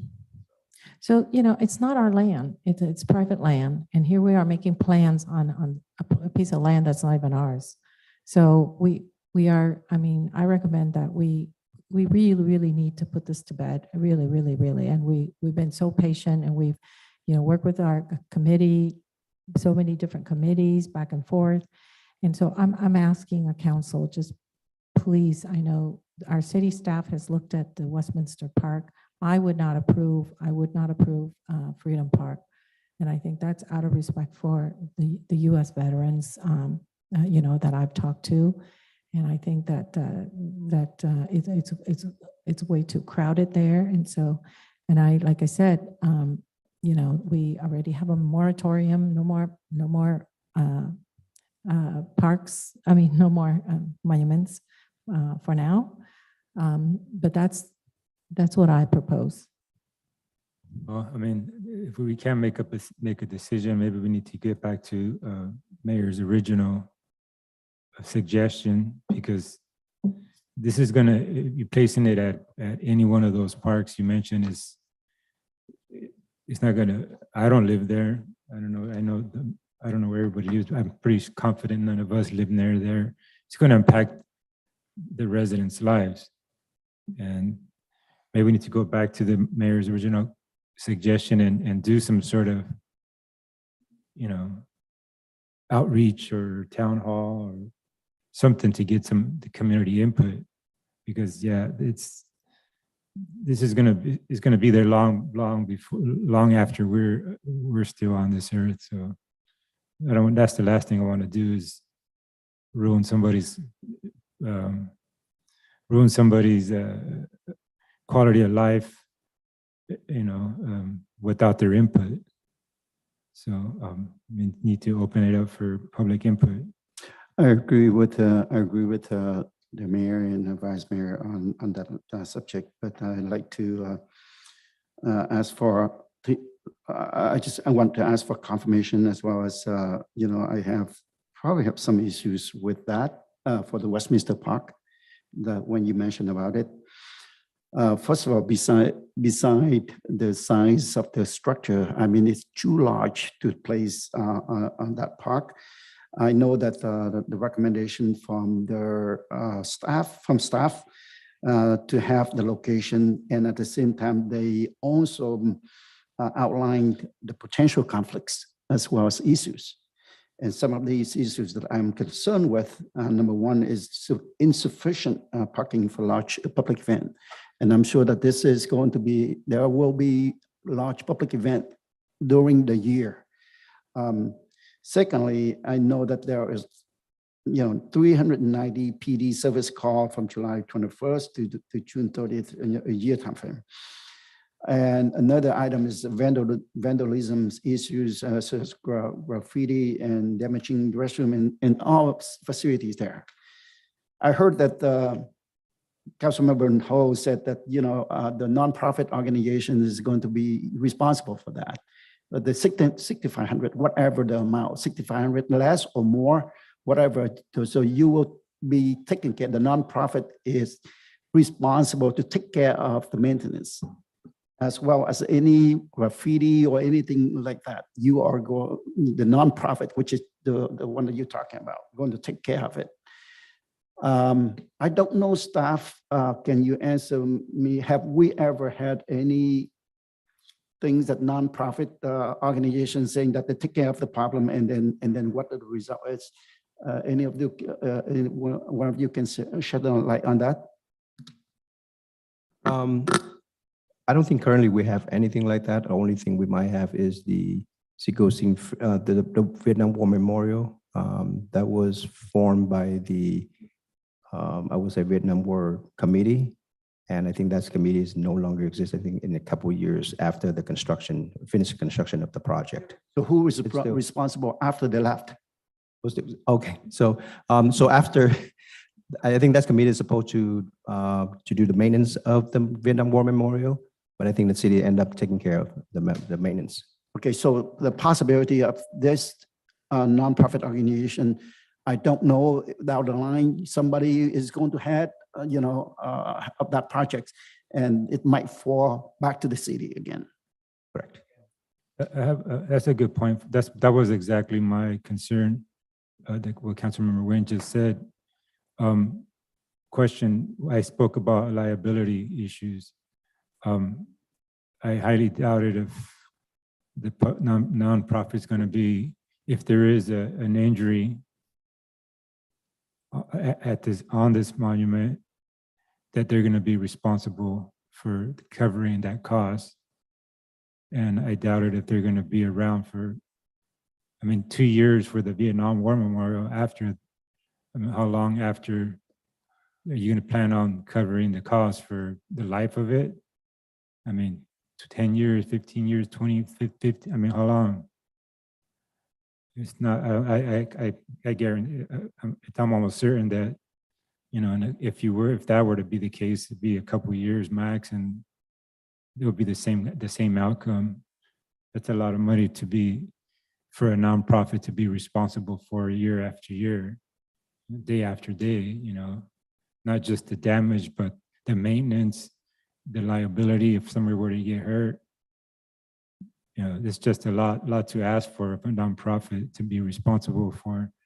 And as you all know, I think we're in a little bit of a financial issue here in the city of Westminster for us to take on any more debt and any more liability than we already have. And we're, for whatever reason, looking at other potential revenue sources. It's a hot topic here, and we hear we're going to take on the liability, take on more debt that we can't afford. It's a lot. So I think that's why I suggested Memorial Park. Yeah, so I understand all the members of the City Council concerns and also some concerns from the people in the public. So I asked the City Council to take a pause. I'm not opposed on any public park, and I want to repeat that. But I think that I'd rather have community input. I think that I'd rather have, because, Westminster Park, there are a lot of groups. They go to the park probably every day or every weekend, and we have to show them our respect, our caring. So I'd rather have the community input. I'd rather have, all the party involved in that park, at least they have their input. And then our City Council, we will consider. I think that because if you believe this is a community project, so I want the monument after it built, everyone surround that area need to be happy. They're not going to go to like the council chamber and they raise their concerns. They feel unhappy. They can be upset. That's all I ask. Yes, I rather do that, to have the community get involved, have input, and then the City Council, we have a clear picture. But right now, if we have to make a decision tonight on Westminster Park, it turned out that the community out there, they got really upset, and they said that how come we didn't have any voice in the process? If you respect the community, you said and you believe this is a community project. So all I ask, we should have the input from the community. I think, and I hope that all the members from the community understand this is a fair process. At the end of the day, community have input, and then the City Council, we go with the community. I'm not really sure that other City Council, they agree with me, but this is only me. Yeah. Is that your motion? Yeah. So Mayor, Council, before we jump in on the community input part, I understand the importance. We've done outreach for different things before in the past. I will say, as much as I think that, our staff is very capable of doing the outreach for something like this would be extensive. And I would just suggest that if the council wishes for us to do outreach and do outreach the right way, that you authorize that we, hire a consultant like a Trippepi Smith or like an RSG, but something along those lines to deliver, the outreach effort, because we just do not have the time or the resources to do it in-house. How much would that cost? Not even sure at the moment, just depends on how extensive it is. It's, if we're doing 4 different outreach efforts, and I'm estimating a low estimate of maybe 20,000 at the least. My planning staff is nodding their head. They contract with, with outreach specialists for different things, but I would say at the very least 20,000. I mean, I have a It might also be helpful to narrow down what this would be presented. Are we talking about parks or are we talking about all of them? Just to, if that's where we're headed. Let me clarify something. So the mayor is suggesting that we pawn it off to the community to pick a location again, or we pick a location and have a public hearing? Which one is that? Well, we were well, I think from what I understand from is a public just just a platform for public input. Yes, if we already have 5 options on agenda, and if the council don't want to make any decision on any of the option that we have in front of us, so we may ask the input from the community on 5 different options that we have on agenda right now, or we could able to narrow down a few locations. But I'd rather have the community input, because at the end of the day, if the community, really majority of the members from the community, if they really want like the monument to be built in one location, so I believe that all 5 of us, we need to support the community. That's what I think. But we need to, even the community input, I want the process to be really fair. So everyone is welcome to have his or her input. That's all I ask for. So before we have this next part of the discussion, if I may, it's almost midnight. We have a lot of items still on. I still have staff here. There are a couple of items that require meaty discussion. So we do need you to extend the meeting past midnight, but if there's anything on the agenda that you want to defer to the next meeting, now would be the time. Okay, if the council not really hurry about this item, I make a motion to defer for the next meeting so the council continue to discuss. That is my motion. Second. All right, we have the motion and a second on the floor. Call for a question. Councilmember Doe? And this is to defer this to. I want to finish this tonight, so no. Councilmember Ho? No. Councilmember Nguyen? Yes. Vice Mayor Monzo? Yes. Mayor Ta? Yes. Motion carries. So the motion is we taking no action on the location. We defer to the next meeting. That is the motion about. So I would like to make another motion to just call it stop, the meeting and stop at midnight, and then continue all the rest of the item on the agenda next meeting. Second. We have, There's one item that we there's one have item to that hear. has to go because it's tied to grant funding. Okay, so only one item. Okay. So I'm Councilmember just- Doe, I'm you just like. speaking- I'd like to modify my motion to Okay. take care of that particular item as recommended. What item is that? Second. It's the award, Christine. The what? 5.1. The notice of, also the, 5.1. can you guys, can we also do the consent calendar as well? Just Right. consent Right, calendar and right. 5.1. Right, I okay. modify my Okay, motion. I- again. Those are, it's just there's recommended. agreements and I notice. modify my second, okay. Okay, so it's to continue all the other items except for 5.1 in the consent calendar. Yes. Right. Yes, next meeting. All right, okay. Councilmember Doe? Yes. Councilmember Ho? Yes. Councilmember Nguyen? Yes. Vice Mayor Monzo? Yes. Ta? Yes. Motion Mr. carries. Juan, please. Sure. Okay.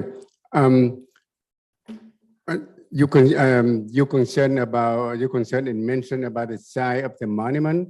So we think about that and we will do. And we asked our committee and to discuss about the size, and we may reduce from 20 feet down to the 6 to the 18.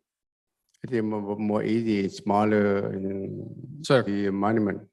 Right, the council has already approved it, so it's a done deal, so you don't have to independently make a decision, okay? Okay. Thank you, sir. Thank you, all right. All right, so we already, thank you, sir. Thank you. Thank Mr. you for Quan. your, Okay. all your time. So I think we already vote, right? Yes, so consent calendar now. Move to Correct. approve. Second, All right, roll call vote. Thank you. And that is a motion made by Councilmember Doe, seconded by Vice Mayor Manzo to approve the consent calendar as presented. Councilmember Doe, Yes. Councilmember Ho, Yes. Councilmember Nguyen, Yes. Vice Mayor Manzo, yes. Mayor Ta. Yes, Motion carries 5-0. all right. So that's it. 5.1. 5.1. Oh, 5.1, okay. Move to approve. Okay, Second, all right.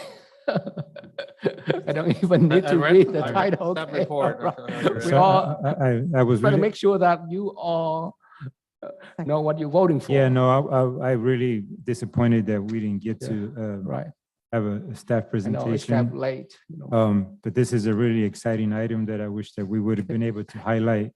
right? You wanted the staff report? We'll be happy. No, All I right. mean, I wanted the community to really see We can this. make it, Sure. we can make it very quick. All right, Why don't you go ahead, Jake, just with the It's really highlights late. of the, Yeah. so there's two components we're gonna talk about. Jake's first gonna talk about the award to Casa Construction, and then I'm gonna provide a little bit of background on the project and a few visuals. Sure. So just real quick, so this is the competitive federal grant that we received from the Caltrans Active Transportation Program back in 2017. And staff had been working with Caltrans, lengthy process at Caltrans staff, and we got an authorization for construction for the improvements along basically the cycle track along on the north side of Garden Grove Boulevard between the 405 off ramp, 22 on ramp, all the way to Edwards, and then going south on Edwards from Garden Grove to Trask, and then go east on Trask from Edwards Street to Hoover Street. So this proposed bike lane would potentially will be connected with the Mendes bike trail along Hoover Street. So staff recommended the council to award the contract to Casa Constructions.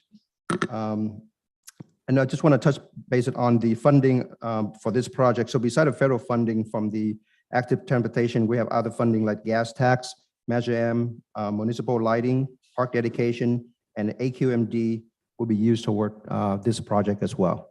And staff recommending to award a contract with a 10% contingency for the project. So if you have any questions. All right, so if you don't have any question, I need a motion, please. Move to approve. There was a few, There's already. All right, a now motion and okay, so several that's seconds. good. We have a motion and Yes. a second to approve as recommended. Motion was made by Councilmember Doe, seconded by Councilmember Nguyen, and that is to approve the award of contract to the lowest and responsible bidder in the amount of $5,231,249.50 to Casa Construction, and then all other bids be rejected, and authorize a contingency in the amount of $523,124.95 for potential change orders, and approve a transfer from AQMD fund balance to project 142300 Garden Grove Boulevard Improvement Construction, AQMD, in the amount of $700,000, and approve a transfer from Measure M fund balance to project 262303 Garden Grove Boulevard Improvement Construction, Measure M, in the amount of $489,540, and close Measure M completed project 262203 McFadden Avenue Improvements, Brookhurst to Ward M2, and transfer remaining balance to project 262303 Garden Grove Boulevard Improvement Construction, Measure M, in the amount of $353,809, and authorize the city manager to execute the contract on behalf of the city. Councilmember Doe. Yes. Councilmember Ho. Yes. Councilmember Nguyen. Yes. Vice Mayor Manzo. Yes. Mayor Ta. Yes, Motion carries 5-0. so I hope that all the comment for city council and city member, you all defer to the next meeting as well. If you all do not mind, all right? So. Just thank you, staff. Thank you for all your hard work. Okay, so the vice mayor already speak on behalf On of behalf five of us. the Okay, council, that's thank good. Excellent statement. All right, so with that, our next regular meeting will be on Wednesday, July 27, 2022 at 7 p.m. Meeting adjourned.